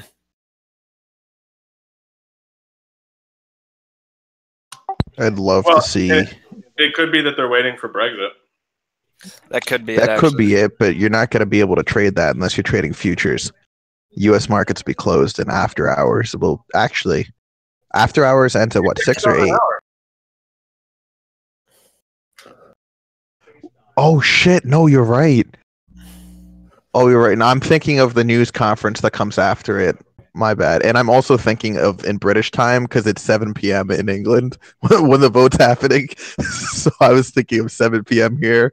My bad. Ignore what I just said. Time.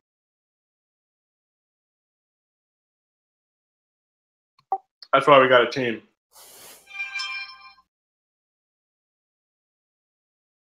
PFIE. I would love to see PCG go all the way down to 0. That would make my week.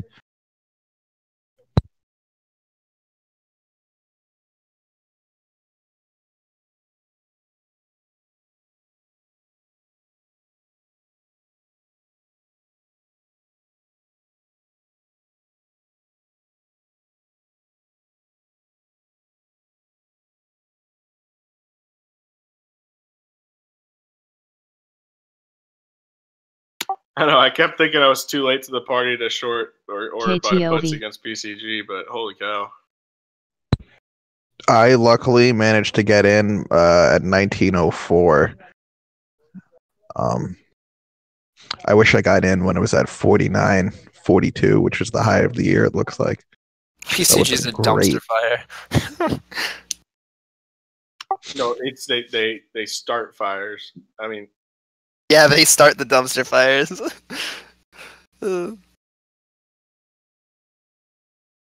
They were doing a bit on them on Bloomberg the other day. They were talking about how fucked they are. They were talking about the balance sheet and how there was no way possible. Tell me MBOT tanked. It's testing support right now. Hopefully it breaks through.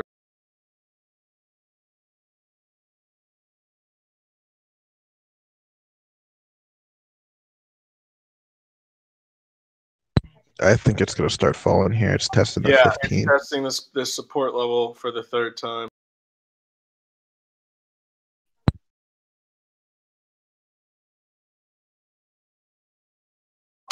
But not much volume.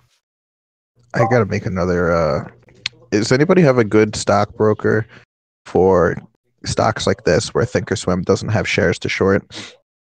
Yeah, Trade Zero. Tasty Works. Trade Joe, you said? Trade Zero. Oh, Trade Zero. I think Trade Joe went out of business a little while ago. But also, I got shorts with no problem on Tasty Works, and they didn't charge me anything.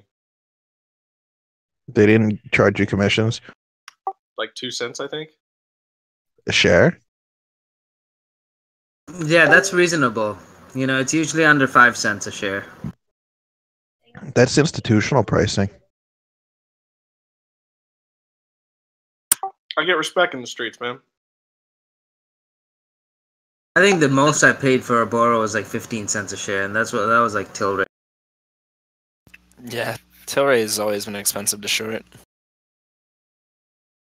Whoa. So this website gives you 1-to-1, 4-to-1, or 6-to-1 leverage. Yep. And charges 0 commissions. Yep.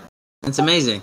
And it's now available to Americans. It wasn't available to you guys for a long time, but now apparently they are allowed to. Could you post the link, please? Yeah, I got it. I'm on the website. How's their platform? The platform's okay. Execution's good. Sometimes it freezes, but there's like you can just contact them and they'll get you out of positions. I've never had an issue with it really. Sometimes the platform glitches where it's like, you know, the level 2 will freeze. That's not a big deal for me. I have other brokers. The only reason I like it is it has more shorts than Centerpoint. It has more shorts than any other broker I've ever seen or used. Even TradeNet or Colmex? Yeah. Yeah, so how do they make See, money? the thing with Comex is I don't pay for borrows, which is why I like them. But on Trade Zero, you have to pay for borrows, but they have more borrows than anyone else. Oh, hell yeah, my commission check's coming a week early. Nice. Yeah, I get mine in like 2 weeks. Orders less than 200 shares is a $99 flat fee. 99 cents. Oh, I didn't see the dot there. Yeah.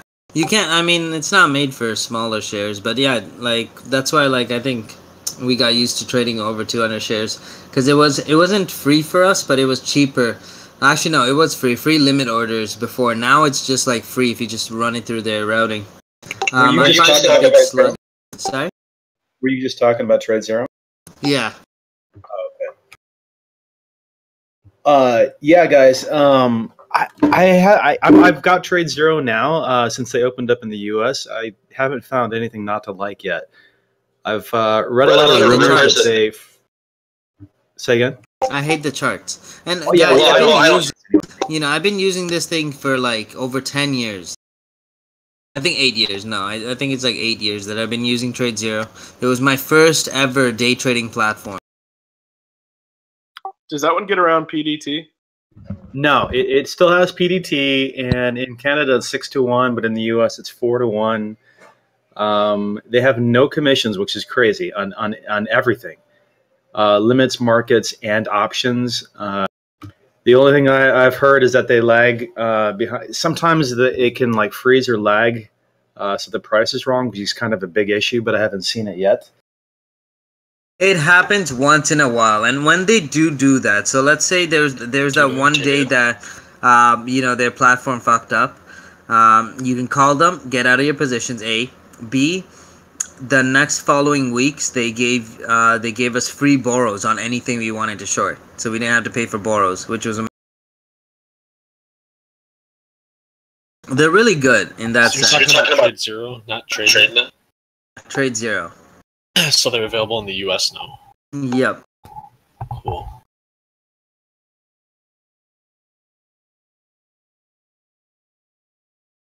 Are they similar to TradeNet? Do you know? No, they're actual brokers where, no CFDs, direct access. So they have a margin, you said? Yeah, they do. I guess it's 4-1 for you guys. I have 6-1, but honestly, it's really good. I think the level 2 is better than tosses, except if you have the full book open, obviously. And the fees are reasonable as long as you trade, like, I think it's 80,000 shares or 100,000, I forgot. And there's certain months I haven't used Trade Zero, and those months they don't even charge me for the platform fee. I don't know if it's just for me, but I'm assuming that it's for, because there's certain times I don't actually use Trade Zero unless I really have to. Because the overnight rate is bad. So if I get into a short and I overnight a short, it's pretty costly holding on to short.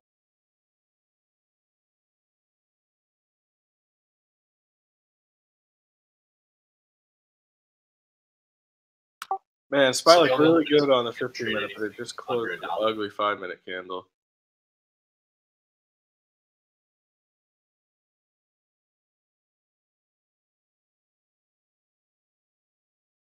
Yeah, I guess the charts on Trade Zero suck, but they're not any worse than like Interactive Brokers or Trade Zero or Trade Net. I mean, TradeNet, I find really good charts. Really happy with them. Yeah, I like it. DAS platform charts are amazing. I love that bid and ask line. That thing's been so good. Yeah, and the response time, because it's a simple platform. It made to do one thing and one thing only, execution. Toss, I find, is so fucking laggy sometimes, and it's so like it strains my computer having Toss and then the other 3 brokers up. Oh my god, tell me about it, dude. And the hotkeys are amazing with it as well. It's ridiculous how hotkeys laggy are you can just get. phenomenal. You can set up anything you wanted.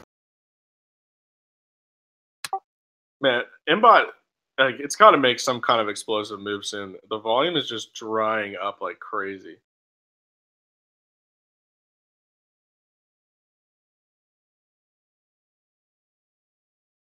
I mean, if someone big pulls the rug, it's gonna tank. The pound got pounded. Yeah, I'm mad that Netflix raising their prices. What are they raising it to? I don't know. All I know is that they raised it. I'm gonna do some research into it right now. Give me a sec, unless somebody here already knows. I mean, if you longed their stock on that news, then you would have probably made like 2 or 3 years worth. Yeah, I'd be happy, but I'd still be mad because then the money I would make, taking it long would just go back into paying them for a higher fee. That's the difference between traders and everyone else. It's like everyone else complains about it. We just say, all right, we'll go long, and you can make up for it. Yeah. And honestly, Cypher, don't use their charts. Just, I find it to be horrible. Like, my RSI, which I rely on heavily, it's just the worst thing ever. Oh, I'm completely stuck on Toss. I will probably never use anything other than that. Yeah, same thing with me and E-Trade Pro. I really like,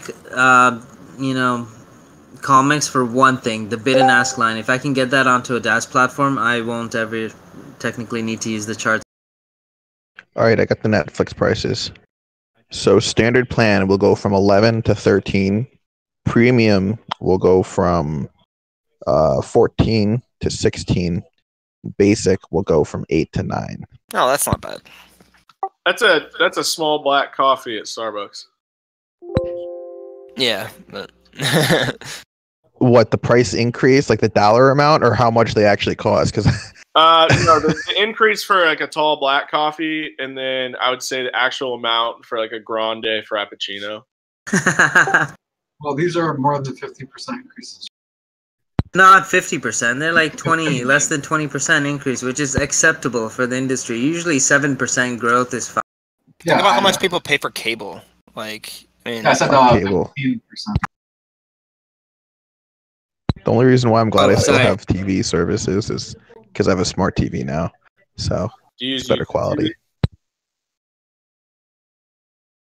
Yeah, you guys would be surprised on how many people still buy cable. Like, I sell it, like, I used to sell it every day. HYAC.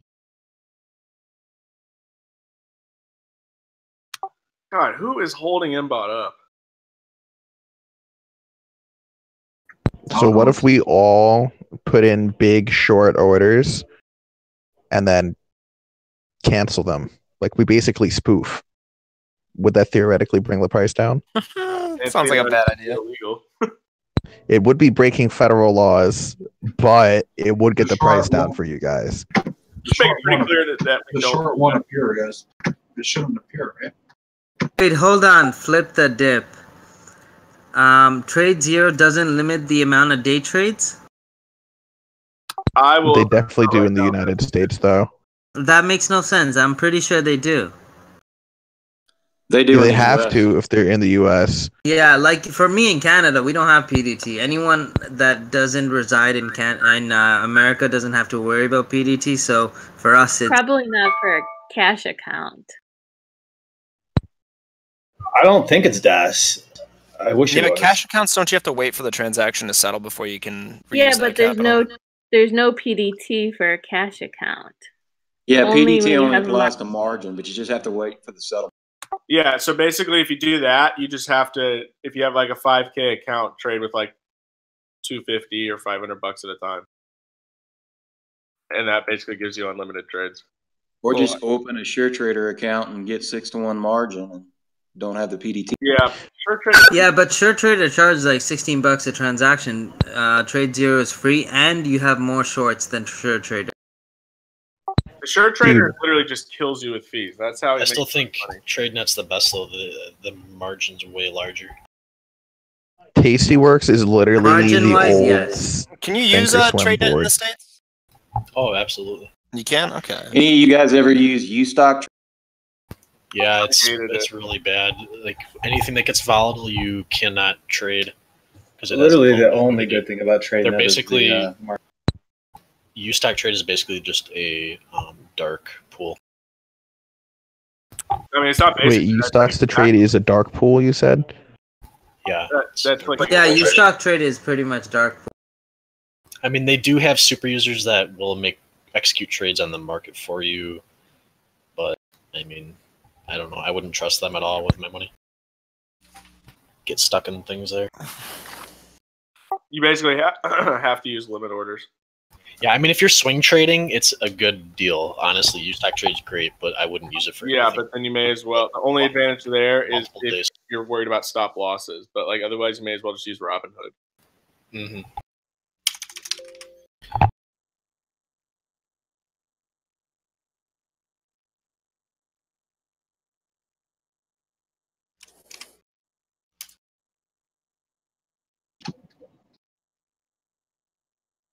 Hey, TJ.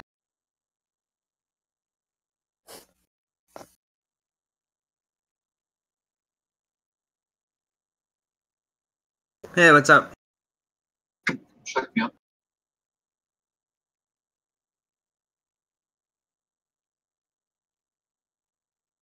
The pound's popping up here for any other currency traders.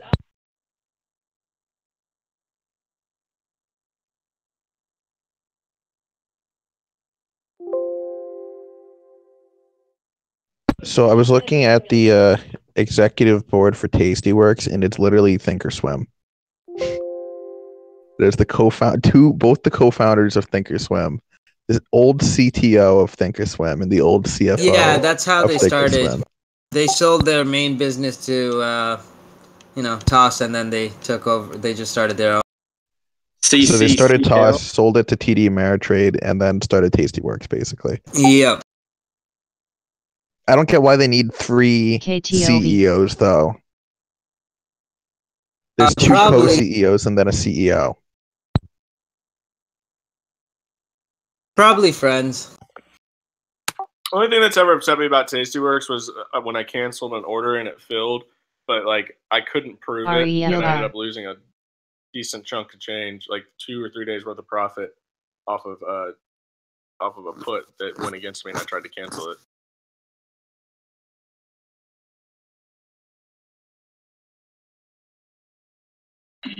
CCCL is being pumped by Jason Bond. Jason Bond picks. Eat, sleep, and trade. Eat, sleep, and trade. What a meme. What was the ticker? C. Double CL. Flying. 3CL. Charlie. So Charlie L. Yeah. Holy shit. Couldn't think of a good name for L. Yeah, no, I couldn't. That's Chinese sticker, no? And it's not available to short on He Thinkorswim. gets pumped all the time. He's basically a pump and dump guy. Like, he's no different than Jordan Belfort. Except instead of selling people the shares, he tells them what to buy after he takes a big long position in it or gets paid to promote it. Yeah, but I mean, it's the same with Ross for border trading and a bunch of other guys like that. It spiked all the way up to 645 in December 18th of 2018. The advantage is we don't have to look behind our backs all the time out of fear. This is on low volume, too. It had 17 million shares, 12 million, basically nothing. Oh, yeah. It had yesterday. It had about 230,000. Today it has 2 million. Yep, that's how those pumps go. If only I could short it, but thanks, Thinkorswim. Well, are you Because of you, I can with become a broker. TD's short program? No, what is that? So pretty much, if you have 100K, they'll add you onto the short program, where you get better preferred shorts than majority of other TOS users. But even that, I don't think I have CCCL on TOS. I have to look into that.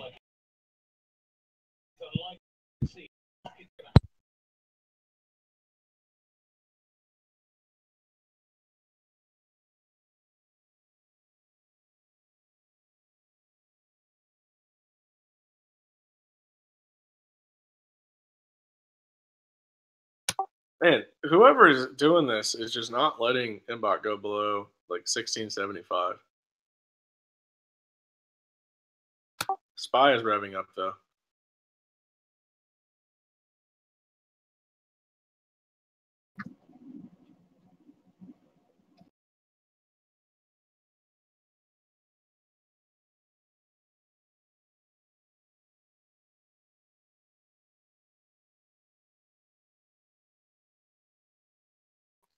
Guys, this is the dead hour. Everybody's at lunch. That's why nothing's moving.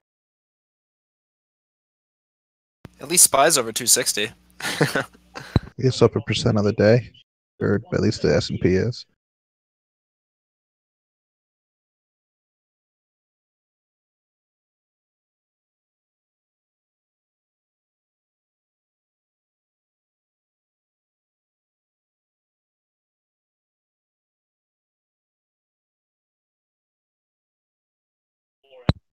Circ.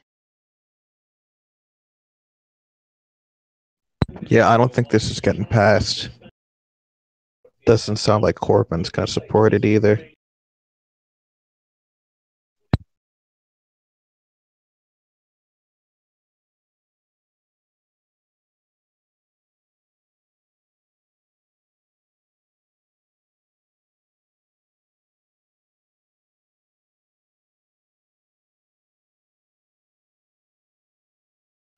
Yeah, look at the SPY daily. I mean, if it closes over 260, it looks pretty bullish for continuation.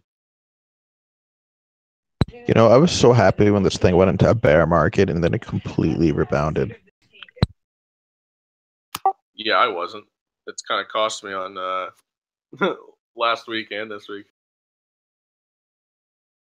But I took a different approach this week, so I haven't lost very much. Well, you could get everything at a big discount. If we had gotten like another 10% downside in the S&P, you would have seen huge discounts. No, I know. I was thinking I was going to get Apple below 140. I did a lot of buying, but I sold most of it last week. So, like, I bought the bottom on a ton of stuff, but I got out too soon. I mean, I don't know. We've got to retest some of those lows again, though. No, I think it's going to go back down. Don't get me wrong, but I want to know the catalyst because right now there really isn't one. Because it's being kind of propped up on trade optimism, and the government shutdown really isn't affecting it the way I thought it would. If it was a bigger, more widespread government shutdown, it probably would be. Yeah, no, we do have some catalysts. The bank earnings have been pretty good. I'm going AFK. Maeve's talking right now.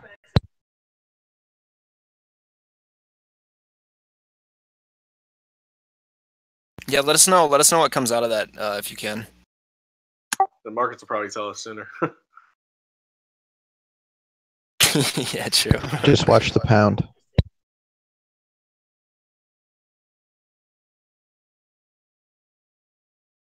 I'll throw the pound up on my my new Roku TV. Honestly, a 4K TV charts look pretty decent on. News came out 2 minutes ago. I don't know if you guys saw this. UK opposition Labour leader Corbyn says if the deal is rejected, Labour believes that a general election would be the best outcome for the country.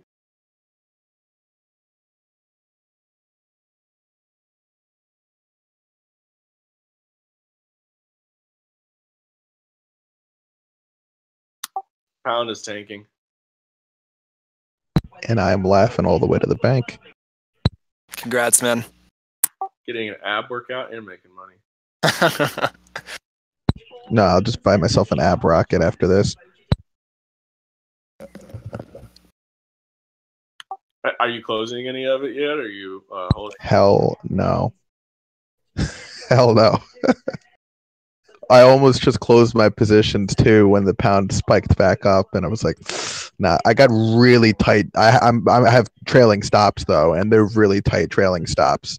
So if this thing even snaps up a little bit, I'm getting exited out of my position. So that's why I'm not exiting now. I might even cancel my take profits just because I have those really tight trailing stops on. Yeah, I'm canceling them. Yeah, I mean, let your winners ride.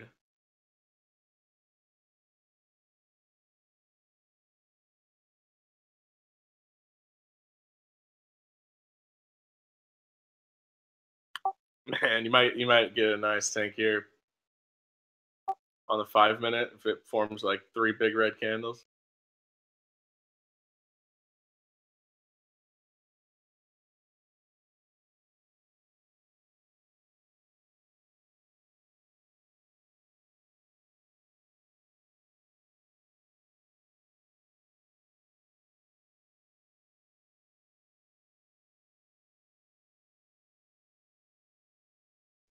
You're going to see some ridiculously low RSI levels here.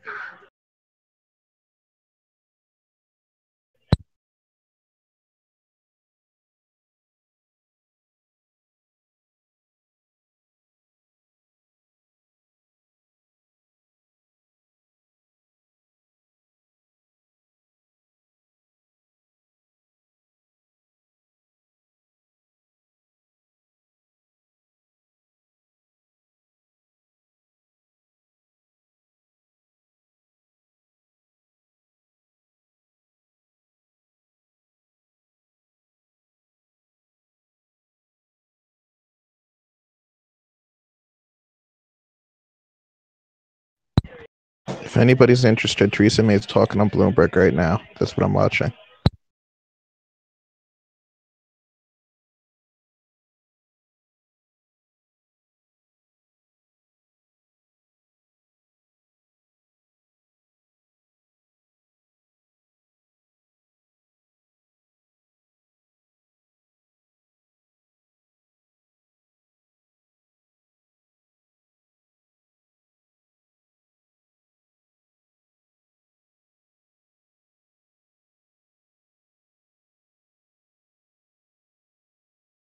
Guys, Southwest Airlines are grounded at Baltimore's airport. LUV. Say at all airports? Nope. At Baltimore. Oh, Baltimore. Okay. Well, that is a big hub for them. Okay. Computer connectivity issue.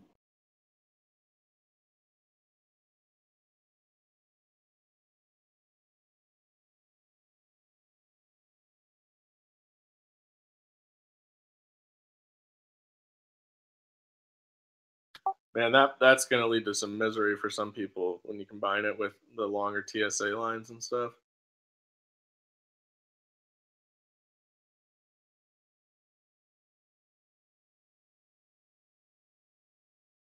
We got like a company-wide email yesterday telling everybody like to show up to the airport like 2 or 3 hours early for any business trips.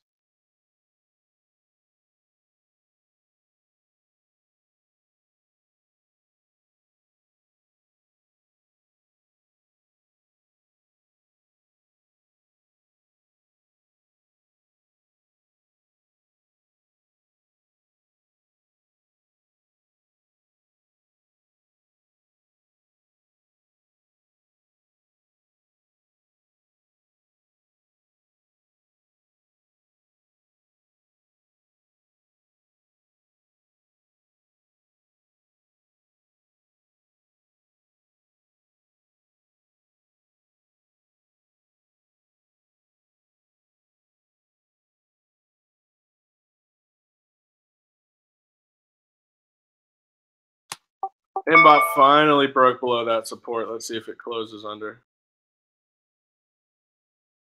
Oh yeah, 1580s. It's hitting stops now.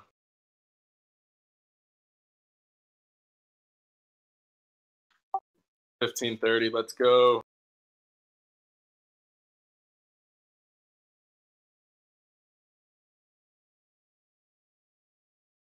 Not huge volume though.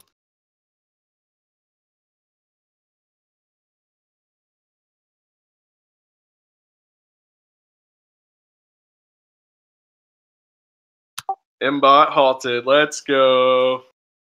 Hey. I told you guys. I told you it's gonna halt them down today.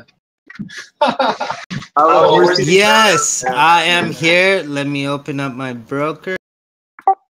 I was literally gonna be like, guys, a move's about to happen, but I'm like, fuck it. It's up. Yeah, I said that like 10 minutes ago. I said, look, they've been moving it sideways. It keeps making these moves after it goes sideways with low volume, and it kept pounding down on that support level right there. And as soon as it broke it, it just straight down. Took a shit. Perfect Good job, timing. whoever I shorted just out finished that. a game. Nice, TJ. Oh, I hope we get a nice gap.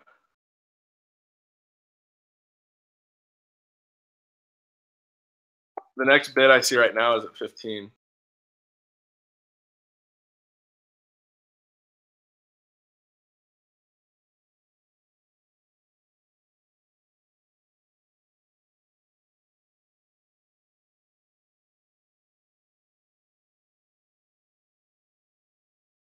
SPY is at 260.08, 100 EMA.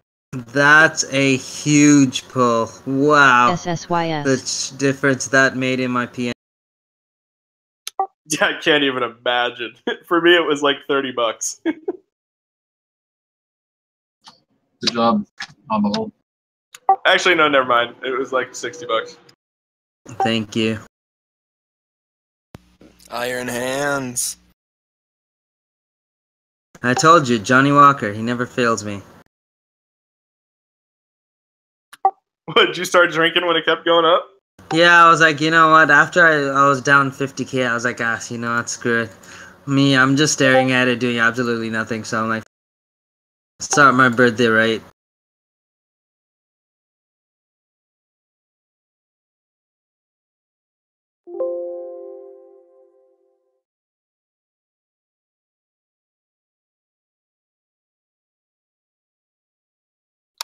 Hey TJ, happy birthday. I didn't realize it was your birthday. Oh, thank you. Oh, yeah, same. Happy birthday cubed from me. Let's hope you get a nice birthday gift from Mbot here. I hope so. I mean, I was expecting to make like $5,000 from it, but at this rate, I should make a lot more. I should have added more. I love that the headline is shares halted on circuit breaker up 56%.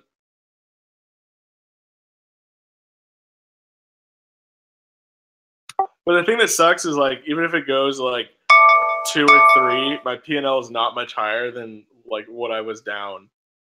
at the height today. Oh, is Umbot halted? Yep. Broke through support and just ripped straight down.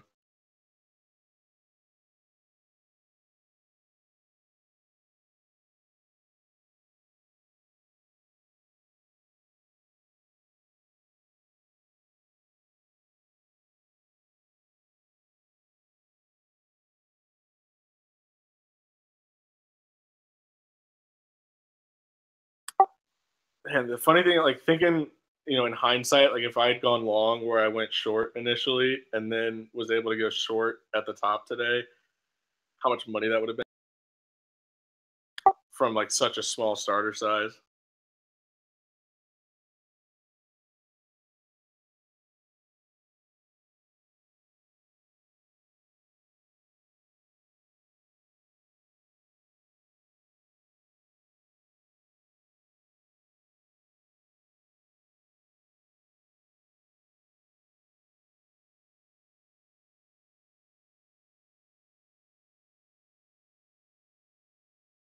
TENX.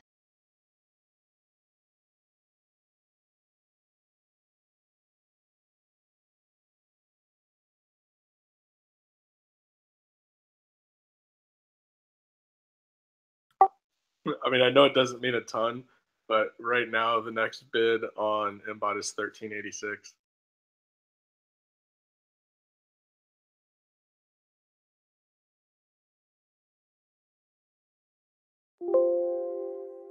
Open, oh boy.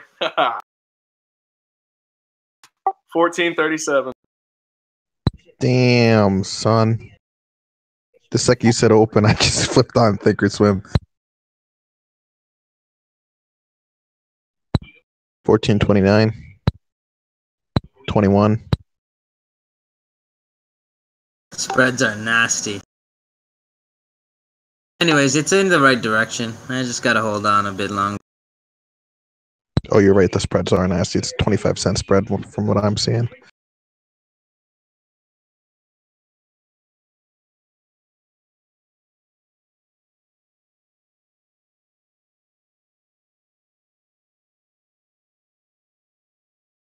Oh, you know what? People on Stock Twitch are saying this is a good dip to buy. I might have to take their advice.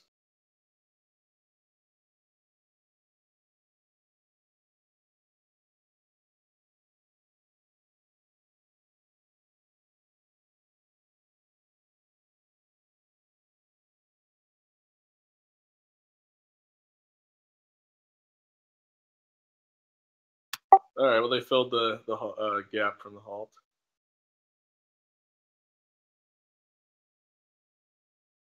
And honestly, it looks like there's more buying volume than selling volume. That's crazy.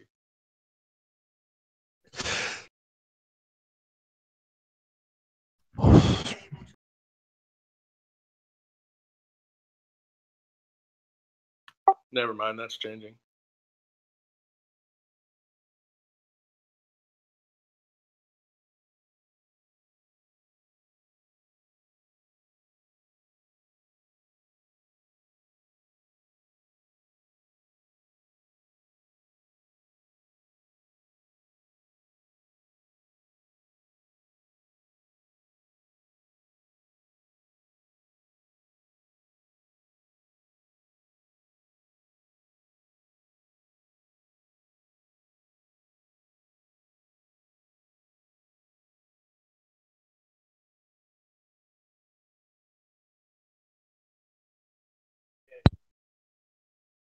It's going down.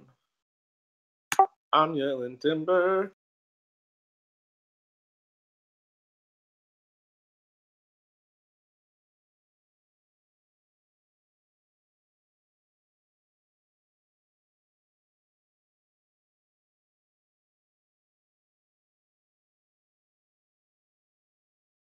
The RSI hit like 10 at one point there.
Okay, but why isn't this dipping faster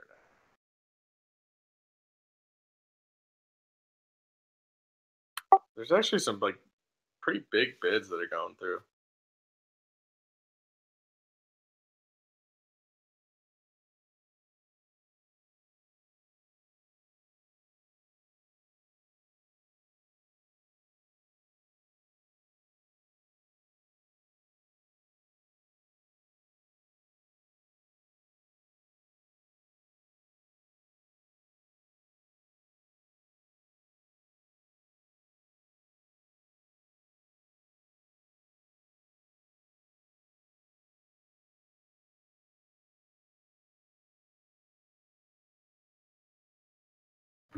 Hey TJ, are you there?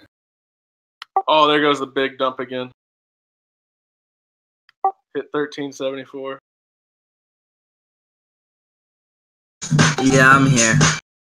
I'm just looking at I'm looking at Trade Zero, and I'm noticing that they're always a different price than my other brokers. They're always like 4 to 6 cents higher. 1345. They're testing the 50 EMA and the 15-minute chart now. Like, you mean the time and sale? I mean, like the price and the bid in that. Like on the montage or on the chart? Because I noticed that with the chart. Yes, I am up on MBA. Nice. And it's halting. It looks like it wants to halt over here too. Fuck yeah. It's halting again. This is beautiful. Alright, I'm happy now. Now it's time to get drunk. Nice. Happy birthday. Thank you. Cheers. Yeah, wait, TJ, we all kind of glanced over the fact. What were you just jamming out to there? Oh, it's Fisher losing it. Pretty good. Hey, TJ.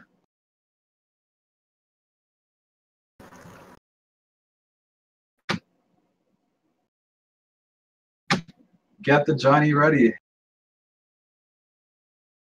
Oh, it's ready. It's already out. I've been drinking since like, I don't know, 10:30 because I'm a savage. Good timing, huh? Since I'm about to head by. Right on time to exit MBOT, at least partial. What's your average on it again? Like 1350? 1337. Why would you Nice. Oh yeah, you got the leap price. Johnny, where did you get it? Did you get it closer to the top? I didn't trade MBOT. Oh, that's right. That's right. But I helped one of my friends short it at 1850. Oh, that would have been a fun entry. Yeah, and then he added at 19, and then his average became like, I think it was like 1860 or 65 or something like that. Yeah, like 500 shares, scalps him out. If you want to close out the full position, I'm like, no, just hold part of it, like at least hold 20-30%. That's gonna tank. So now he's really happy. Yeah, I think I'm just going to cover the ads and then hold on to my core position and call it. As soon as this opens, though, I'm gonna start covering, and then I'll reshort it from the top. It's probably gonna go back up to 16s. You think? Actually, I'm not gonna short it again. I shouldn't do this. Well, whatever. I've made some bad drunk trades before. It's gonna open at like, I'm gonna say it opens at $10 here. Wait, did it halt on the up? Down. On the down? But I think 1150 max. 1150s. I'm happy. I'll take majority off. I mean, there is a bit at 1372. APEI. But that could get eaten quickly. I mean, really, for me, it depends on if we see heavy volume come in now.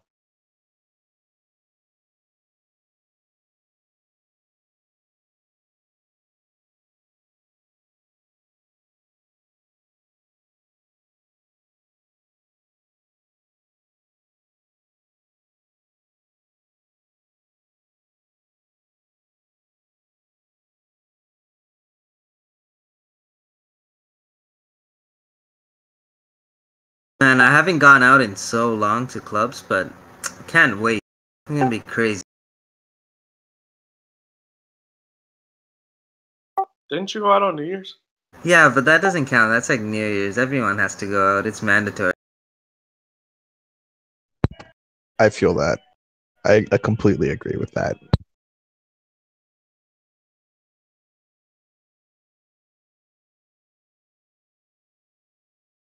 I still have no idea if this guy is actually fixing my car. He hasn't responded to me yet. The answer would be no. ACET. Like, he sent me this sassy text saying, like, why didn't you show up? It's hard on my calendar. Find another mechanic. No, I will. The problem is it's like an electronics issue with headlights, and I needed a detail shop. You have an electronic issue, but you send it to a detailing shop? Well, no, not like a detail, but like the people that do like headlights and like wraps and all that kind of stuff. Yeah, I hate those people. There's one guy that I go to. He's pretty good at it. Consistent, but the guy's booked all the time, so I have to make bookings. I hate having to make appointments. That's why I never leave my family doctor.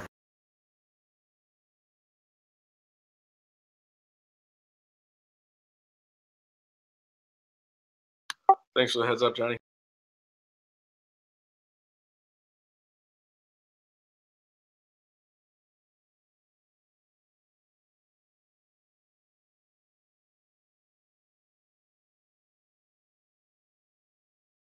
MBOT. 34K sell at 1302.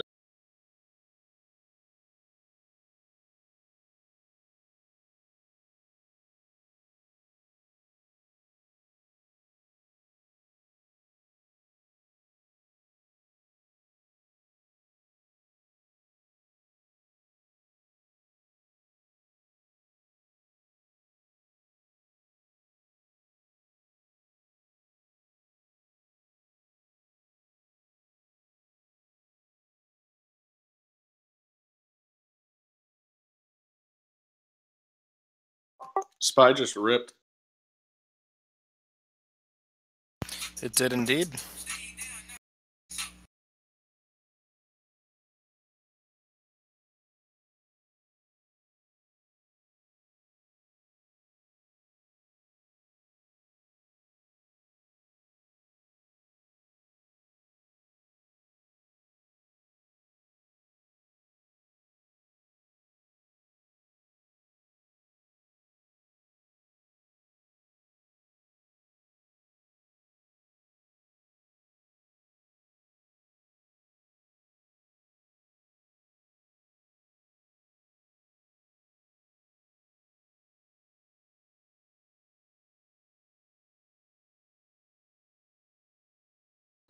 Yeah, it looks like the prices are always different.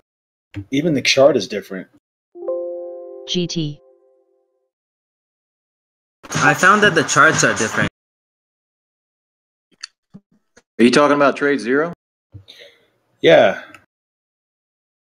Do you have an account, or did you just download the practice platform? Because it's delayed. I have an account, yeah.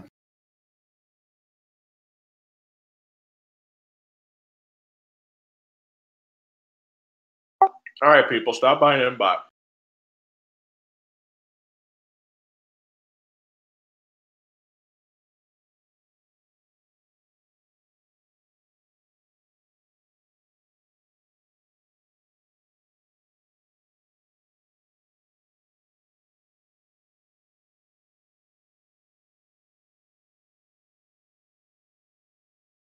Mine is the same. I'm just looking at Trade Zero right now. The montage, and then I'm comparing it to, TOS. It's the same on mine. Huh. Maybe I am on the demo. I've not actually traded on. I do have a real account, but I've not actually traded on Trade Zero yet. Maybe they haven't activated it. Like, what's your login though? Is it a demo account login or the live account? What does a live account login look like? Let me see. Well, the demo account says demo on it. No, it doesn't say demo on it. No, the demo account doesn't say demo either, because when I downloaded it, it didn't say demo when I was testing it out. Just check back. It's either 5 or 15-minute delays. Just look back on the price. All right, I have a feeling that that's what it is. They probably just didn't activate live data from you. Oh, that could be it. You had to pay for level 2 and stuff. Oh, okay. That's like $89.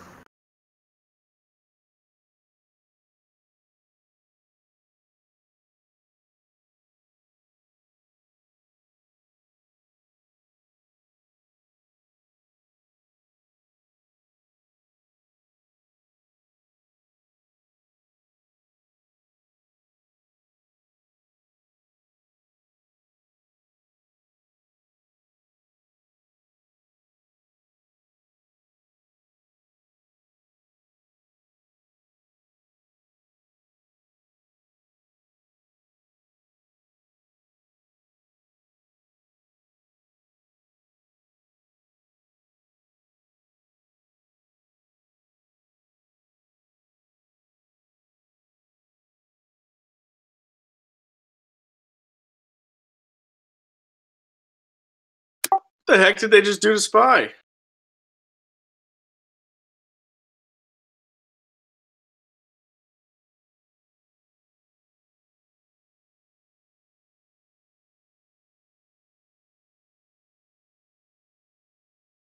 Damn, that's a huge rejection.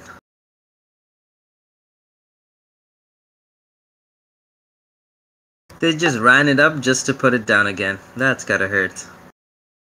All those bulls that are trapped in there now.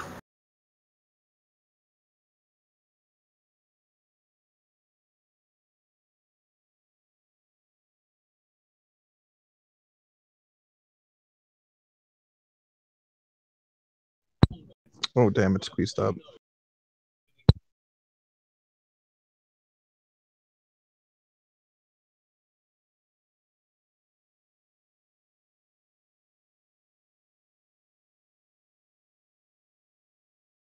John, you there?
Most of the tape on Inbot right now is really small orders, like 46, 52, 95. Yeah, hopefully it tanks here.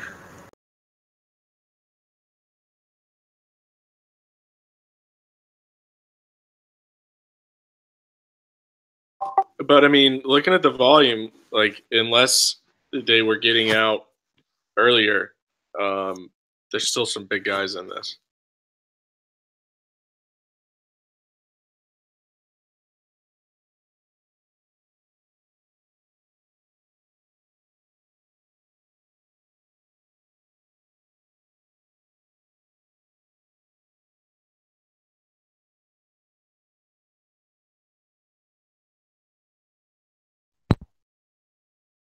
So I don't think the S&P is going to react to Brexit that much. Not in the way that it did back in 2016 on the original Brexit vote. Did the news officially come out? They just started voting now. They're going to vote on the First Amendment, and then they're going to vote on the actual Brexit deal. My stops are getting triggered right now because the pound is squeezing up. I'll probably re-enter though. Yeah, I'm out of pound yen. I'm still in pound dollar though. OLBK.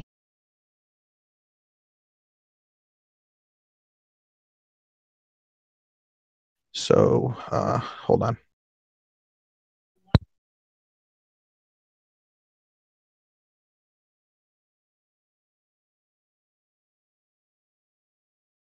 KTOV.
MBOT.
VHC.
SPY's tanking.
GEC.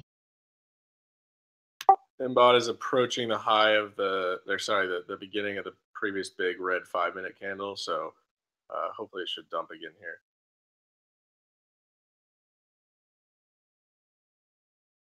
VRML.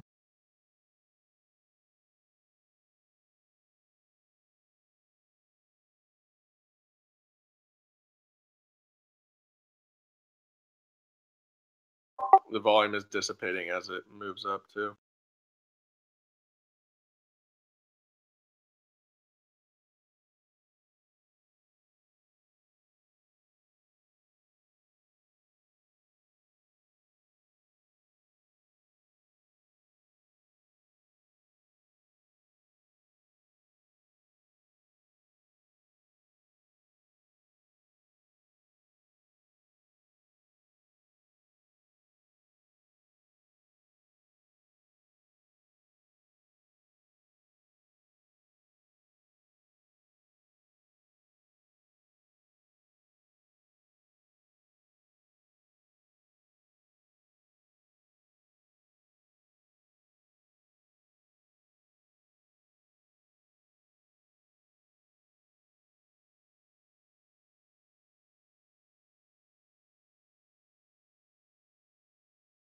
MBOT.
PCG.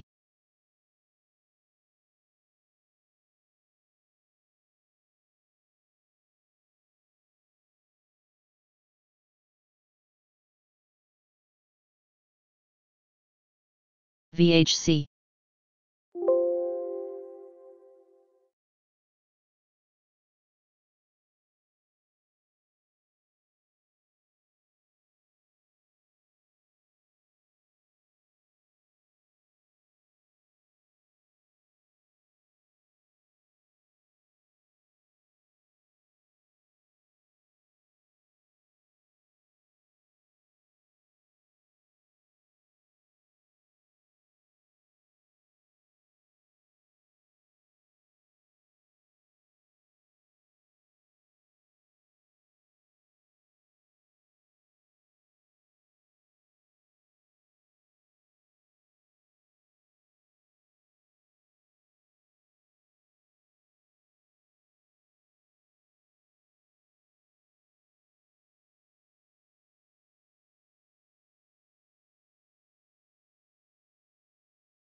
All right, so MBOT is moving back down again. We got to watch it around 13, see what happens.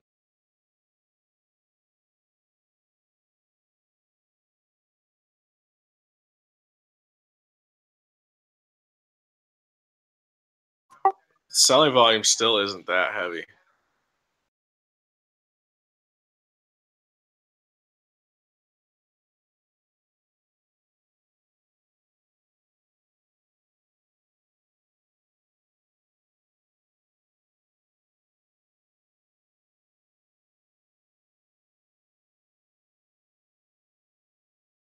Raj, well done, Raj.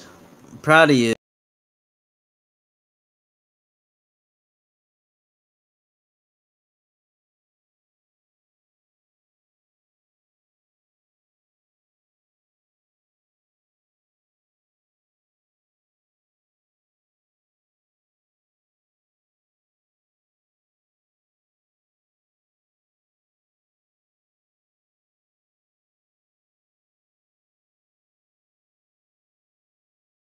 I love when CNBC does technical analysis.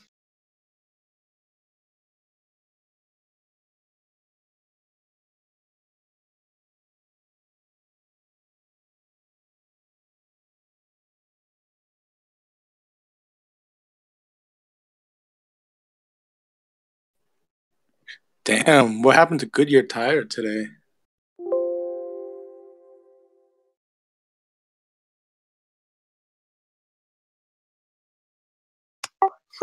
CNBC's talking about GE and telling everybody to beware going into earnings, and it's just tanking.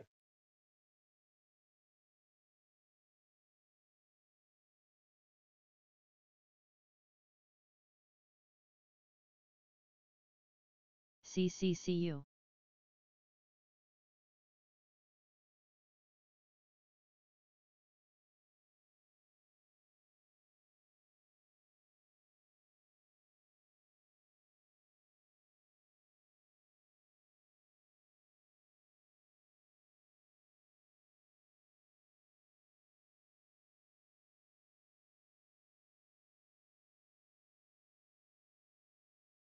Is today Tuesday or Monday?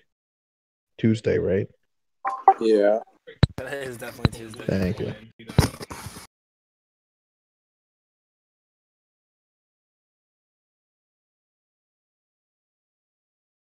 All right, so 1380 support broke on MBOT, so next is 13.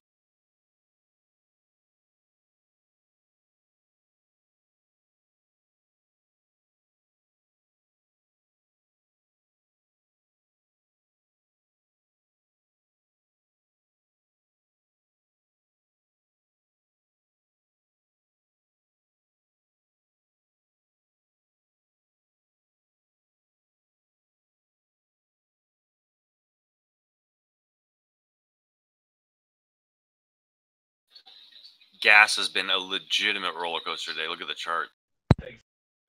Gas as in that gas. Yeah, GAZ. Yeah, I haven't. I would have normally been trading that, but too many good currency plays right now. Do they have the vote yet? Right now, they just rejected the First Amendment, and you actually could be seeing some reaction in the S&P now Guys, to Brexit. $1, like in 1 second. Yeah, I was just watching that. That's insane. Let's go, another offering. No way, you're lying. You're kidding. You're kidding. Fuck yeah, I still haven't covered. Let's go. Another 5.9 million. Almost twice the size of the last one. Fuck yeah, I knew they were gonna do that with the offer. Oh my god, what a roller coaster, man. I was just trying to figure out where I was going to have to stop out with a huge loss so I didn't blow up my account. And then this happens. Like I said, it's only a matter of time. Fundamentals don't lie. Oh, this makes me so happy. You and me both, buddy.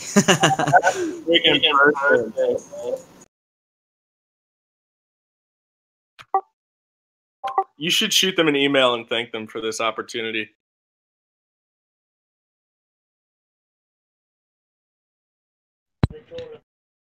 So the House of Commons is refilling.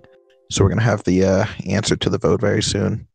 I'm positioning for a 100 to 200 margin rejection of the vote, which would benefit me very well. Anything less than that wouldn't. And I think you're seeing a reaction in the S&P right now to Brexit. That big drop. I'm trying to see where I can watch it. What channel am I be on? What? I'm trying to find whatever channel I could watch it on. Bloomberg. Oh, damn, I don't have Bloomberg. If you go on their website, they offer 30 minutes free of live television. Did Ambot halt again? Yeah, it halted again. Oh my gosh. What, did you not just hear us yell? They just did another offering. No, I heard. I was just looking at the ticker and I didn't realize that they, yeah. It went from 1358 to 1258 in like a second. VHC.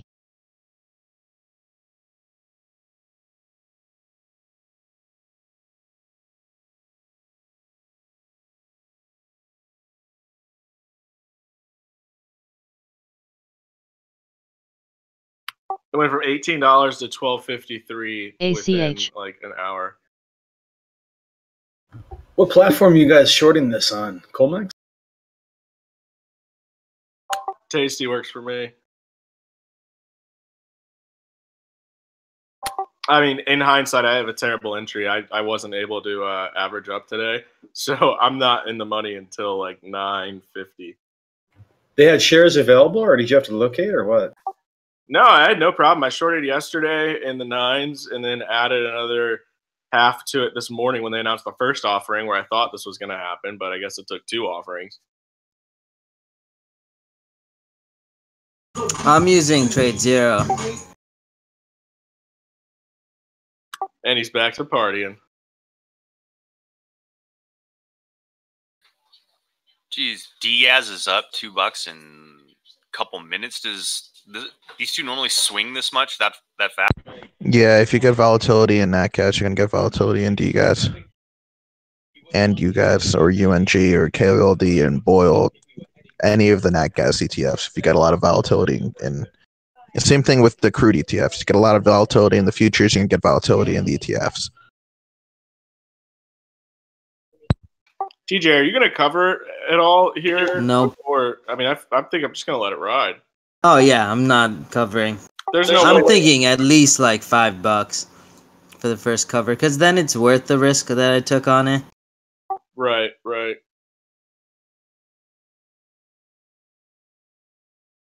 So, what do you like, $1 in the profit now? Yeah, around there. Man, I wish I would have waited for the market to open to average up. Yeah, I kind of messed up on adding onto it before market open. I should have waited. If I didn't add there, I probably would have got my average to like the 15s. But it's a Yeah. Yeah, I definitely would have been closer to the 15s had I waited, because I averaged up at 10.25 and thought I had a great entry. either way. I mean, I posted the fundamentals. This thing's shit. There's zero revenue. Open. No matter what, it's just gonna go down lower and. Watch her tank. I hope people aren't buying this. This is ridiculous. Who would buy it after like Oh, what I is just this? bought Third hole. 3,000 shares. I'm hoping they're just covered. And look at the ask. Damn. R.I.P. There goes another dollar.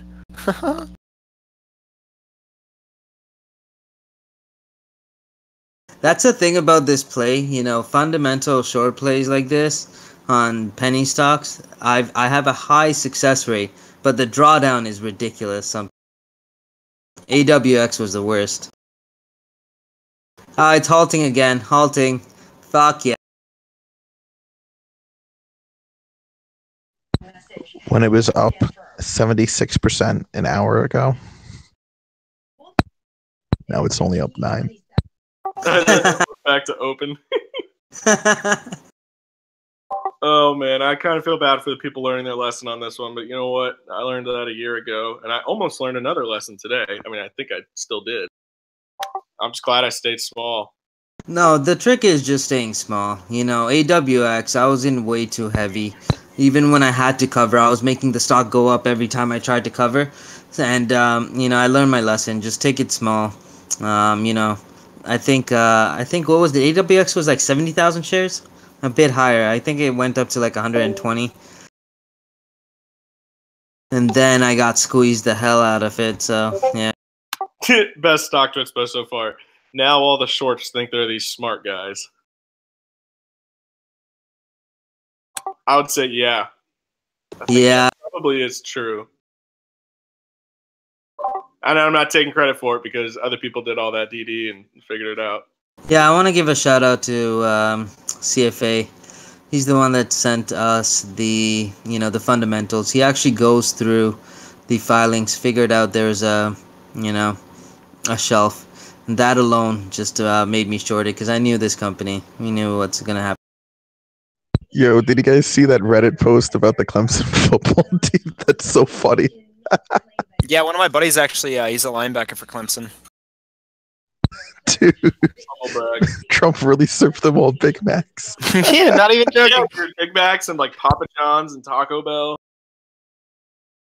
That's hilarious. The best picture was Barstool posted this picture of him like standing in front of the food, just being Trumpian, kind of showing it off. Oh, really great American food. It was like me when I get home from the bar at 2 a.m. and there's a smorgasbord of McDonald's. That's hilarious, Yo, man. facts. That's hilarious. Okay, voting's ended. Oh, that's still a thing? Thought it was all about Inbot now. Oh no, they just finished voting. You just saw a 25 pip, 26 pip drawdown in the cable rates. 29.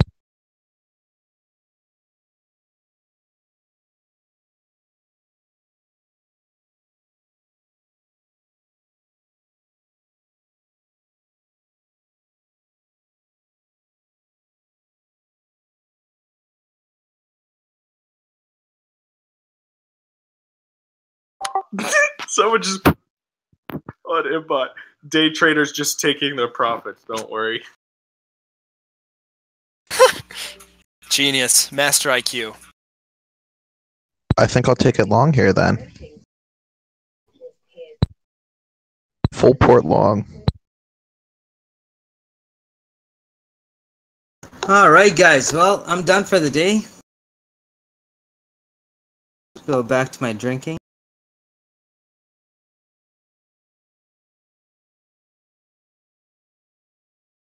I'm glad I didn't get a, day 3. That would have sucked if this thing went up to the 20s. But oh well. Held through it. Yeah, tomorrow would have been a day of mourning. Yeah, Mbot is a volatility good gift now. Holy shit, that's amazing. Huge volatility. Huge volatility. Oh my god, there it goes. There it goes. It just shat 50 pips. 60. Take some of that profits, buy a bottle of Dom and call it a day. Wow. I have my trailing stop coming in. Are you talking about the pound right now? Yeah. It's just bouncing off support right now. Did you stop out of the whole position, or are you still in that? No, not yet.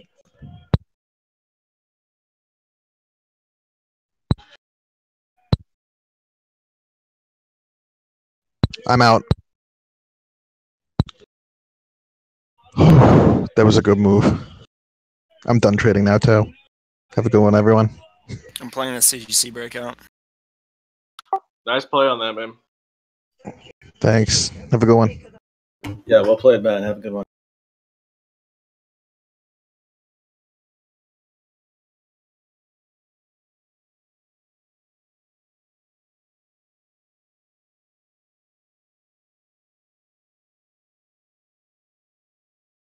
I love British politics. The noes have it.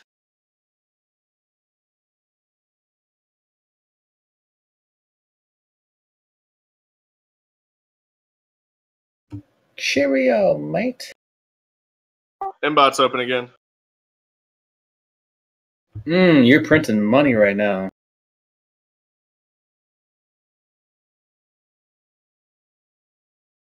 Okay, sweet. And back up to green on the day. Let's go, $9. Sorry, $9.90. I meant.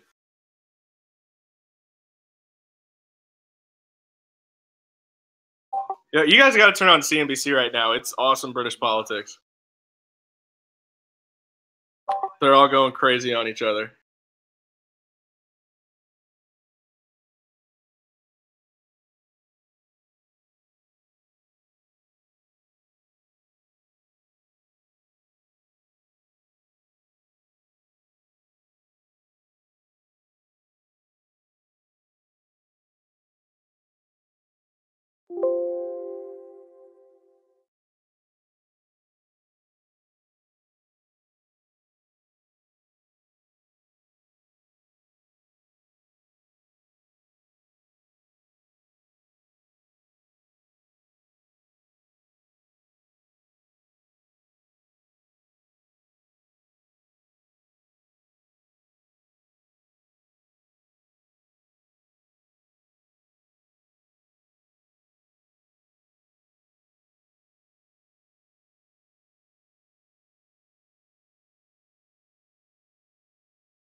Yoga.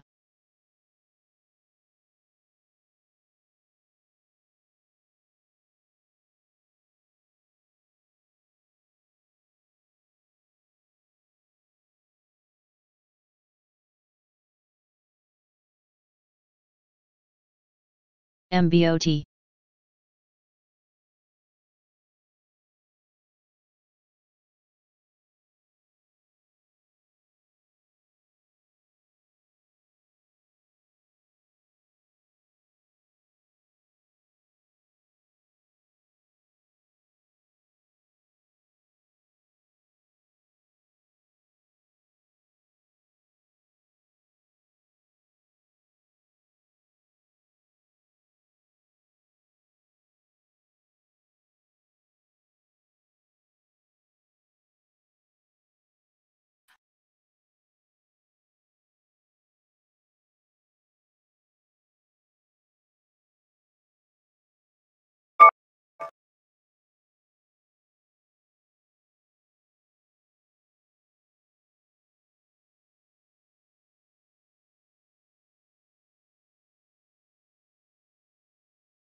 MBOT.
Time.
VRML.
MBOT.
CCCU.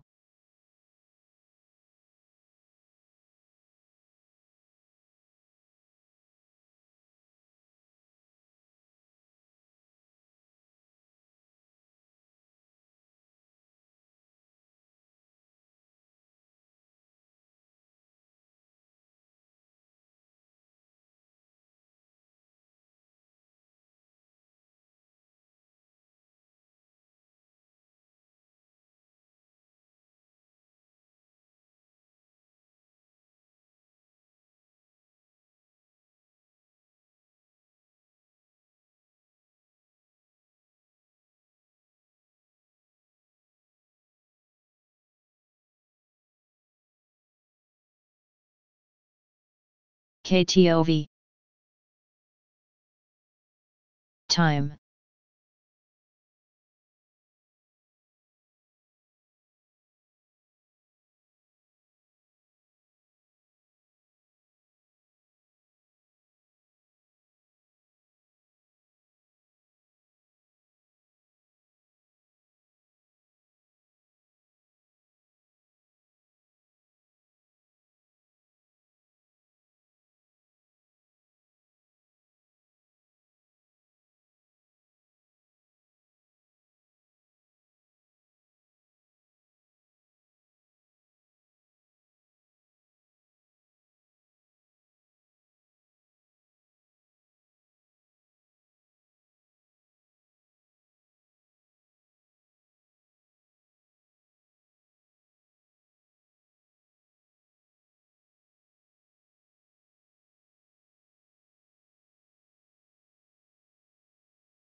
GT.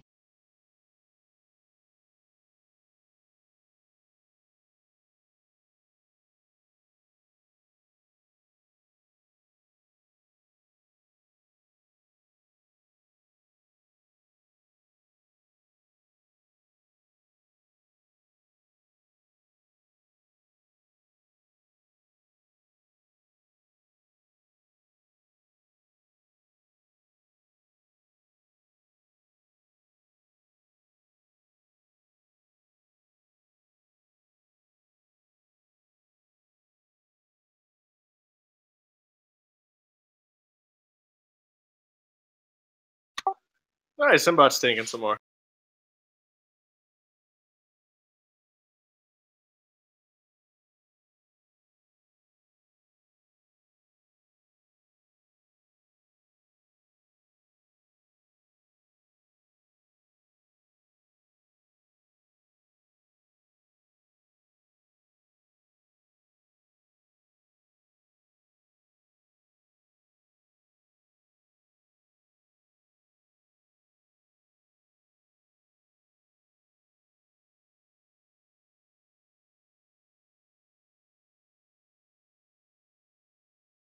All right, I'm BHC. finally in the green on Mbot.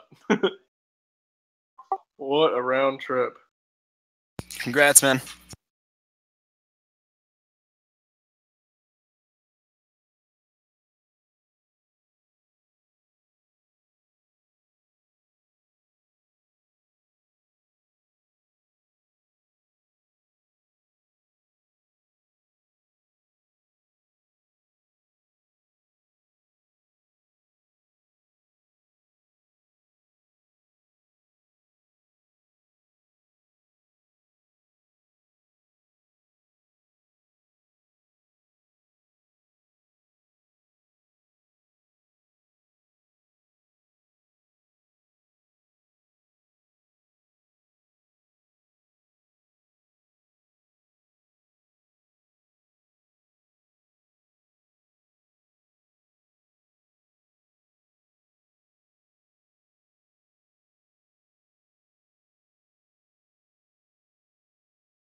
RESN.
Holy, I'm right there with you, man. I couldn't enter any trades either.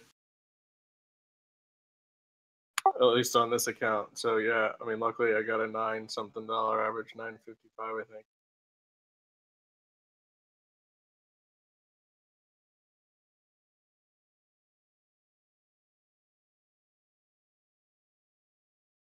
There we go. Broke $9. TJ, I'm not sure if you're listening, but you're making bank right now.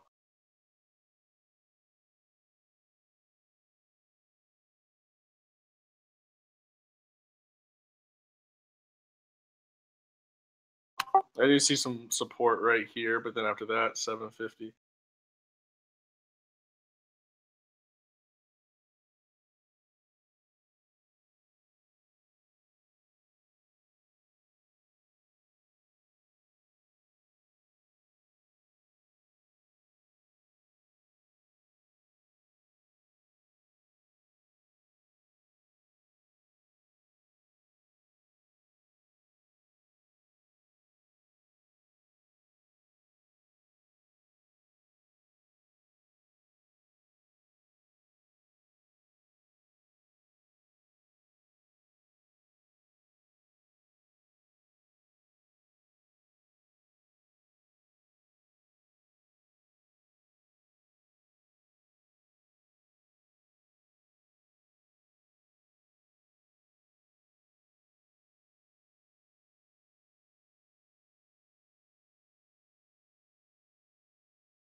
I just had to come back here and say, wow, M-Bot, what a play.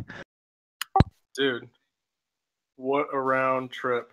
I was so nervous earlier. KTOV. I'm finally back. I don't know if you saw my comment in the trading chat, but M-Bot was up 80% like an hour and a half ago. It's now down 4%.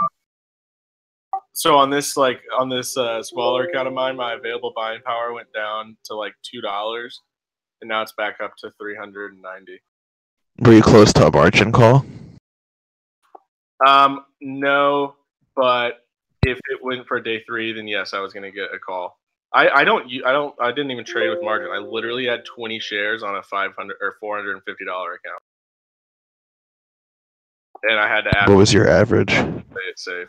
955. Oh, bet. So now you're in the money. Yeah, but I averaged up pre-market after I saw the initial offering, and then $7 later, $9 later, I couldn't average up.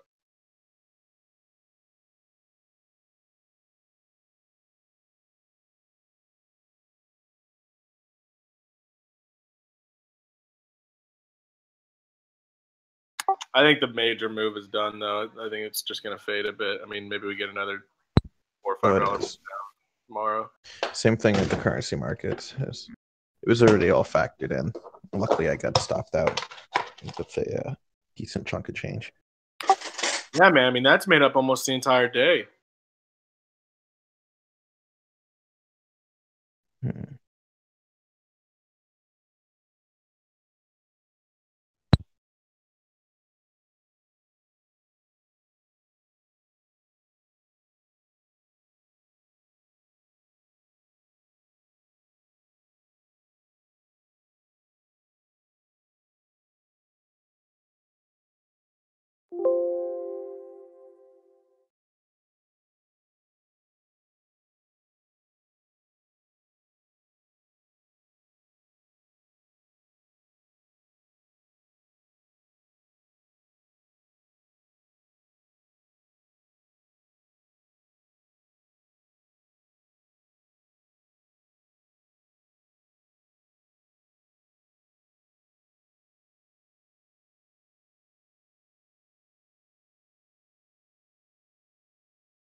It's knocking down on that support again. I mean, it couldn't get any buyers. It might go lower here.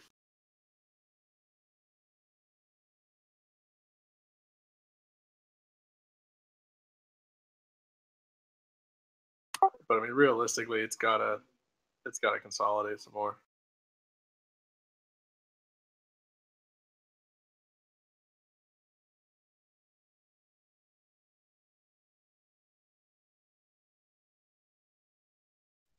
What's it at?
VHC.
CCCL.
VRML.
RESN.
ELGX.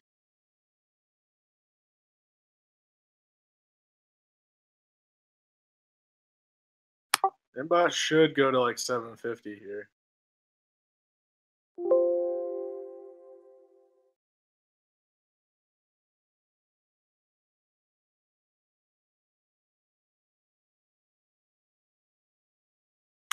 Oh, yeah, I think there's better words than amazing.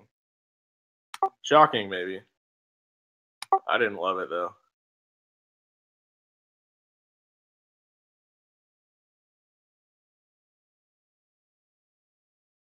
CCCL.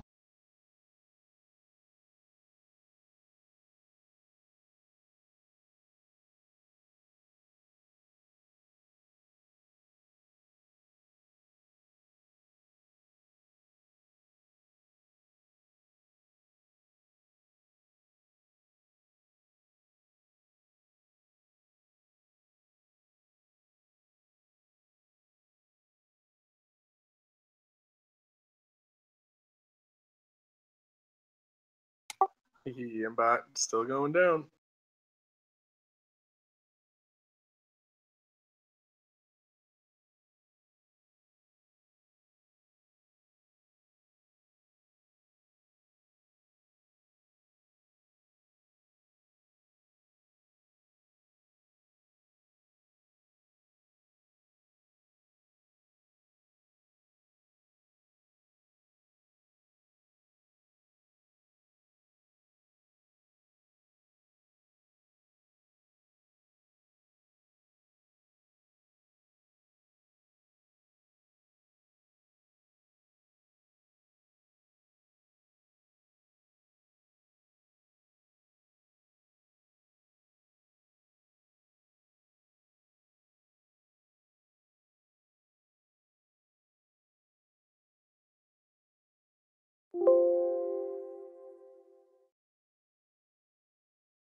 CCCU.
KTOV.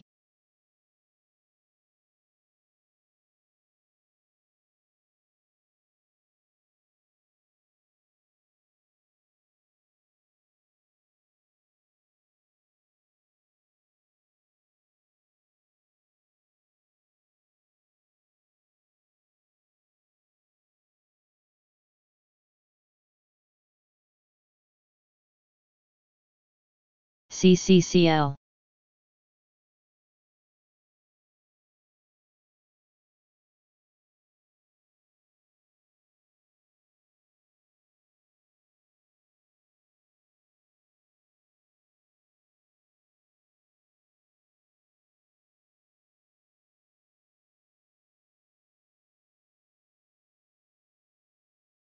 CGC is tanking hard.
ACET.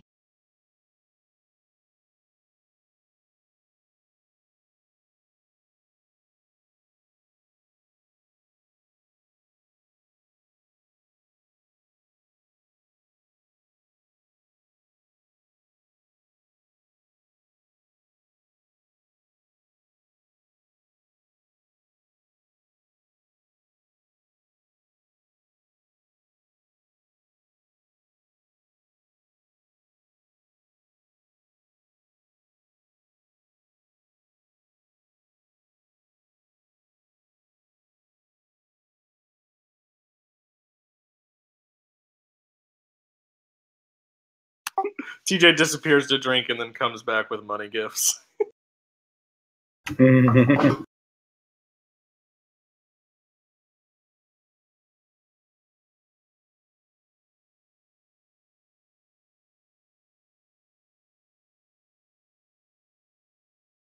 We out here making thousands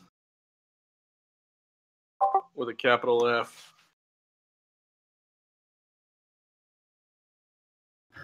Let's check MBot. Oh hell. TJ just made somebody's salary.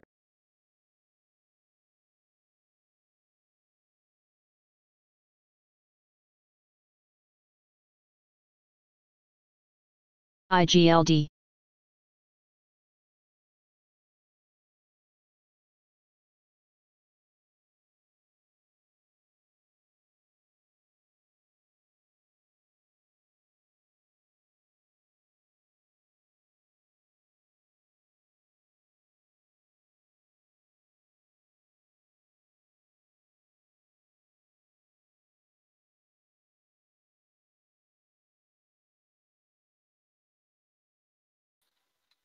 What are the chances MBot goes over previous close and skyrockets?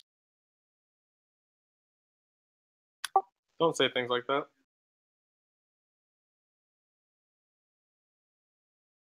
I don't want that to happen.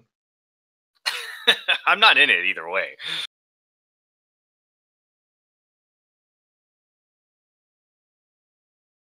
I mean, look, I've already been through the ringer today, so I mean, if it just means doing that again, whatever. Well, is anybody still shorting it, waiting for them to even out, or? Yeah, dude. Mbot. Dude, I'm short Mbot until like at least like $4 or $5. This thing has so much more room to drop. It'll take a bit. Like the RSI has to reset, a bunch of other things, but it'll get there. What was your entry? CCCL. 955. Gotcha. I got stuck. I couldn't add, so I mean, I may as well make money off of this one and wait.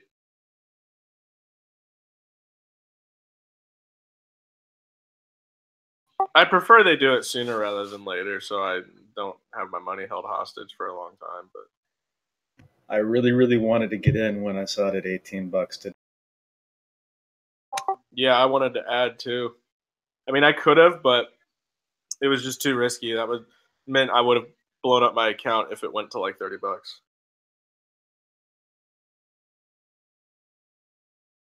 Mbot. TJ, what was your entry on that? Which one?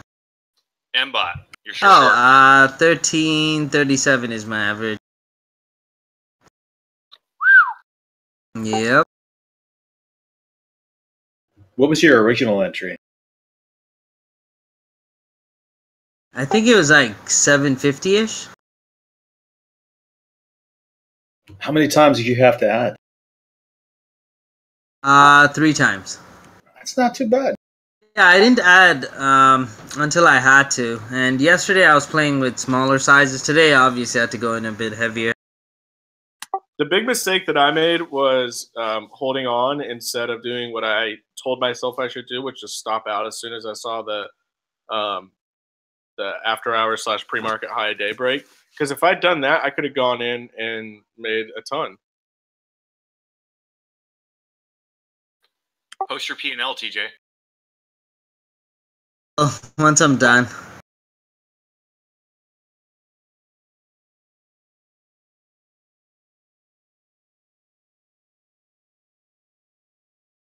VVUS.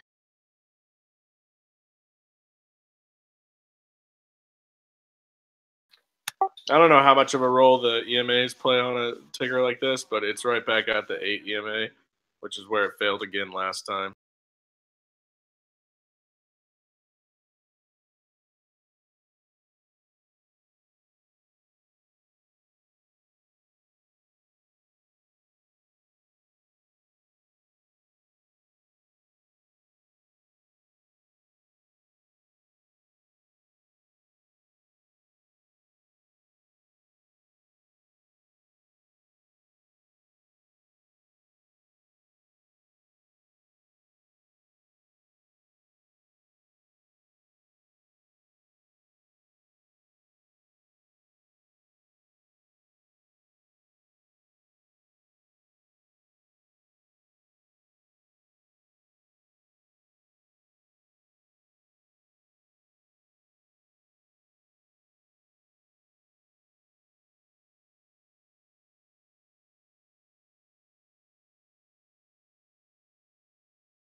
Anyone else trading CGC right now? I'm looking at possibly getting a put to scalp here.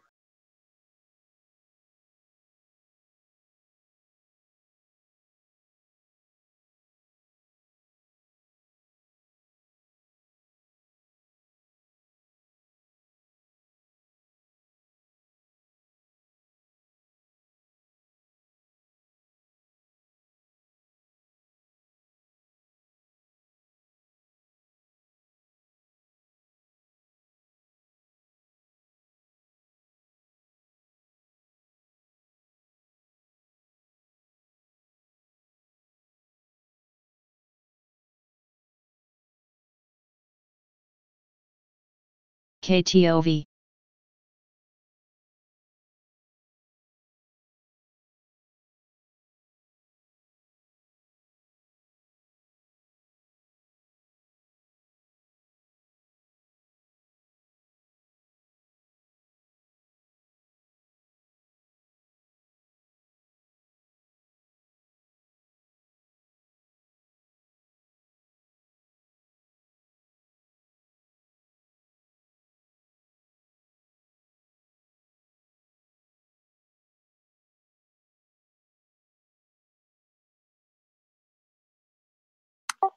Hey, so why would Inbot announce this like in series?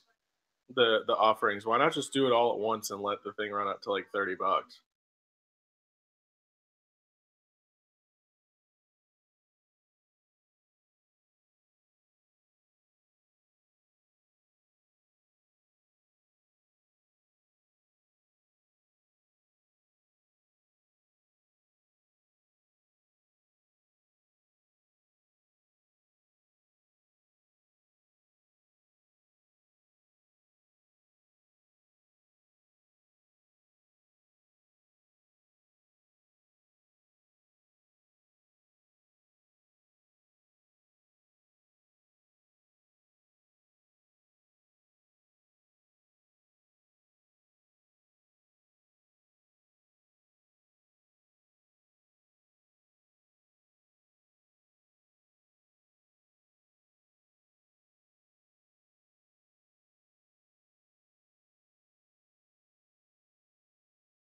APRN.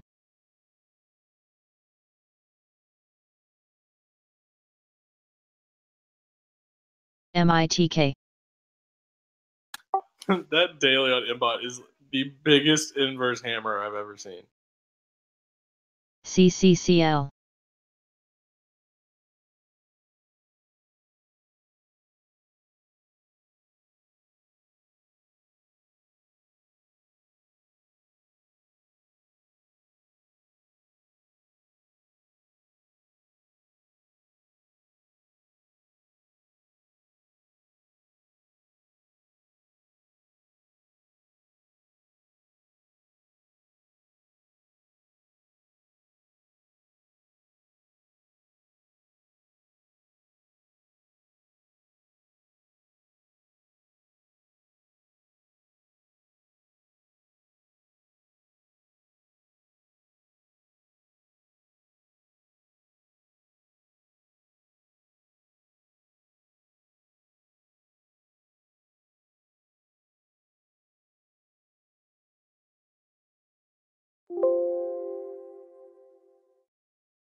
Spy ripping.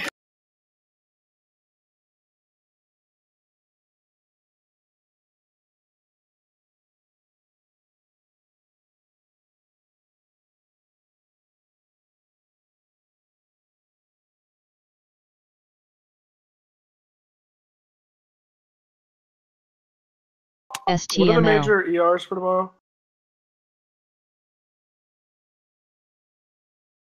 Is Netflix tomorrow?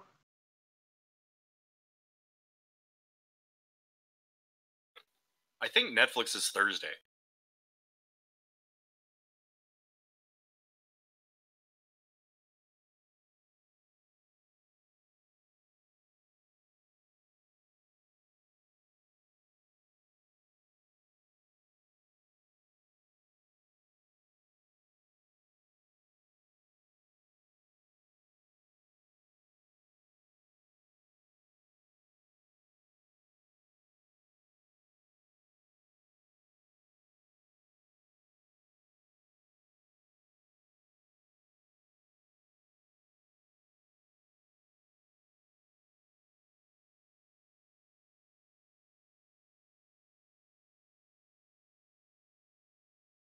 Thanks, Ocean Grove. There's got to be a bank or something tonight or tomorrow.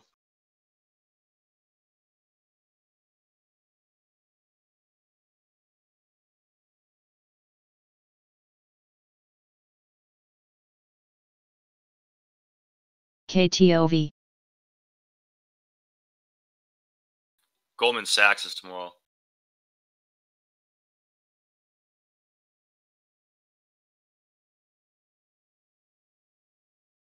And Bank of America. Well, thus far, the banks have all been pretty good. If SPY closes over 260 and Goldman has good earnings, I mean, I think we look bullish tomorrow. But again, thinking also doesn't really work very well in this market.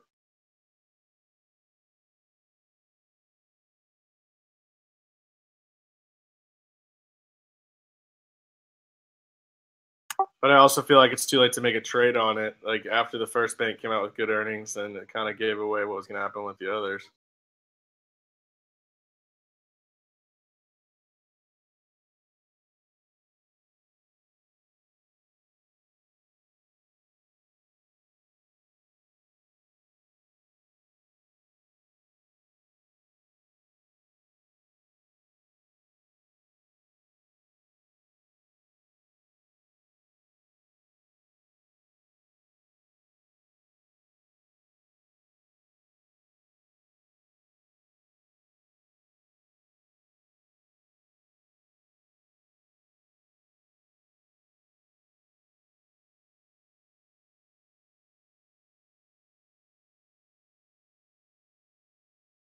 Man, SPY looks like it wants to close near high day.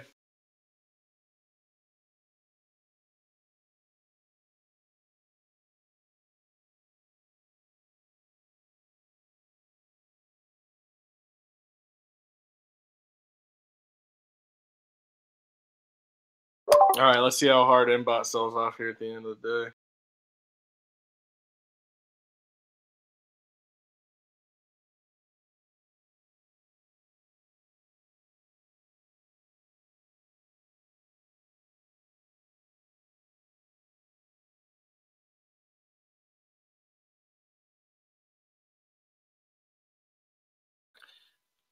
I just posted all the earnings for tomorrow in chat.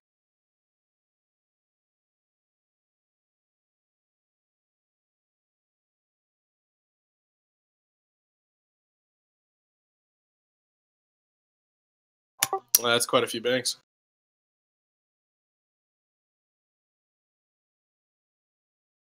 Have they been raising guidance because of the raised rates? I haven't really read into any of them. I don't know if you have.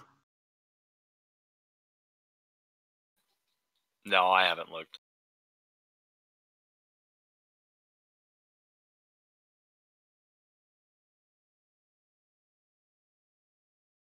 Oh, United. That interesting. That looks like it might be a good options play.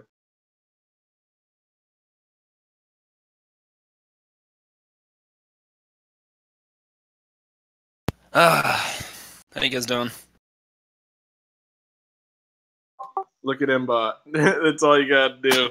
You'll know how. Yeah, I had my CGC trade go again. Oh wow, $9.20. Nice. Yeah, the sad thing is I'm only like 45 cents in profit here. Dude, I had my CGC trade go against me. That was fucking nasty. That was nasty, man. Oh, did you hold through that, or did you? No, I didn't. I got out. I got out and I protected myself from like freaking.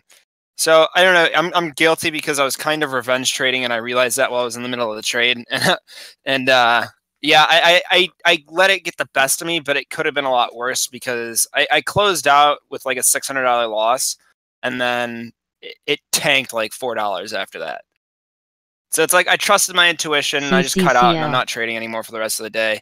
But that's a pain, man. I went from green on the day to red, which sucks. But it's all right. I'm still doing really well this year. I still have more than 20% this month, so I can't like beat myself up too much about it. But that's just that's frustrating. Yep, happens to all of us, man. Yeah, man.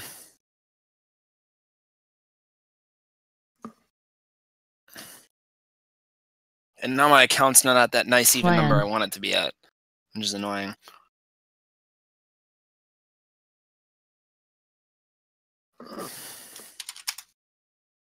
Yeah, man. Good job on MBot. I mean, I was mostly just following along, to be honest. But yeah, the research that everybody did was awesome. Helped stay confident and not step out. Yeah.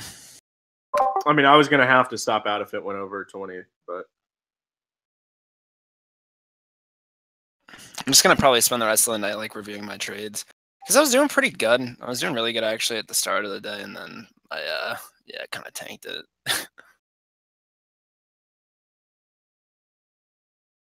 VHC.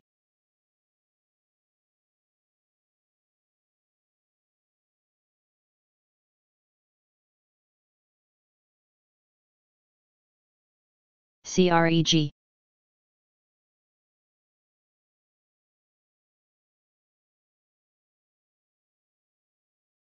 it's crazy if you look at the volume profile on MBot. You can see exactly where they loaded up, and then this morning they just let it rip, and then they got out near the top.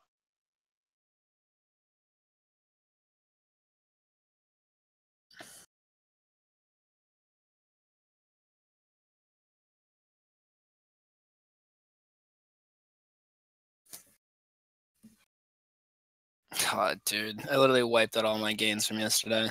That sucks.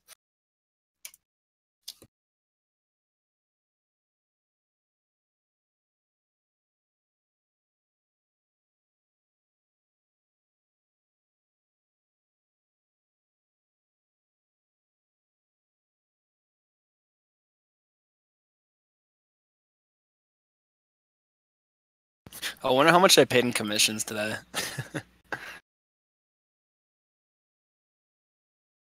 What do you pay per trade? I got $4.95. Which broker do you use again? E-Trade.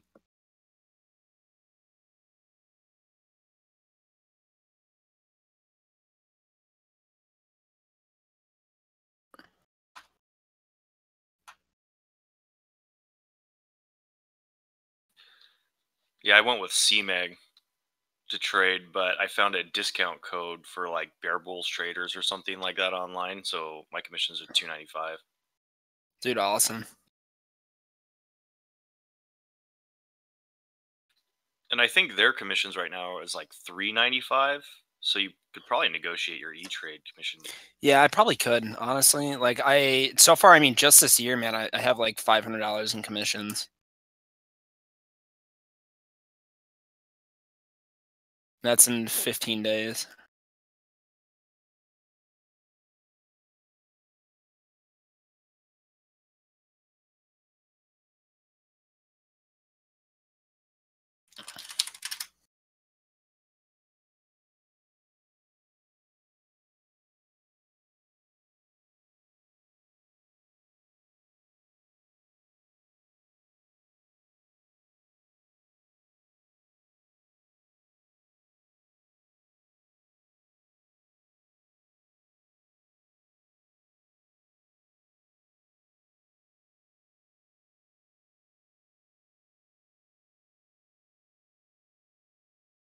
Five minutes to close.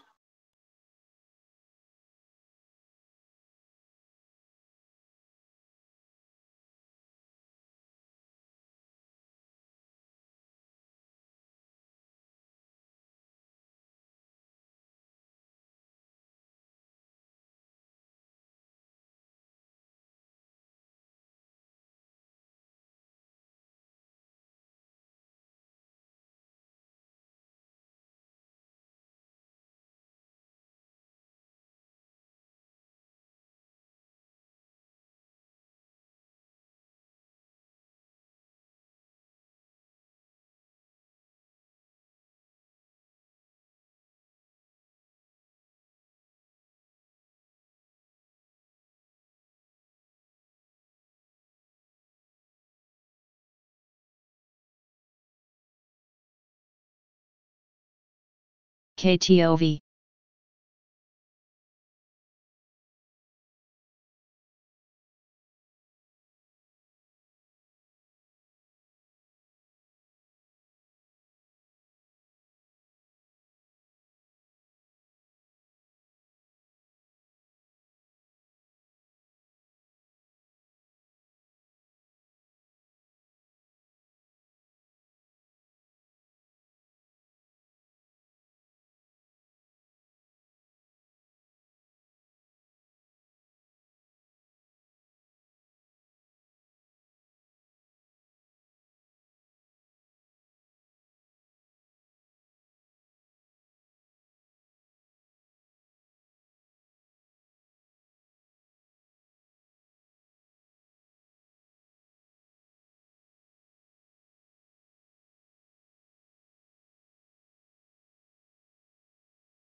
United going to report its earnings after the bell. CREG.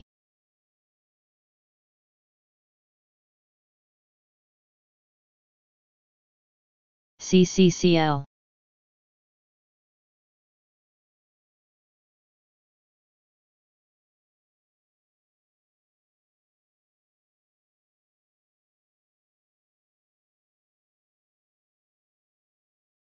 Yeah, I know. I want to take an options trade on it because I see the huge implied volatility, but I didn't do any DD on it, so I don't know what to play.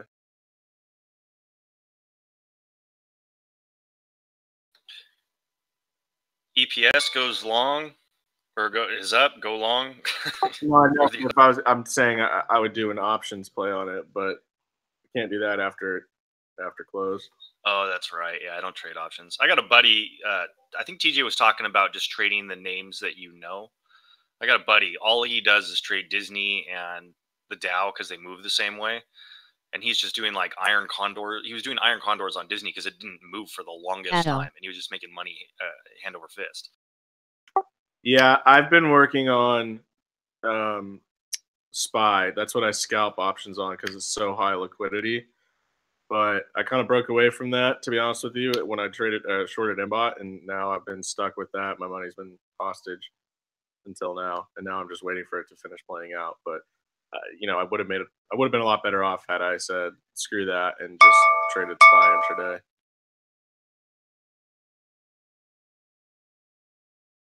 And there's the bell. Damn. My average trade gain loss dropped like freaking $20 today. That sucks.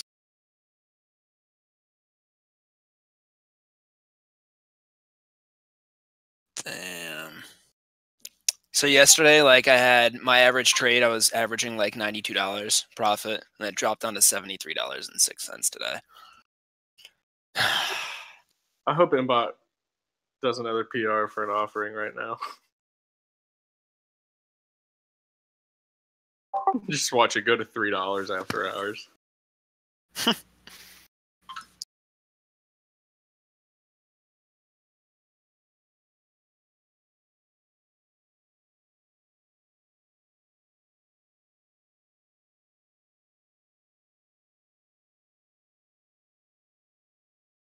I just can't believe the move it made. $2 to freaking $19. It's almost 1,000% gain.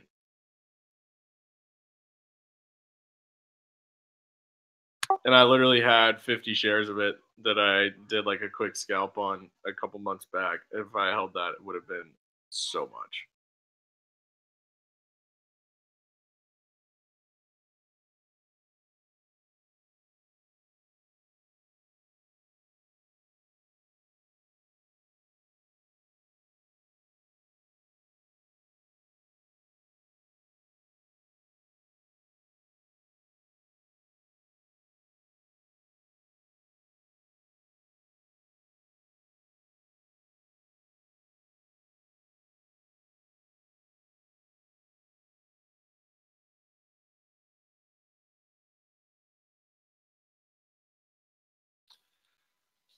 I've only been doing simulated earnings, and I've pretty much gotten like 100% every single time on positive trades. Thinking about using real money here. It just sucks because after hours the spread is so much.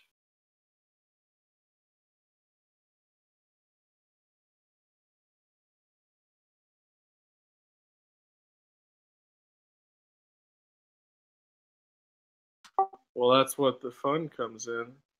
That spread. You just got to use limit.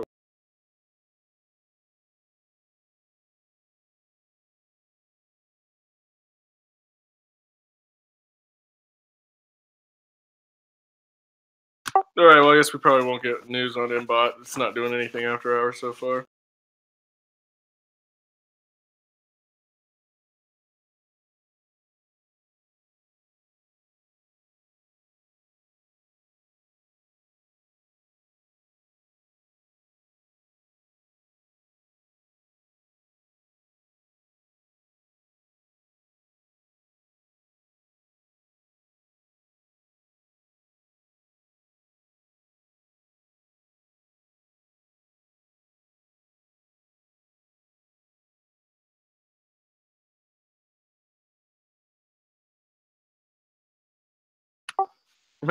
So someone just posted, a psychic posted EFI is halted. Someone bought 60,000 shares right before the halt. I wonder if they knew anything.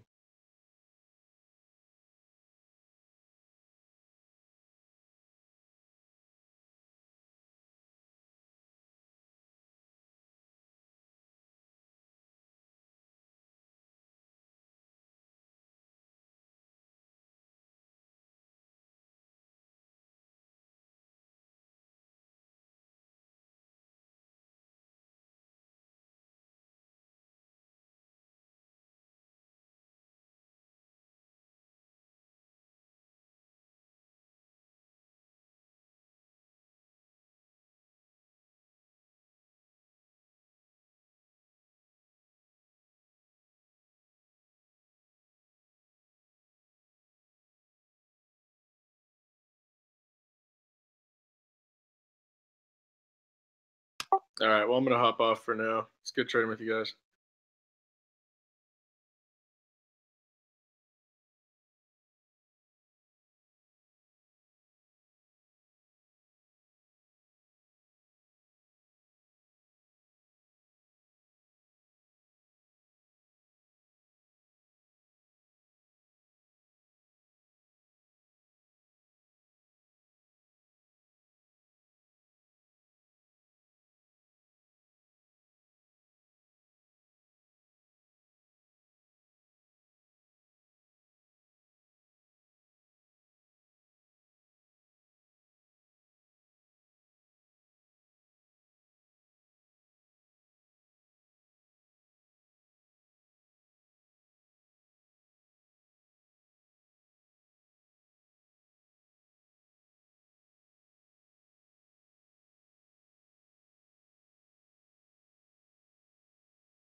So, how's everyone's day today?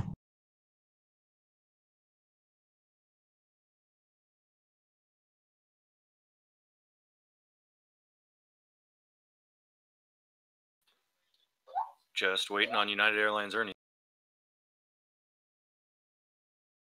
Nice, Rob.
So with earnings, what's the most effective catalyst, the EPS or the revenue?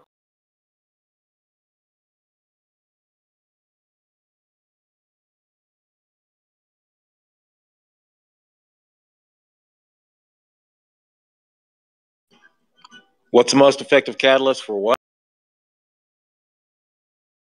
For earnings, EPS or revenue?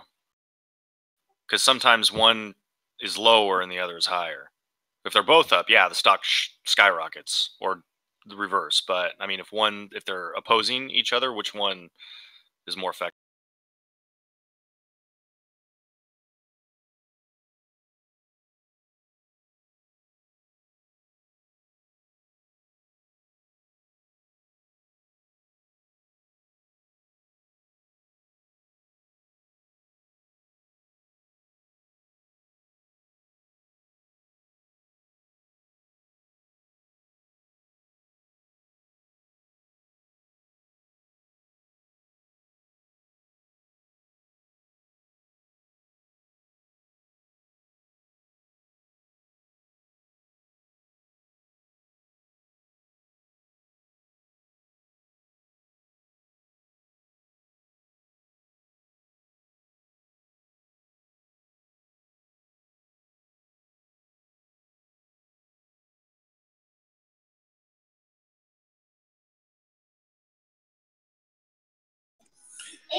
For me, everything's based off revenue.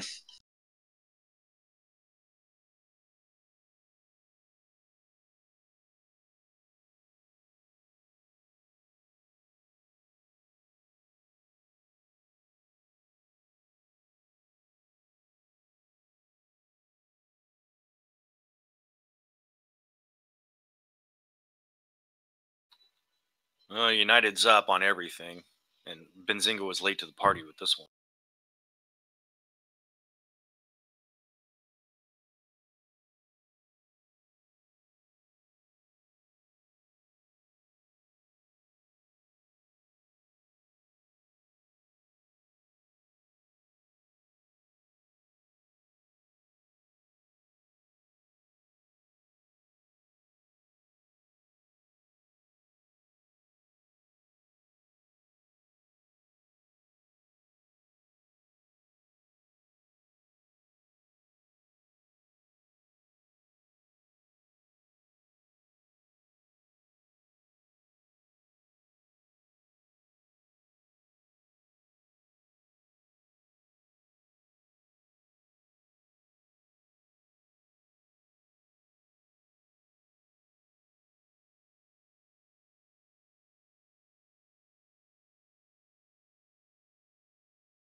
Well, caught United near the top.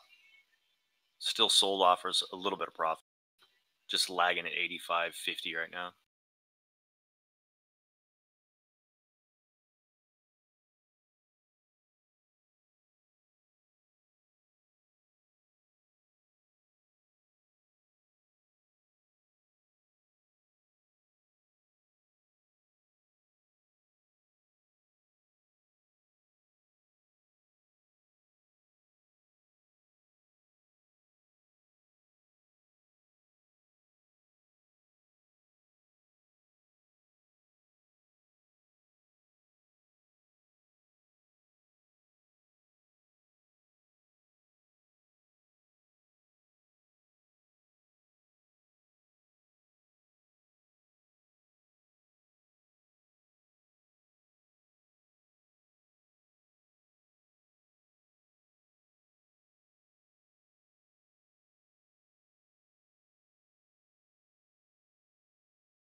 Wow, EFII just gapped down $3. I got in right before the short. I'm $3 up right now. No way, you got in before the halt? Yeah, sorry, before the halt. Yeah. Had you like done TD or were you just totally gambling? I was just watching. Benzinga had the report out, and then it halted. Oh, really? Okay. Because I didn't see the report for a bit. Do you have Benzinga Pro? Yeah, I got Benzinga Pro. I just had the like I was actually looking at their news right at that moment. I mean, literally, I saw it and then hit the button. And it halted like right after that? Yeah, I mean, you're talking within a split second.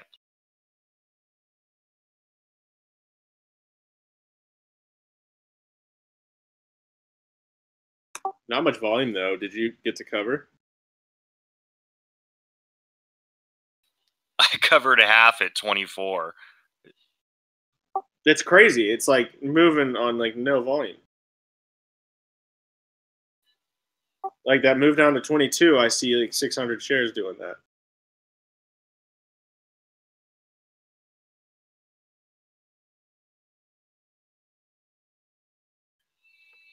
To get to the core of it and answer a question, yeah, I was gambling. No, I was just trying to figure out because I didn't see the news until a few minutes after it halted. So I don't know if maybe Benzinga accidentally released it a little bit earlier, or if they halted it a few minutes too later. What happened? Because it wasn't a circuit breaker halt, so it wasn't like they halted it. You know, like I saw halt pending news.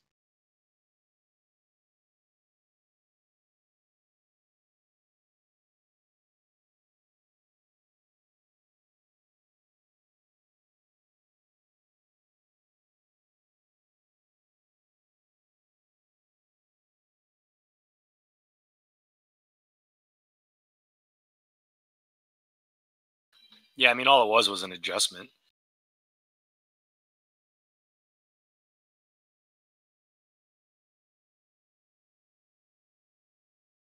That's crazy though. 27s down to 22 on like 5 or 6 trades.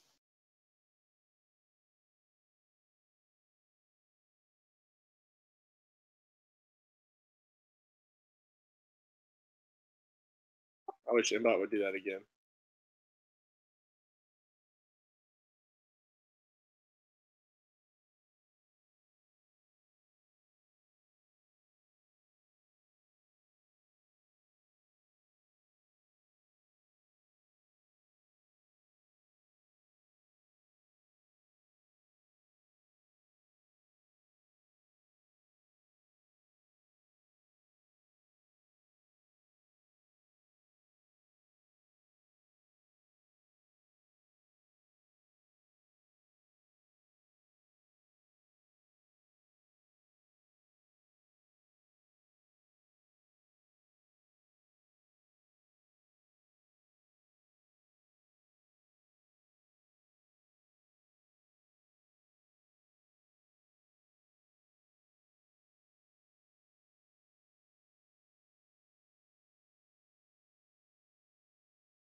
That's so weird. I'm not seeing anything on EFII before the halt on the news on Benzinga anymore.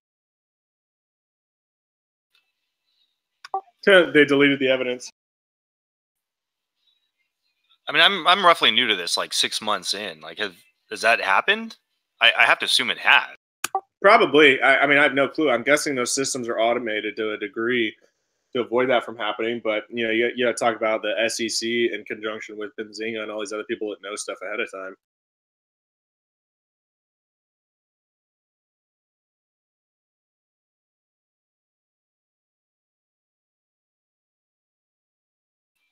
We'll talk about luck then. Happens once in a while. Trust me, it'll happen in the other direction too.